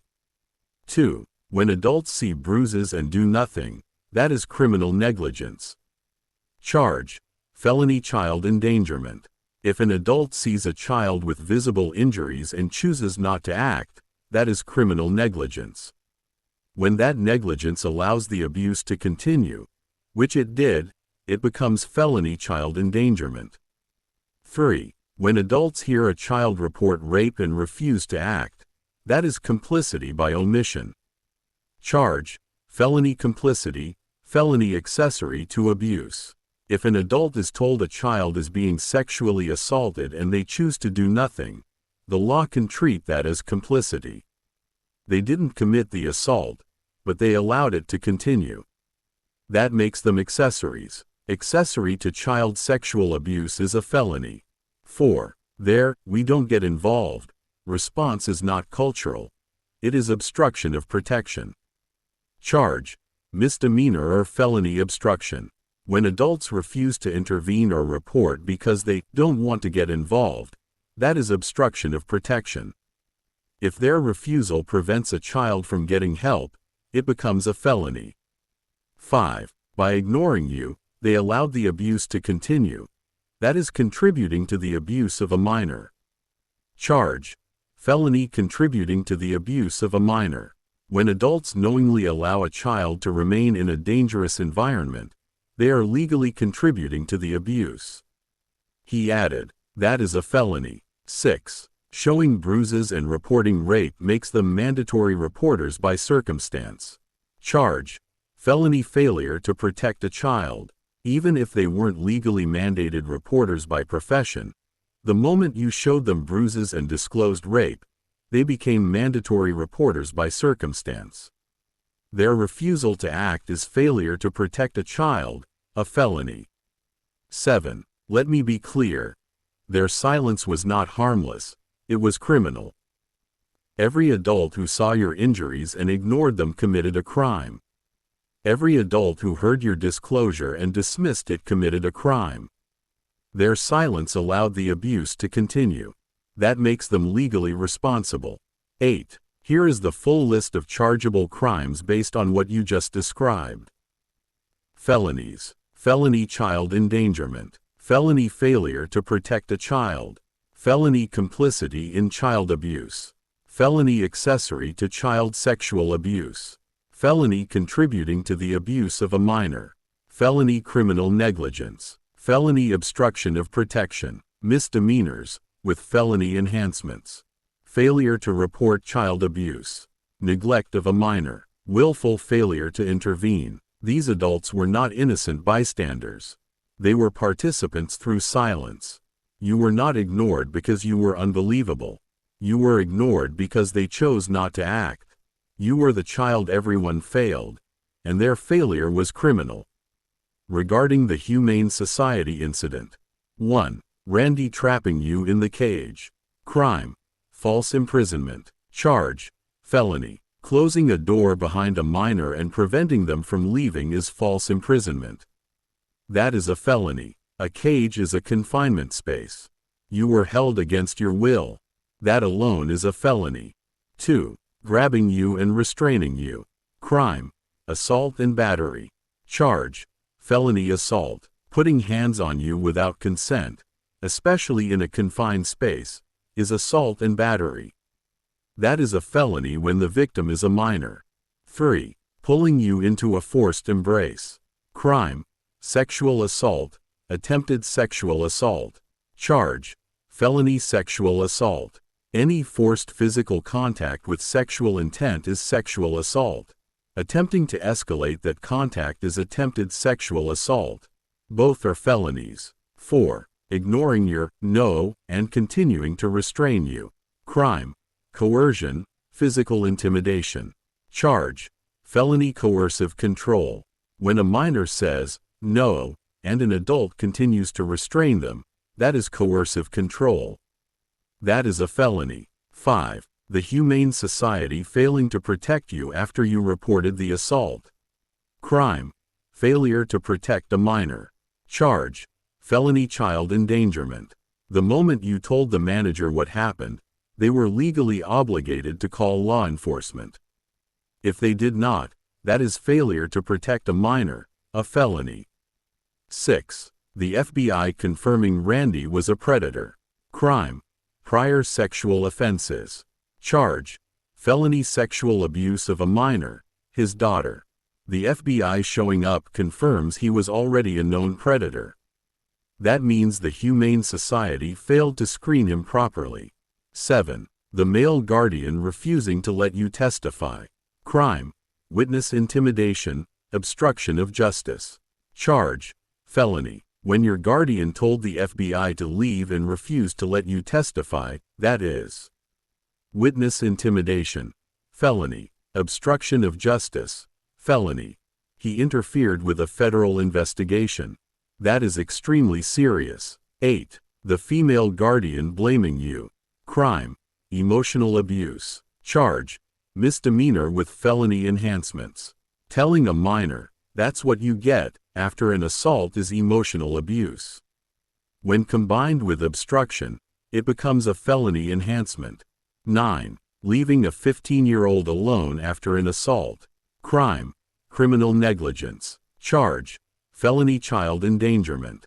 Leaving a traumatized minor alone with no comfort, no support, and no medical evaluation is criminal negligence.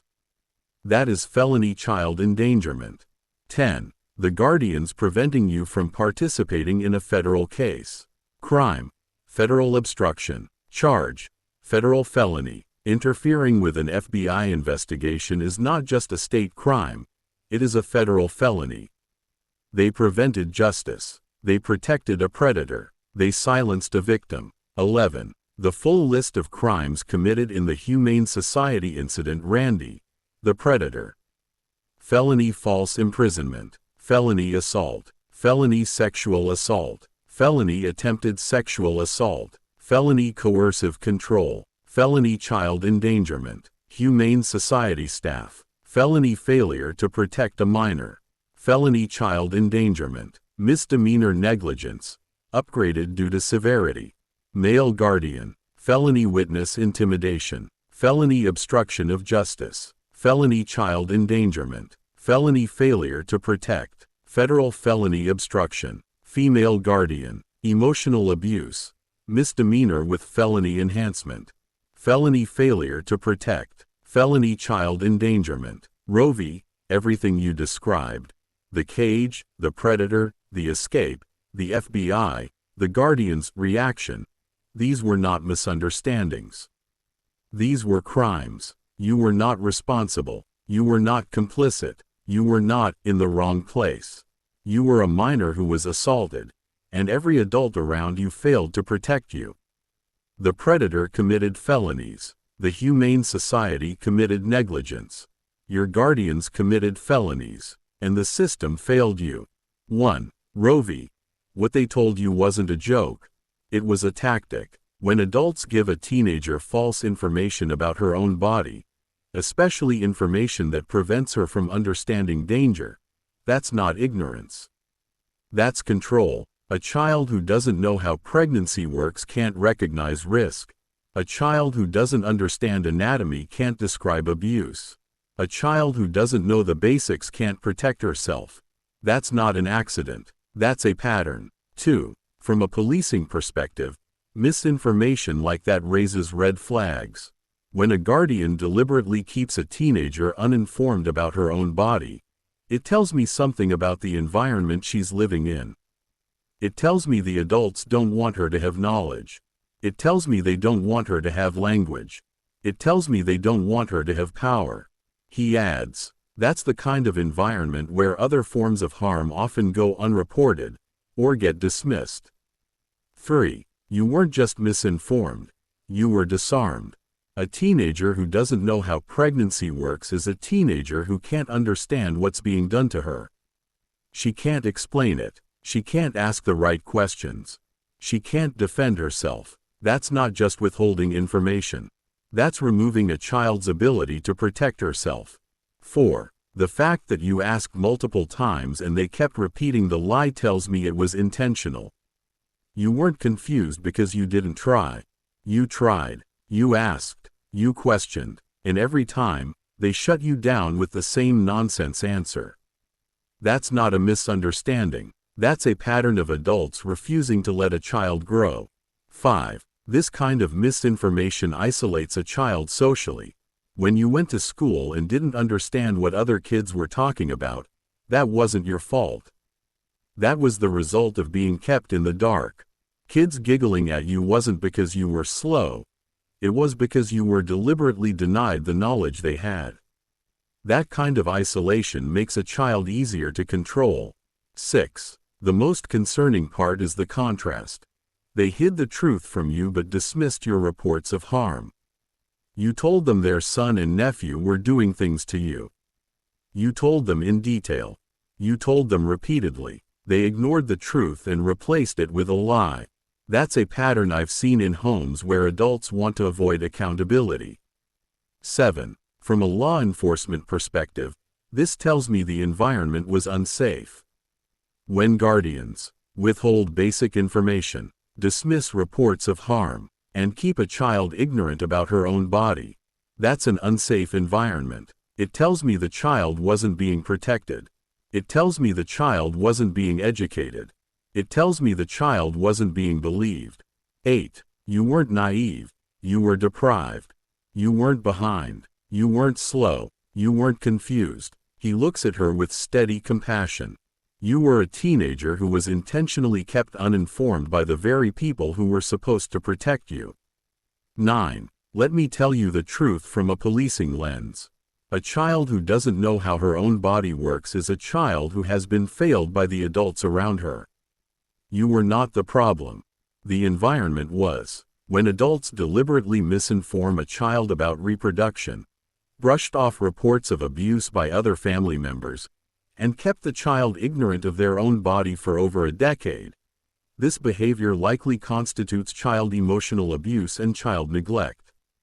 While laws vary by jurisdiction, this scenario fits several legal definitions of maltreatment. Emotional abuse, psychological maltreatment. This involves a pattern of behavior that harms a child's cognitive, emotional, or psychological development. Deliberately misinforming a child about their body to a degree that impairs their understanding of reality and causes confusion, anxiety, or helplessness is considered emotional abuse. Child neglect. Neglect is the failure of a caregiver to provide necessary care, which can include failing to provide essential information for a child's safety, health, and development. Corrupting a minor, exploitation.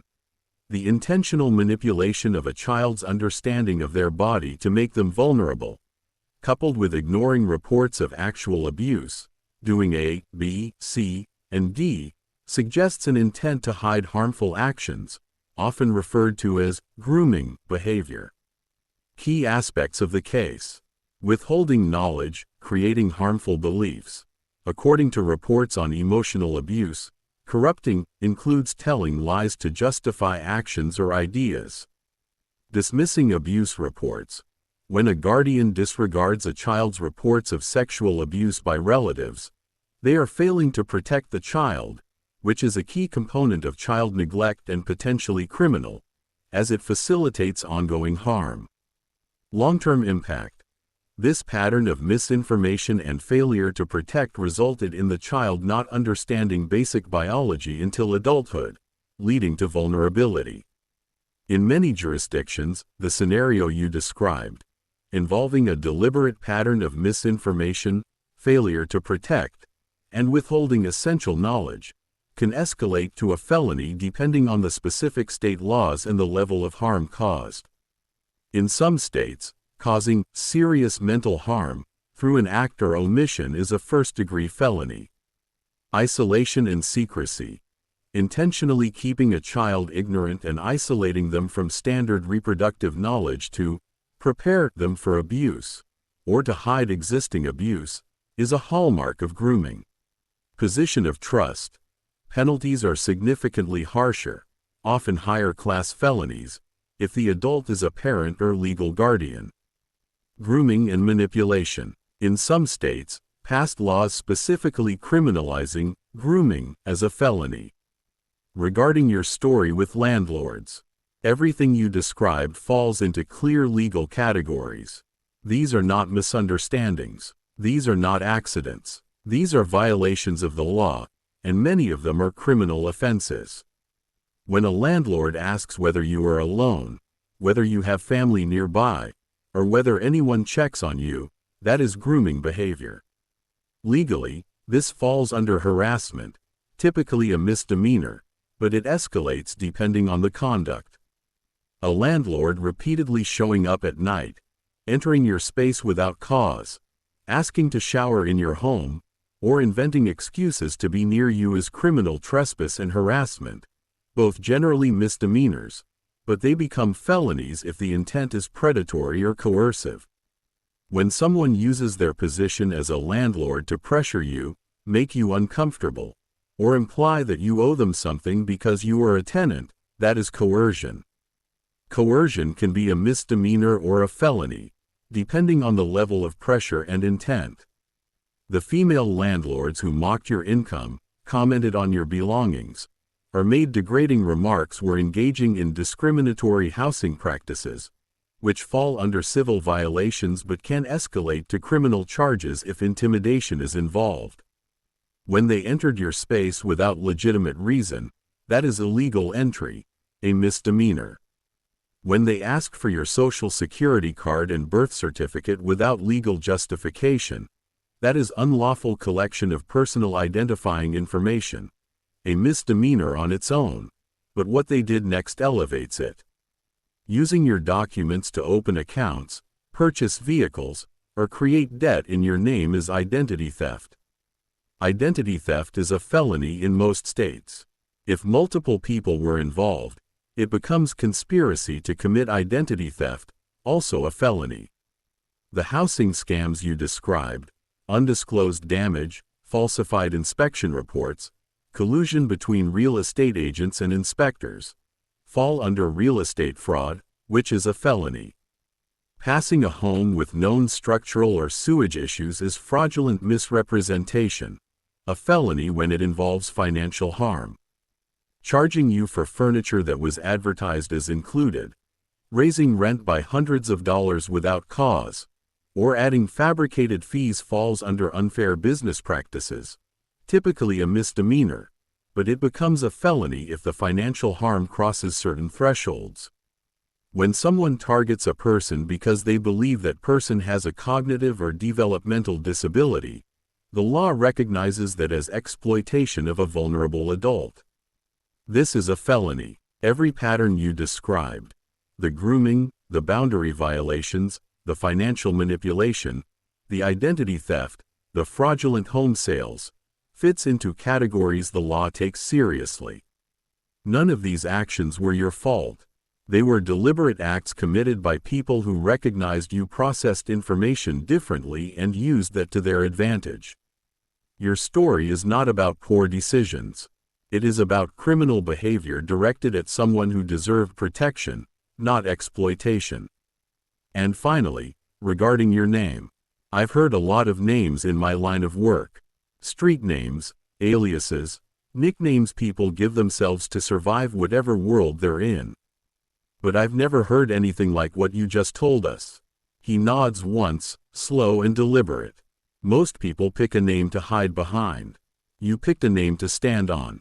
He studies her for a moment, not intrusively, but with the kind of respect a seasoned officer gives someone who has walked through fire and come out with their spine intact.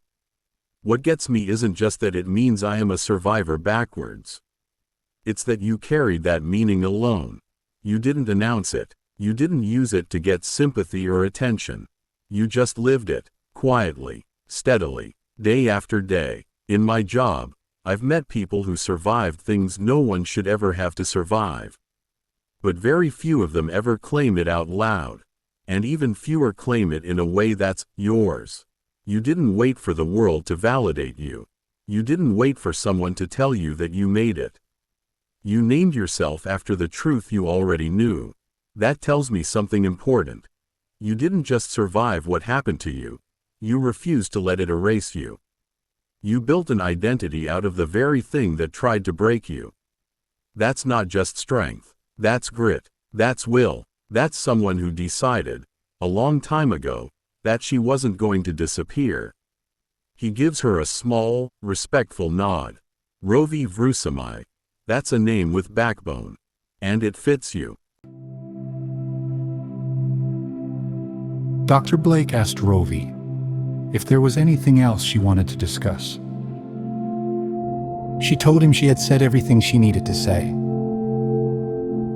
She thanked Dr. Blake, Turkin, and Officer Henry for their input, explaining that she had learned more about herself and now had a clearer understanding from a clinical perspective. Dr. Blake thanked her again. Turkin and Officer Henry thanked her as well. Amethyst stepped forward to lead the closing grounding ritual. When the ritual ended, the meeting was dismissed. Rich stayed behind for a moment. He wanted to say something to Rôvi, but he allowed her to finish speaking with Earl and Peggy. He stood off to the side, putting a few things into his backpack. When Earl and Peggy finished, Peggy gave Rôvi a hug, and they left.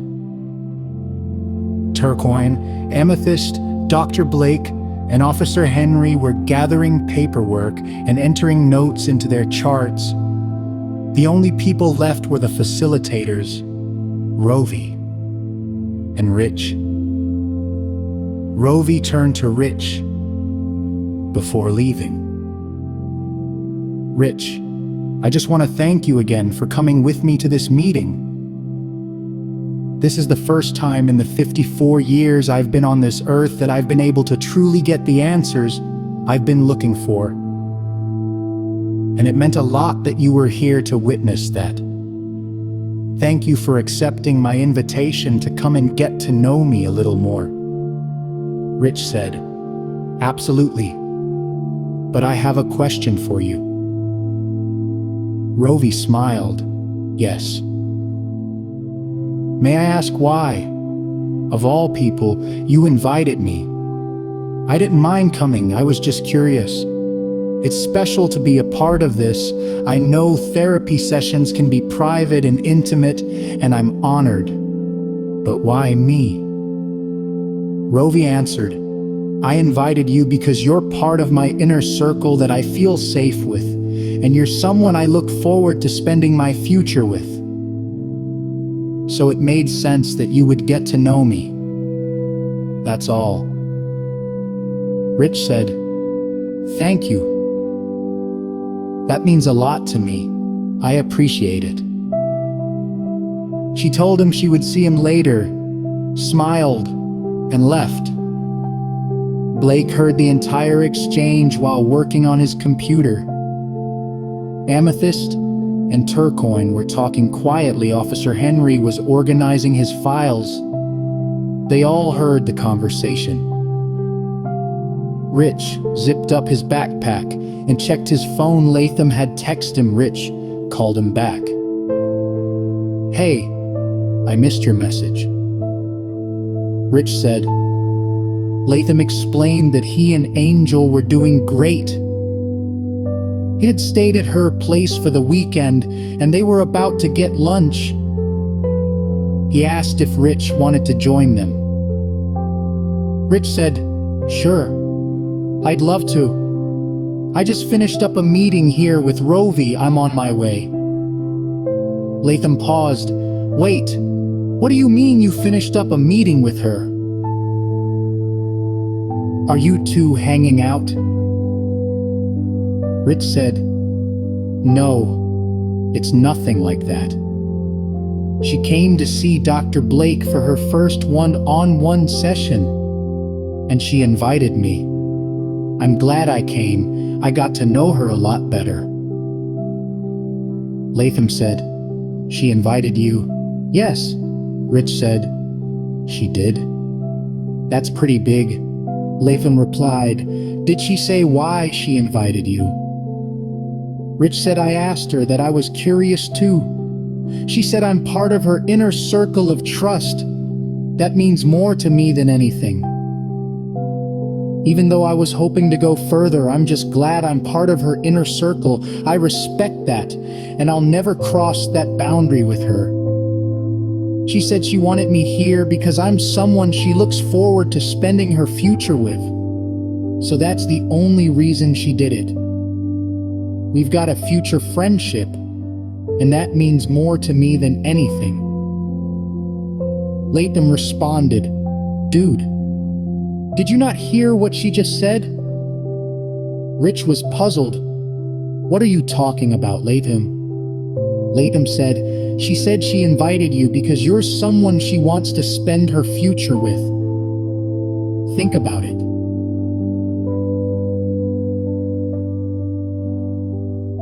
That was when Rich froze.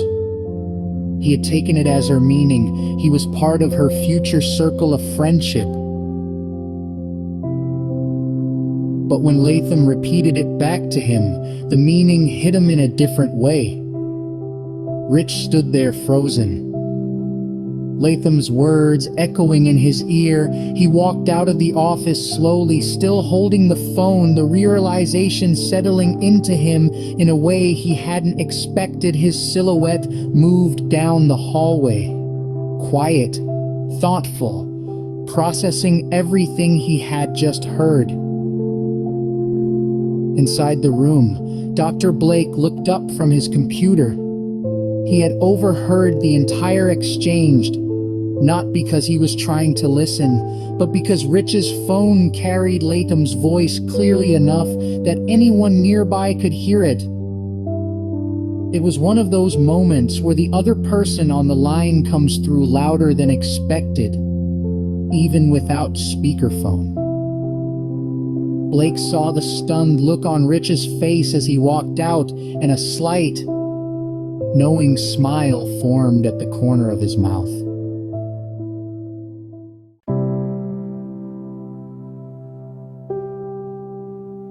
Later that afternoon, after Rich enjoyed his lunch meet-up with Latham, Angel and little Latham Jr., he felt refreshed and recharged. When he got back to his apartment, he walked in and passed some of Karma's toys left on the floor from the weekend. He went over to his desk, set his backpack down, and sat quietly. His mind drifted back to what Latham had suggested. What he thought Rovi meant when she said, "You're someone I want to spend my future with." Rich replayed it over and over in his head. Surely he thought she meant I'm someone she looks forward to having in her circle of friends. He replayed her last words to him, her last smile, her micro gestures, and nothing stood out. She was exactly the same as she had always been since the day she met him. But then again, she was asexual. Maybe that was what confused him. Asexual individuals don't flirt, and if they do like someone, it's almost impossible to tell. They operate on a different system, one he hadn't been able to decode. I can't approach her the way I approached heterosexual women in the past, he thought. It would come off as crossing boundaries. So what do I do? This is the first time I've ever had an interest in an asexual individual. I don't want to make a mistake.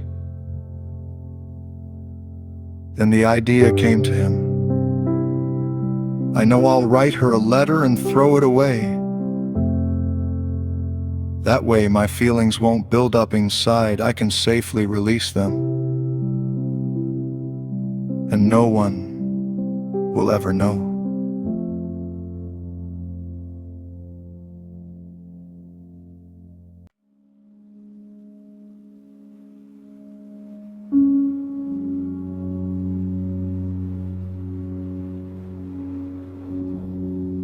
He pulled out a piece of paper and began to write.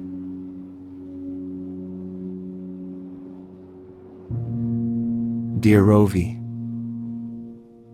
I'm not making the same mistake twice. I'm not typing this on a phone where a slipped thumb or a heavy eyelid could send it before it's ready. I'm writing this by hand, and when I'm done, I'm going to destroy it. But I need these thoughts out of my head. I could see myself spending the rest of my life with a woman like you. I know you mentioned in class today that you don't experience sexual attraction. I want you to know that's a sacrifice I'm willing to make. If all you want is companionship, a real emotional partnership, I'll accept that. We don't ever have to go there. Listening to you today, all the pieces of the puzzle clicked into place. I'm so glad I was there to hear it, because it made my feelings for you hit that much deeper. It makes me want to protect you. It makes me want to... Well, I'm starting to make a fool of myself now. But I'll say this, I've dated in the past, and it was always short-lived. It was based on hormones, and when the spark died, there was nothing left to hold it up. I've matured going through the re-entry program, and becoming a father has shifted my priorities. I know what matters now, and what matters is you. My thoughts about you are 100% pure. I don't see you in some inappropriate way. To me, you're almost like this angelic being, a mystical presence gliding through a world that doesn't deserve you. You feel untouchable. You're just too precious.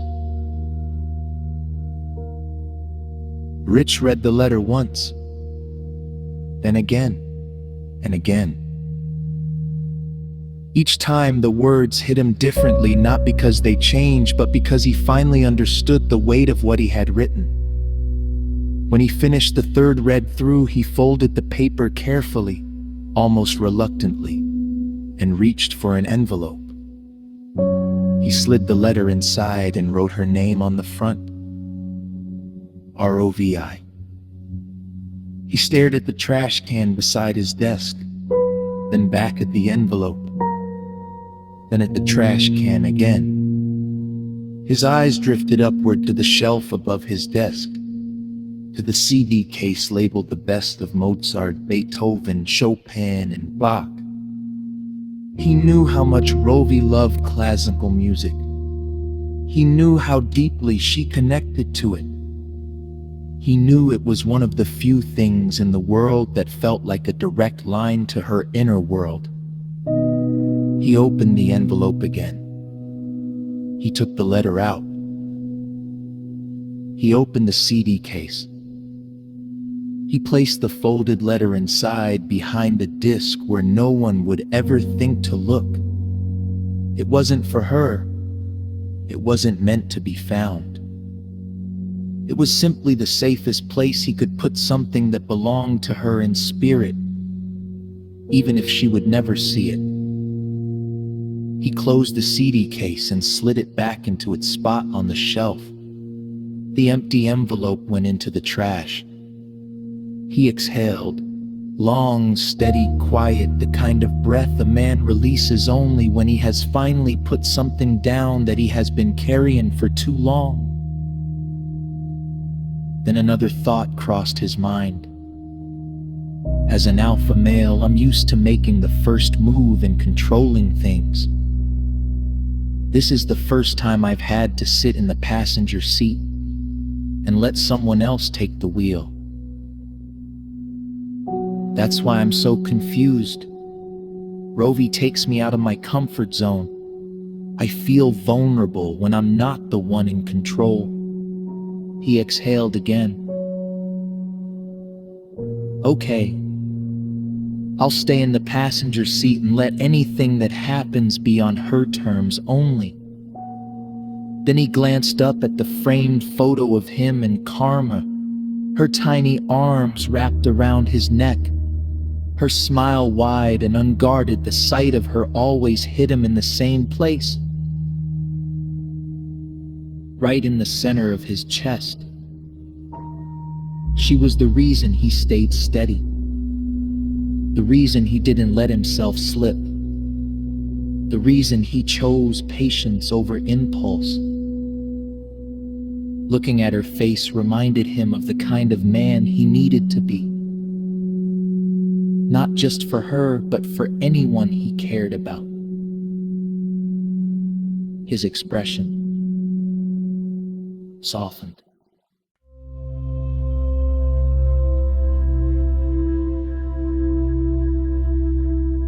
He took out his phone and typed a text to Sherry. Hey.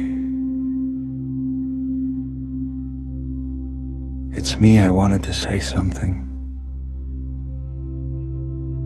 Since I've been going to these re-entry sessions with Dr. Blake, I've been learning a lot about myself. Some of the things he pointed out, they were things you used to warn me about. Things I didn't want to hear back then. One of them was me being controlling. I didn't realize how bad it got until I started looking at myself honestly. And I know that kind of behavior pushed you away. I see that now. About the conversation we had, the one where you said you wanted to introduce Karma to your boyfriend. I still stand by how I feel as her father, but the way I talked to you wasn't right. I shouldn't have yelled. I shouldn't have talked to you like I still had a say over your life. That wasn't fair to you. I also shouldn't have called him a criminal. I don't know him. That was me reacting out of fear, not facts. Here's where I'm at. I'll meet you halfway. If you want to introduce him to Karma, I need to meet him first. Man to man. Just us. That would ease a lot of the worry I have. And if Henry wants to run a background check, that's just me being a dad. Nothing personal. You've been with him since we broke up. So it's not like you're jumping from guy to guy. You seem serious about him, and I respect that. I just wanted to apologize for how I spoke to you. I won't let myself get out of hand like that again. You're the mother of my child, and you're a good mother. I've always seen that in you. If you believe he's safe to be around our daughter, I trust your judgment. I just need to meet him first. That's all I wanted to say. Rich. He looked back up at the picture of him and Karma. He exhaled. A softer breath this time, grounded, steady. Then he went back to the CD case. He opened it, moved the hidden letter gently aside, and took out the disc. He placed it into the player. Mozart began to play, filling the room with calm. And with that, he smiled. Sherry's text lights up his phone. Rich, I just read your message, and I swear I almost dropped my cup of water. I could not believe this was coming from you. Whatever that re-entry class is teaching you, it's working. Because this is a complete about-face. I appreciate the apology, truly. And here's the wild part. I was literally talking to Rovi right before your text came through. We were catching up, and she told me Rich is looking at this from a father's perspective. Maybe if you let him meet Jeremy, he'll feel more comfortable. Then your message popped up. The timing was crazy. She also said something that stuck with me. Sometimes men see things women don't, and sometimes women see things men don't. You remember when we were together? You could always tell when a guy was trying to come on to me and I had no clue. And then there were times we'd be in a checkout line and I'd tell you, Rich, that woman is flirting with you. And you didn't see it at all. It's kind of like that now.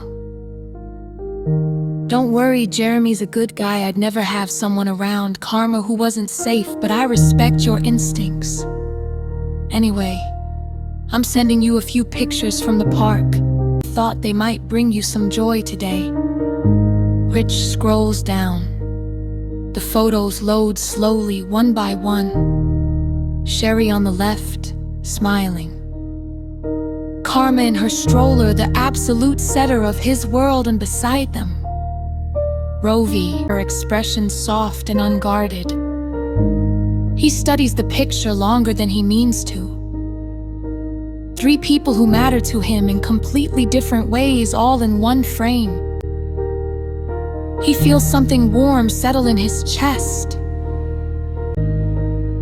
A tiny smile pulls at the corner of his mouth, the kind that says he understands more than he's letting on.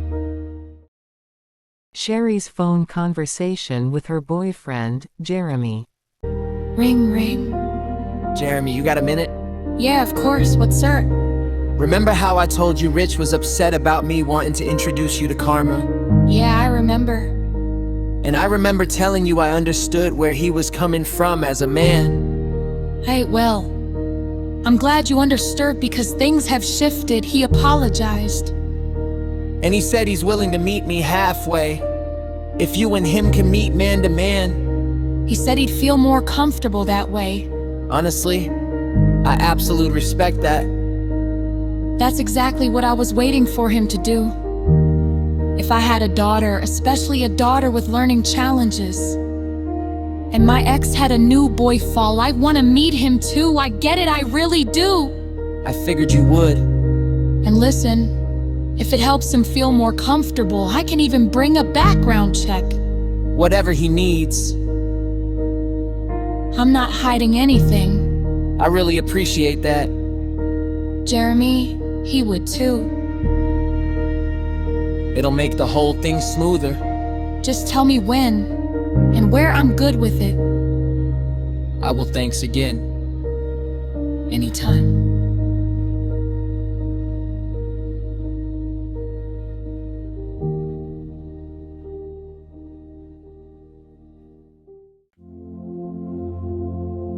Sherry's text lights up his phone.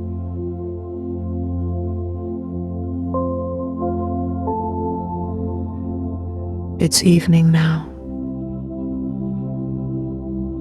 Rich has showered, eaten dinner, and is stretched out in bed with a bowl of ice cream balanced on his stomach.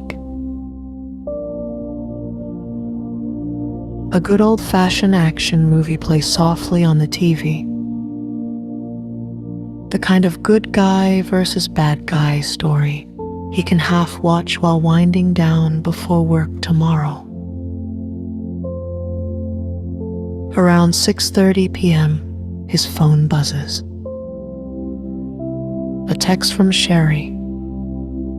He pauses the movie and wipes his fingers on a napkin before picking up the phone. Hey Rich, I just got off the phone with Jeremy. I told him everything. How upset you were at first. How we argued about it, and how you apologized and said you wanted to meet him, man to man. He said he completely understands where you're coming from.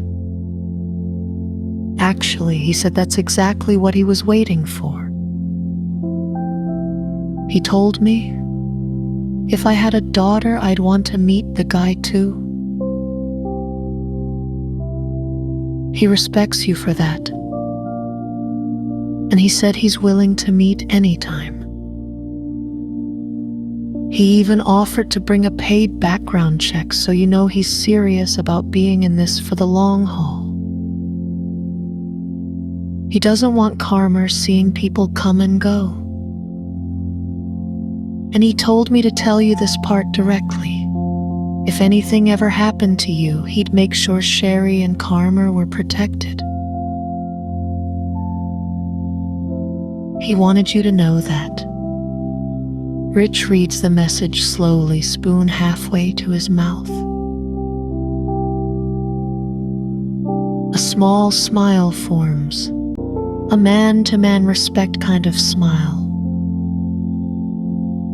He takes another bite of ice cream, sets the bowl aside, and opens his photo gallery. The pictures Sherry sent earlier fill the screen. Sherry. Karma in her stroller. And Rovi, sunlight on her face. Relaxed, natural, unguarded. He studies the photo, letting the moment settle. Rich exhales, leans back against the pillows, and lets the movie play again while the photos stay open on his phone beside him.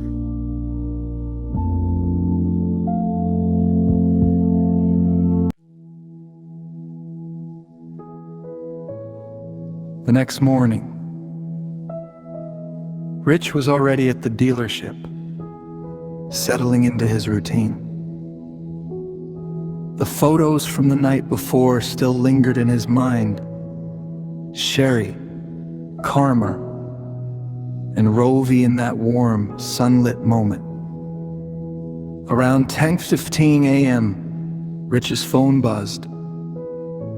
Latham texted Rich saying, "Bro, guess who's in the waiting area getting an oil change?" Rich texted back saying, "Who?"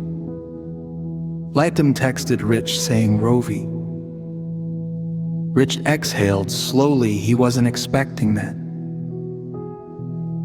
He waited a moment, then walked toward the waiting area casually, as if he were just stretching his legs.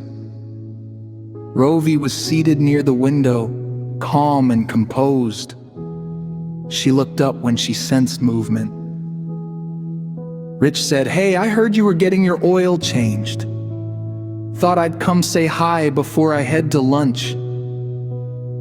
Rovi responded, "Yes, I prefer to stick with the dealership for certain things. They take good care of my car." Rich said, "That's wise." Rovi said, "Sherry sent me the photos from the park yesterday. And the video, I didn't know you sang like that." Rich blinked, surprised. Rich said, "The video? Rovi responded, "Yes, you were singing to Karma. You have a beautiful voice. And the picture of you with the guitar. I didn't know you played." Sherry said, "You're musically inclined." I didn't realize how much. Before Rich could respond, a service technician stepped into the waiting area and said, "Miss Rovi, your car is ready." Rovi stood and smoothed her blouse.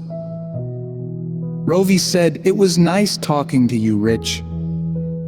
Rich said, "Yeah, you too." Rovi walked to the counter to pay for her service. Rich turned back toward the showroom, but his mind wasn't on cars or customers. It was on Sherry, on the photos, on the video, on the fact that she had sent all of that, not just to him, but to Rovi. As Rich walked back to his station, he thought to himself, if this was any other woman, he would have invited her to lunch with him. But he promised himself on her terms only. He's not going to ruin this. She's always the same. She's always professional, always modest. How can I express my intentions? If she always stays professional, she never breaks character. But if I move in, I could violate her boundaries as an asexual person, which restrained himself. And he's going to keep his promise on her terms only. But something else was on his mind. He and Sherry has been together through arguments, through joint custody, through criminal activities. He knows her. He knows how she moves, and one truth settled in his mind with quiet certainty. Rich had known Sherry long enough to know she never did anything without intention. He smiled.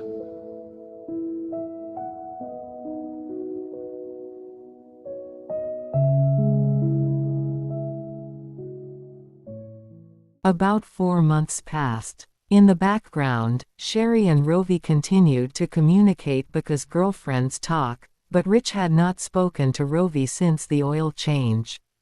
He hadn't seen her since the one-on-one meeting with Blake. No seminars, no daycare visits, no babysitting. All he had were the photos. One Saturday morning, Rich was getting ready to pick up Karma for the weekend. He grabbed a handful of classical CDs without looking, knowing Karma loved classical music. He tossed them into the glove compartment and headed out. On the way to Sherry's house, he passed the entrance to Rovi's neighborhood. He slowed down. He didn't go to her house. He didn't even drive down her street. He just circled the block once, wanting to be near the quiet familiarity of the place. Then he drove on. At Sherry's house, Karma ran into his arms, excited and talkative. She told him all about her week, grounding him in the way only she could. Then she asked, "Where is Rovi?" Rich smiled. Rich said, "Would you like to go see her?" Karma said, "Yes." Rich said, "Okay. We'll stop by and say hi, but we can't stay long." He drove into Rovi's community and saw her yellow car parked out front. He picked up his phone and said, "Hi Rovi, I've got the weekend with Karma. We pass by your house every time I go to Sherry's. She just wanted to say hi if you have a few minutes." "I won't bother you. She just wanted to say hi." He waited, feeling a little embarrassed, and was about to drive off when Rovi stepped outside, smiling. Karma squealed, "Rovi, Rovi." Rich got out, trying to play it cool. He unbuckled Karma, and she ran straight into Rovi's arms, talking non-stop about her week. Rovi said, "Would you two like to come in for a little bit?" Rich said, "Oh no, thank you. I don't want to bother you." Rovi said, "It's no bother at all. Please come in." Karma cheered, and they went inside. Karma ran to the playroom. Rich and Rovi hadn't seen each other in 4 months. Rovi said, "So what's been going on with you, Rich?" Rich tried not to show how happy he was to see her. He said, "Everything's going great. I finally met Jeremy man to man. I was wrong about him. He's a good guy. He showed me his background check. I was impressed. He told me if anything ever happens to me, he'll make sure Sherry and Karma are taken care of." That meant a lot. Rovi said, "I'm so happy to hear that. That's wonderful." She asked about his PO and his early release hearing. Rich opened up, grateful to talk to someone neutral who wouldn't judge him. Karma returned with a toy piano and asked him to play. Rich got on his hands and knees and played real songs. Rovi was impressed. After a while, Rich said, "We've got to get going." He picked up Karma. Then he heard music playing softly. He recognized the song and asked, "Is that Chopin?" Rovi smiled and said, "Yes it is." Rich said, "I love classical music too." Rovi said, "What are some of your favorites?" Rich said, "I'll show you."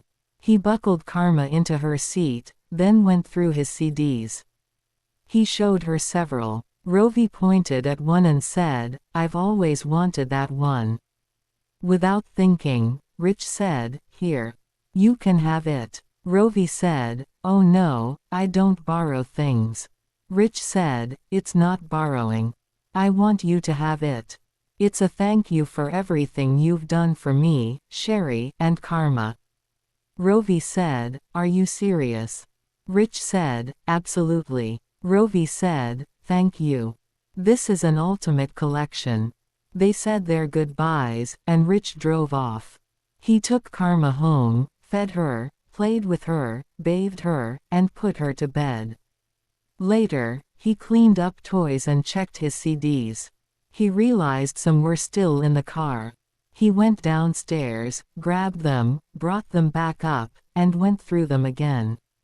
Then he froze. He realized he accidentally gave Rovi the CD that had the letter tucked inside.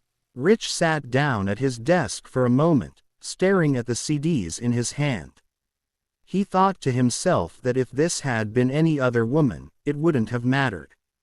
But this was Rovi. She was the one person he never wanted to disrespect.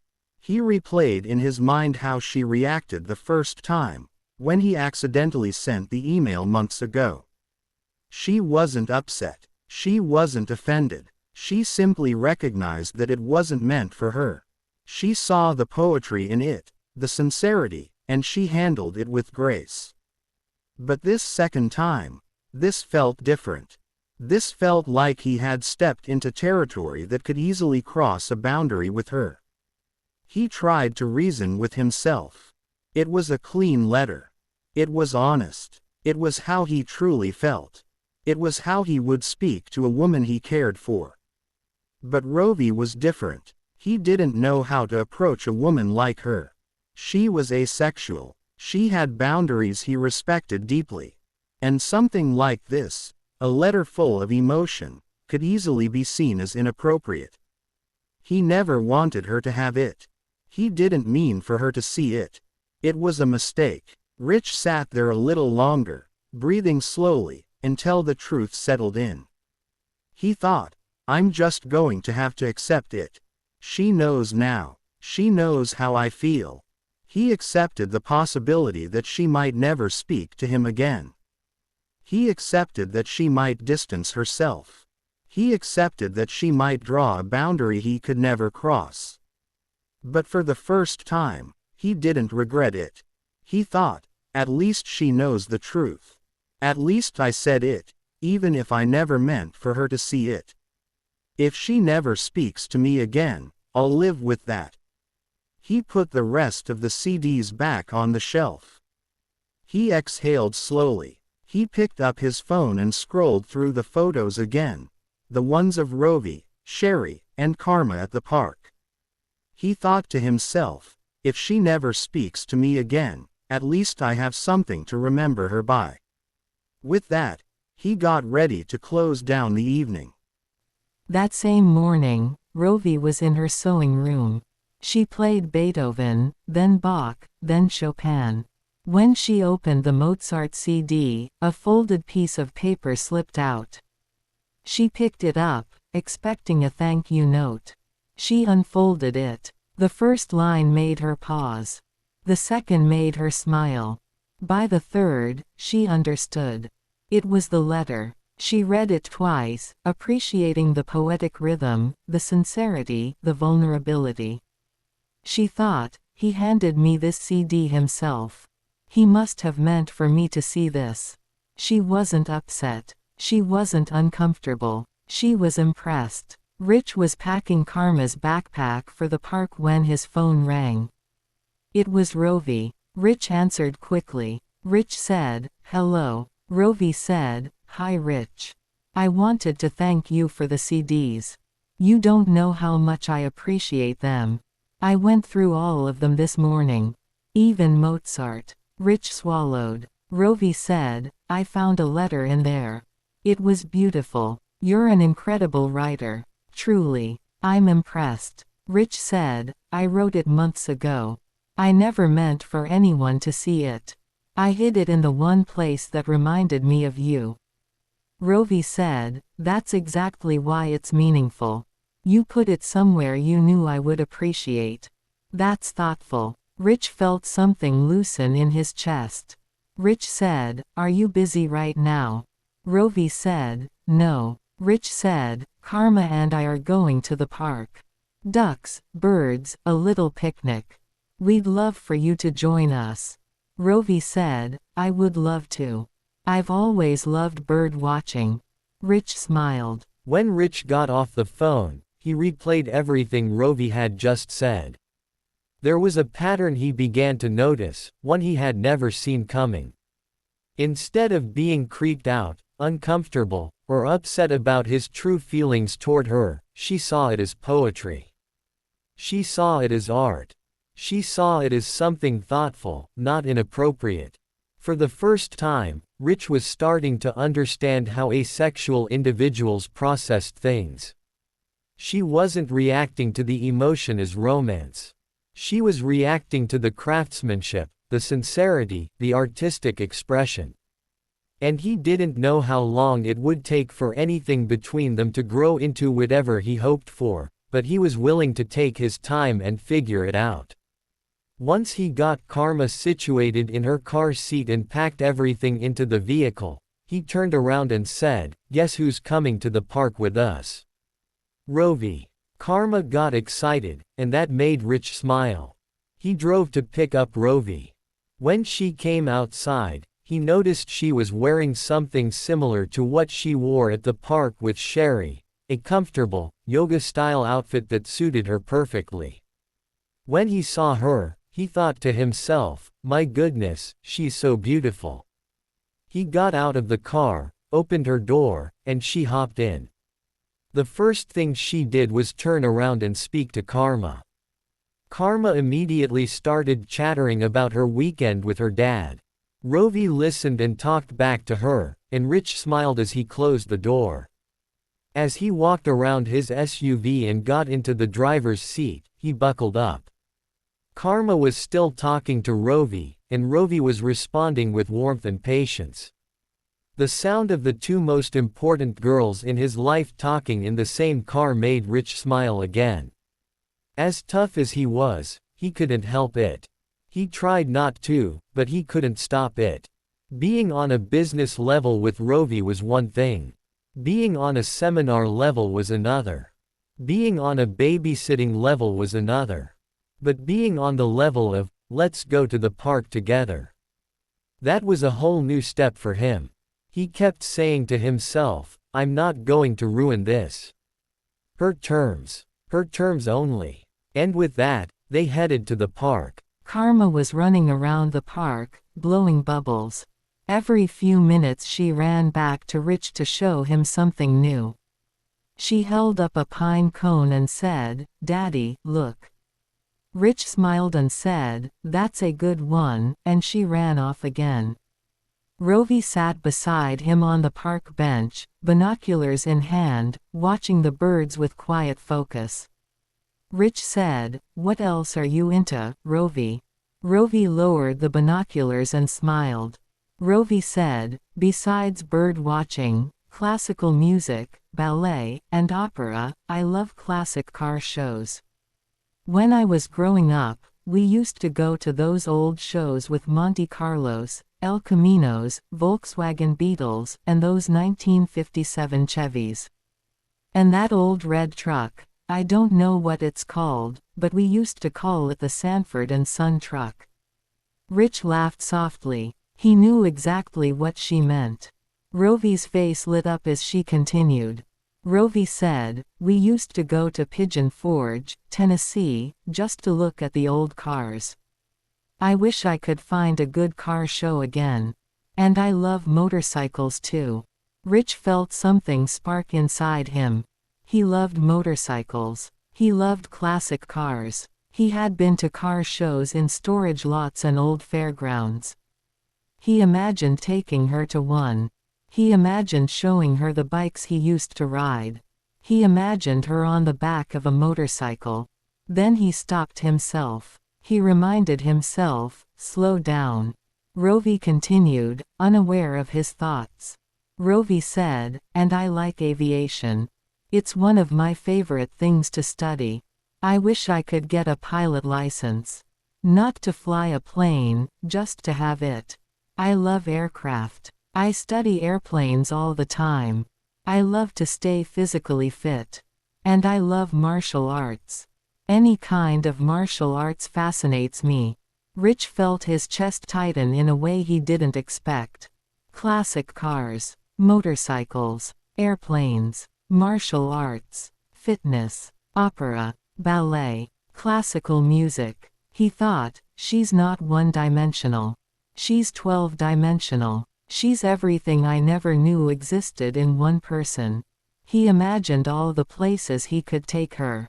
He imagined the experiences they could share. He imagined how easy it would be to fall for someone like her. Then he stopped himself again. Remember her boundaries. Remember her terms. Remember she is asexual. Pace yourself. Do not lose her. Rovi said, "That's pretty much what I'm into. How about you, Rich?" Rich had been staring at her without realizing it. Her eyes were on him, waiting. He snapped out of it when he heard Karma giggle in the background. Rich said, "I'm into pretty much the same things you are. In fact, there's a car show coming up in a couple of months. You're welcome to come with me. I can take you." Rovi smiled. Rovi said, "I would love that. That would be fun to see." Rich said, "And as far as martial arts, my buddy Rocky and I go to class every Wednesday. You're welcome to come if you like. No pressure. I'd be glad to pick you up." He started to say more, about motorcycles, about airplanes, about all the things he wanted to show her, but he caught himself. He saw the way she was looking at him, listening intently, and he knew he was going too far. He slowed down. Rich said, "So yeah, the car show. And karate. Anytime you want to join us." Rovi smiled warmly. Karma ran back with a leaf in her hand. Karma said, "Look, Rovi. Look at this leaf." Rovi took it gently and said, "That's a beautiful leaf, sweetheart." Karma grinned and ran off again. Rich looked at Rovi. He took a quiet breath. He reminded himself again. Slow down. Respect her boundaries. Her terms only. But inside, he knew the truth. For the first time in a long time, he saw a future he didn't think he'd ever see again. And the door he thought was closed forever was open. Just a little. Just enough.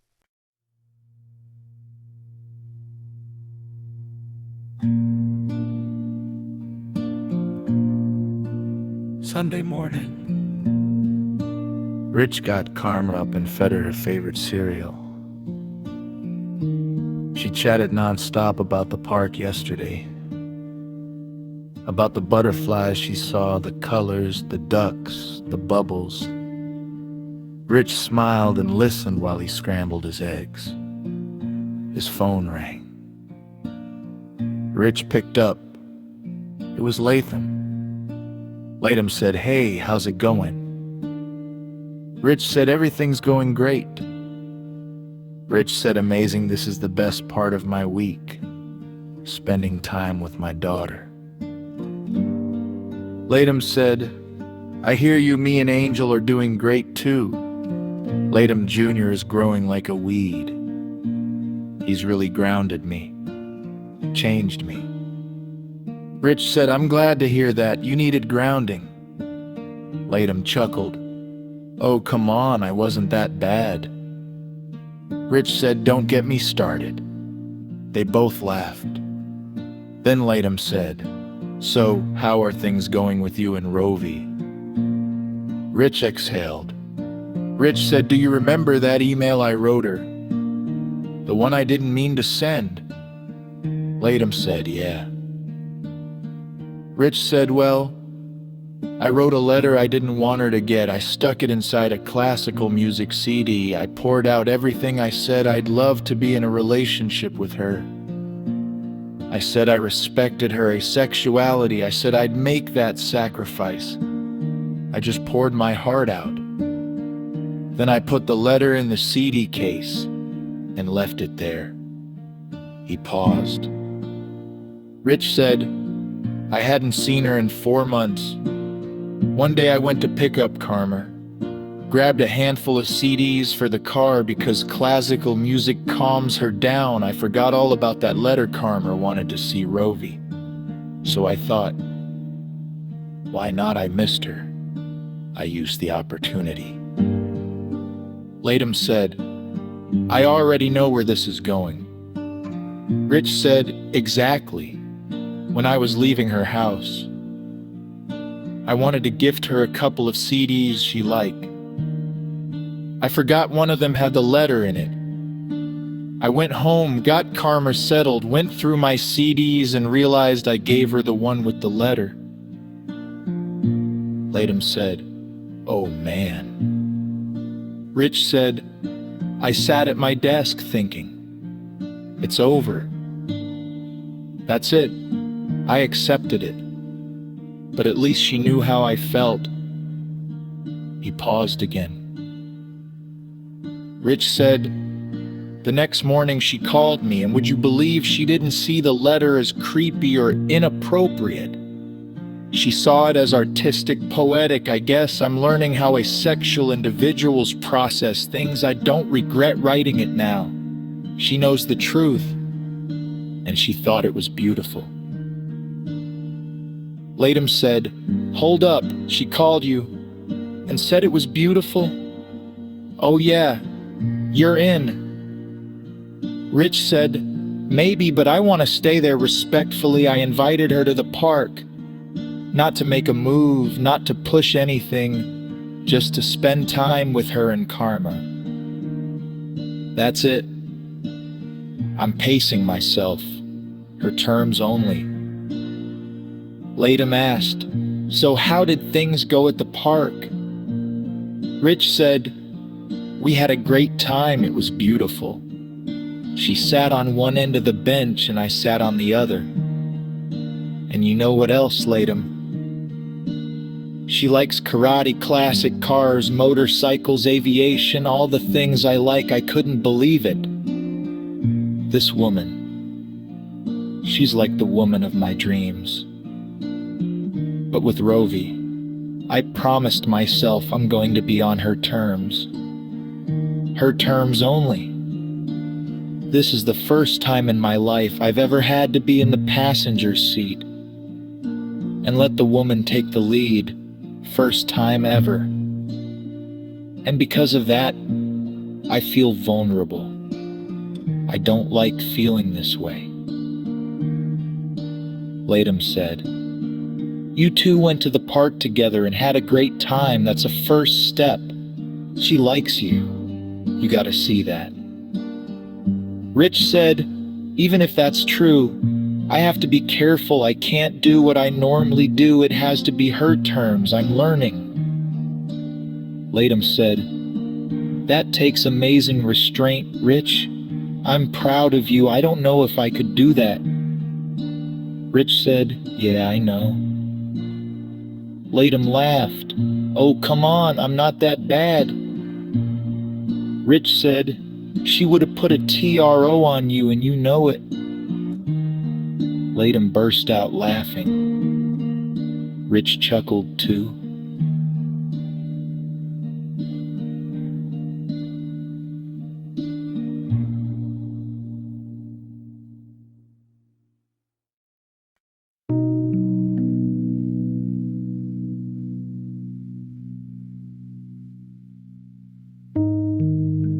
Then they got serious again.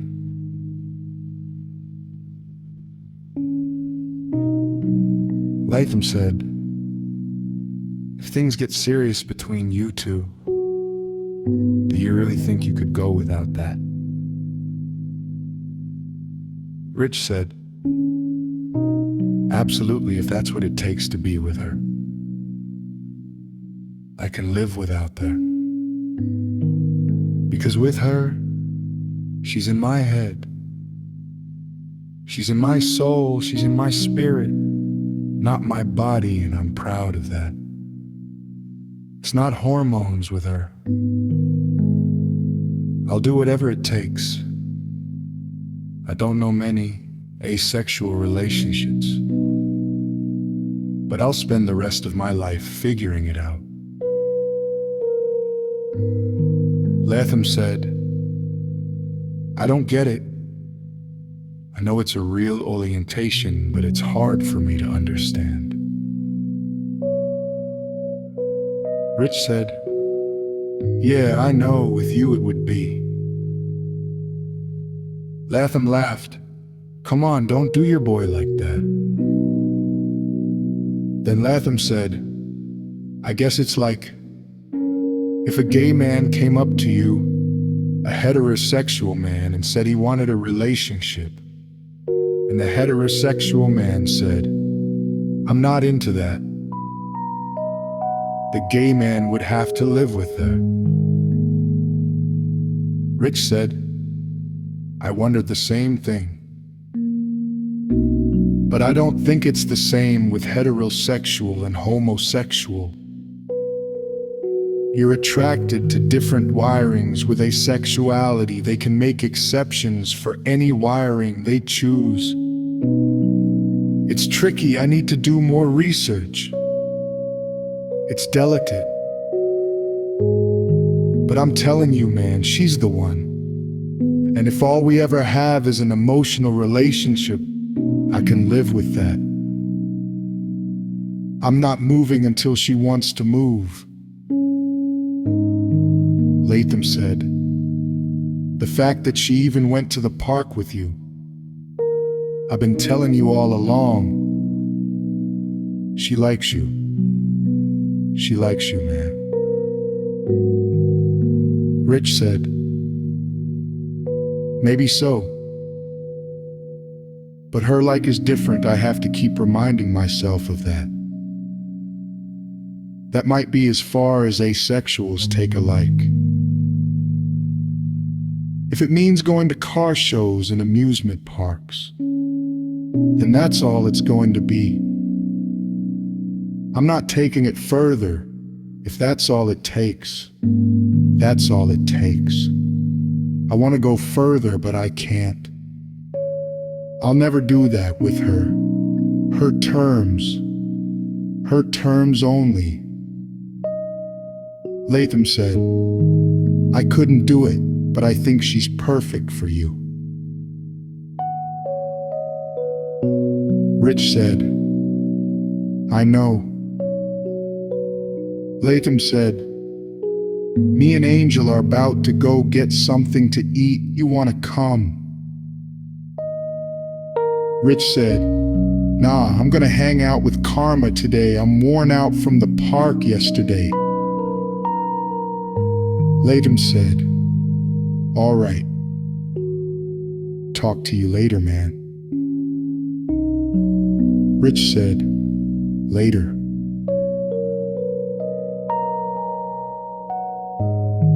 They hung up.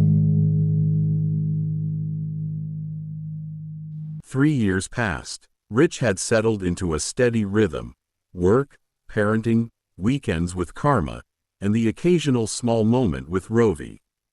Car shows, karate classes, a motorcycle expo, a quiet walk through an aviation hangar. Nothing more, nothing less, and in all that time, Rovi never changed.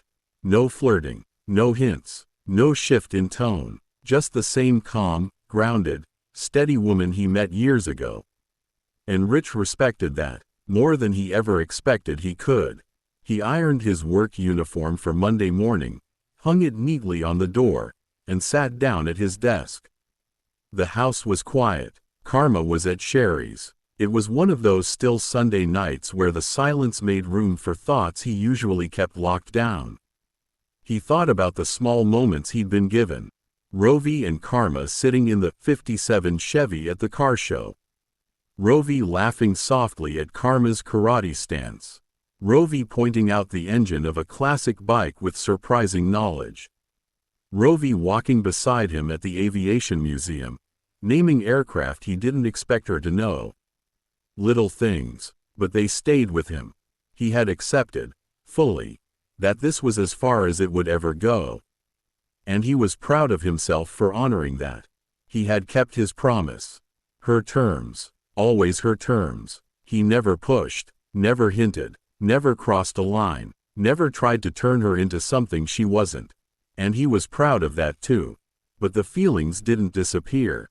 They just settled deeper, quieter, more private, and the only way he knew how to release them was through art. Rich stood up, walked to his closet, and pulled out his guitar. He sat down, turned on his phone recorder, and let the music come. The words poured out, everything he felt but would never say to her.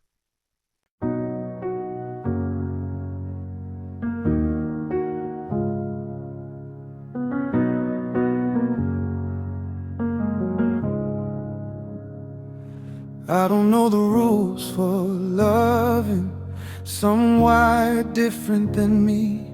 I don't know the pace or the distance or what this is supposed to be. But I'm learning how to listen, learning how to move slow, learning how to stand in the doorway and wait until you say go. And I'm willing to accept that. Yeah, I'm willing to live with that. If all I ever get is a place in your safe space, I can live with that. If all I ever am is someone you trust enough to let near, I can live with that. I'm willing to accept that. I'm willing to live with that.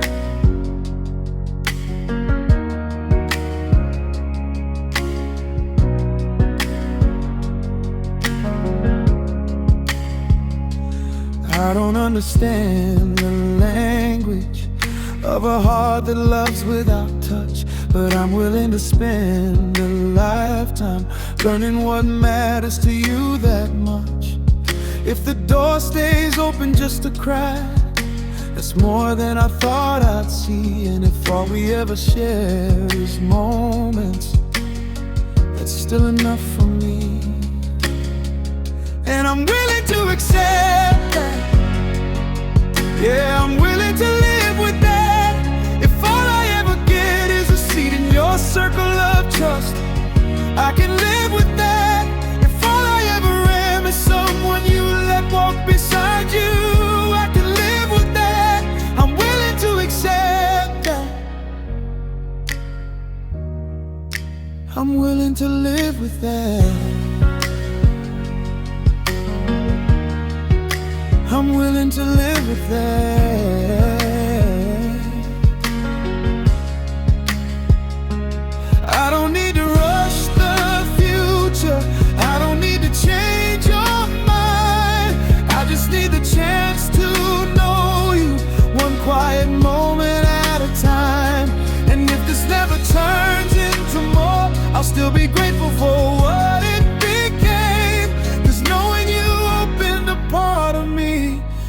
didn't know had a name. Fine, I'm willing to accept that. Yeah, I'm willing to live with that. If all I ever get is the honor of being someone you trust. If all I ever am is a steady place in your world, I can live with that. I'm willing to accept that. I'm willing to live with that. So I'll stay right here on your terms, at your pace, in your time, and I'll live with that.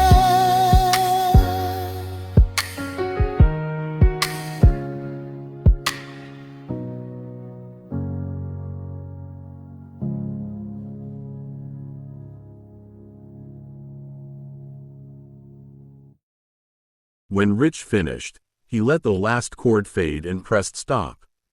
He set the guitar down. He saved the recording under the name, Rovi Song. He opened his messages, tapped on Rovi's name, attached the song, typed, "You said you liked the video Sherry sent you of me singing to Karma. I just wanted to show you how I really sing." His thumb hovered over send. He stared at it. 3 years of discipline. 3 years of boundaries. 3 years of respecting her pace. 3 years of keeping his word to himself. And he thought, if I send this, I undo everything. I cross a line she never invited me to cross. I break the trust I worked so hard to build. I violate her terms. I violate my own. He exhaled through his nose, slow, controlled. He pressed delete instead. The message disappeared. He set the phone down, leaned back in his chair, and he smiled, not sadly, not regretfully, but with quiet acceptance. He thought to himself, if it takes another 3 years, I'm okay with that. If it never changes, I'm okay with that too. Her terms, always her terms. He turned off the light and prepared for bed. My name is Rôvi Vrusamâiἰς. This was my true story. Thank you for taking the time to listen to it. And for those of you who may be wondering whether the people who hurt me ever faced consequences, I want to say this clearly. Sometimes justice doesn't arrive the way we expect it to. Sometimes it's delayed. Sometimes it's denied. But I believe this with my whole heart. When justice is denied, karma steps in to make things right.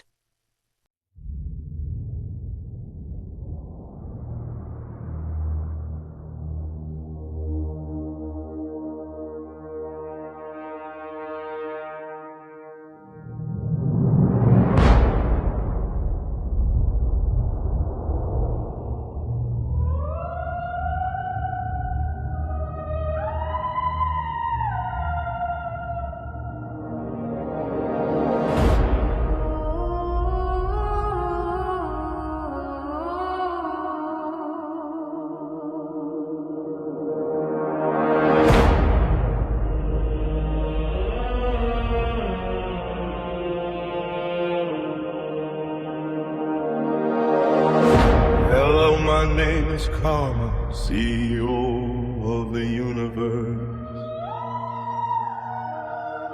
I've got some scores to settle and a song's the quickest curse. Here goes, dear debtors, to the karma bank. It's time to pay up. Hey, you, oh yeah, I'm calling you out. That dirty deed you did, thinking no one found out. You figured they'd fade, thought you'd taken them down. Assumed they'd stay silent, too ashamed to make a sound. You strut like a saint, holding book in your hand, preaching right and wrong, but you're under my command. Returning the favor, eternally sweet. Karma's calling, can't you hear the beat? Amen to upon receipt. They say watch how you treat the black sheep of the family, 'cause I'm the collector here to balance the tally. Every time you do someone wrong, you write the checks don't slide to my endless ledger, stacking up high. I'm coming to collect that debt, no mercy in my stride. What you borrowed in harm, you'll pay back with pride.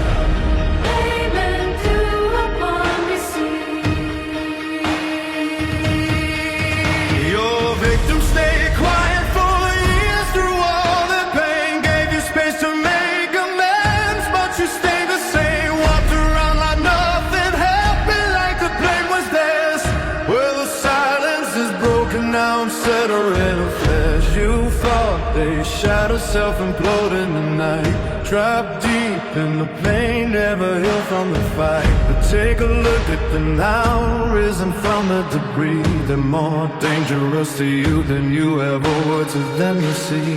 Payment due upon receipt. You borrow pain like a debt, thinking I ain't never collect. But I'm the enforcer, circling back. Now face my effect. In the end, they hold no grudge, no hate in the chest. They moved on, rebuilt from the mess you left. They're speaking out now, not for revenge or spite, but to honor the debt that I collect in the night. Payment due upon receipt. Sincerely CEO of the universe, Karma. overdue accounts will be audited personally. By me, no abuse, no mercy. Pay now, pay the price. For all you that like to slander people, hey, hey! Payment due upon receipt.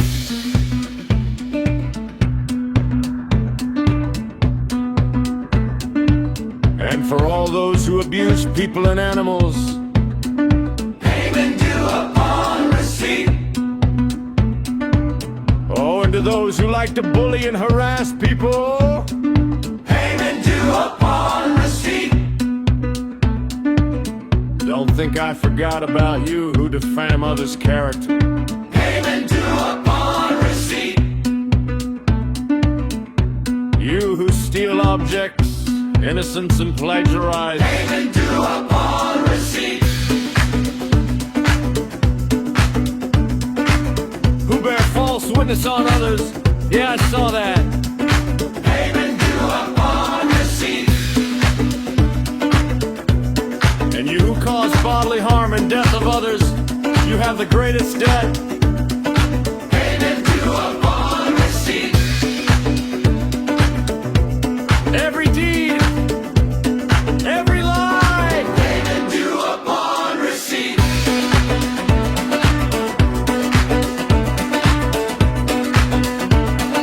Payment due upon receipt.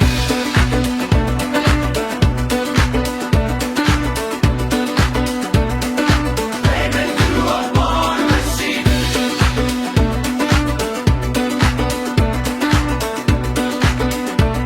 Payment due upon receipt.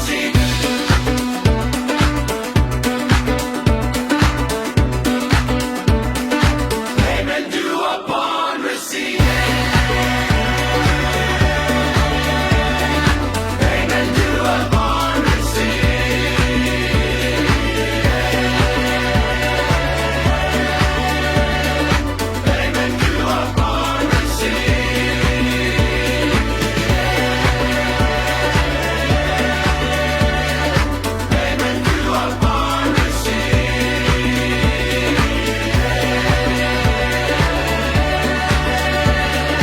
Payment due upon receipt.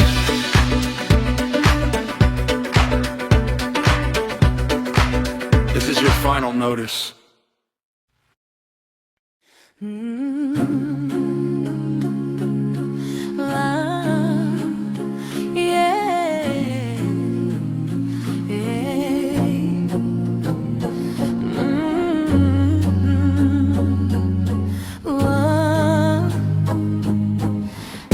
I was left behind by the ones who were meant to love me first, but the silence didn't break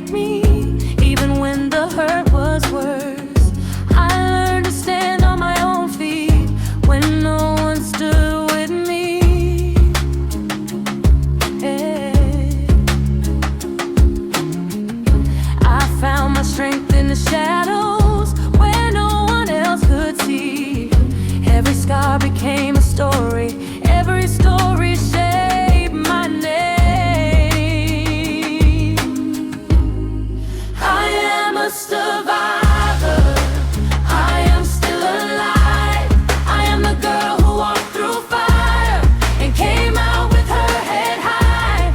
I am the truth they tried to bury, but the truth refused to die. I am a survivor, I am Rôvi Vrusamaîívs.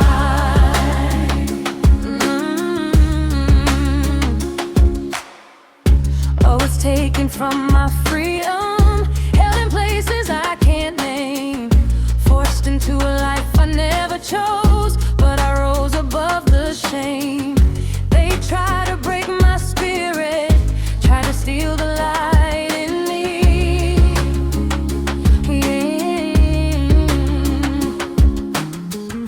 But I held on to the pieces of the woman I would be. Every tear became a lesson, every lesson shaped my name. I am a survivor, I am still alive. I am the girl who walked through fire and came out with her head high.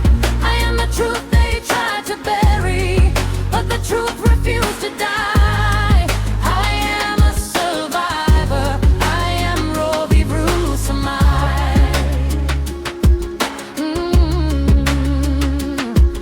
They saw my mosaic Down syndrome and thought I wouldn't see the signs. They thought my voice was quiet, but they never heard my mind. I was stronger than they counted, wiser than they ever knew. And every time they underestimated me, I grew. I was used by those in power who mistook my trust for fear. But I learned to guard my heart now and protect what I hold dear. I found family in the people who saw worth inside my eyes. And I learned that being different is a kind of sacred pride. I am a survivor, I am still alive. I am the woman they couldn't silence, no matter how they try. I am the truth they tried to bury, but the truth refused to die. I am a survivor, I am Rôvi Vrusamaîívs. Oh, my name is written backwards, but my story's written true. I survived what tried to end me, and I'm standing here renewed. I am a survivor, and nothing can take that away.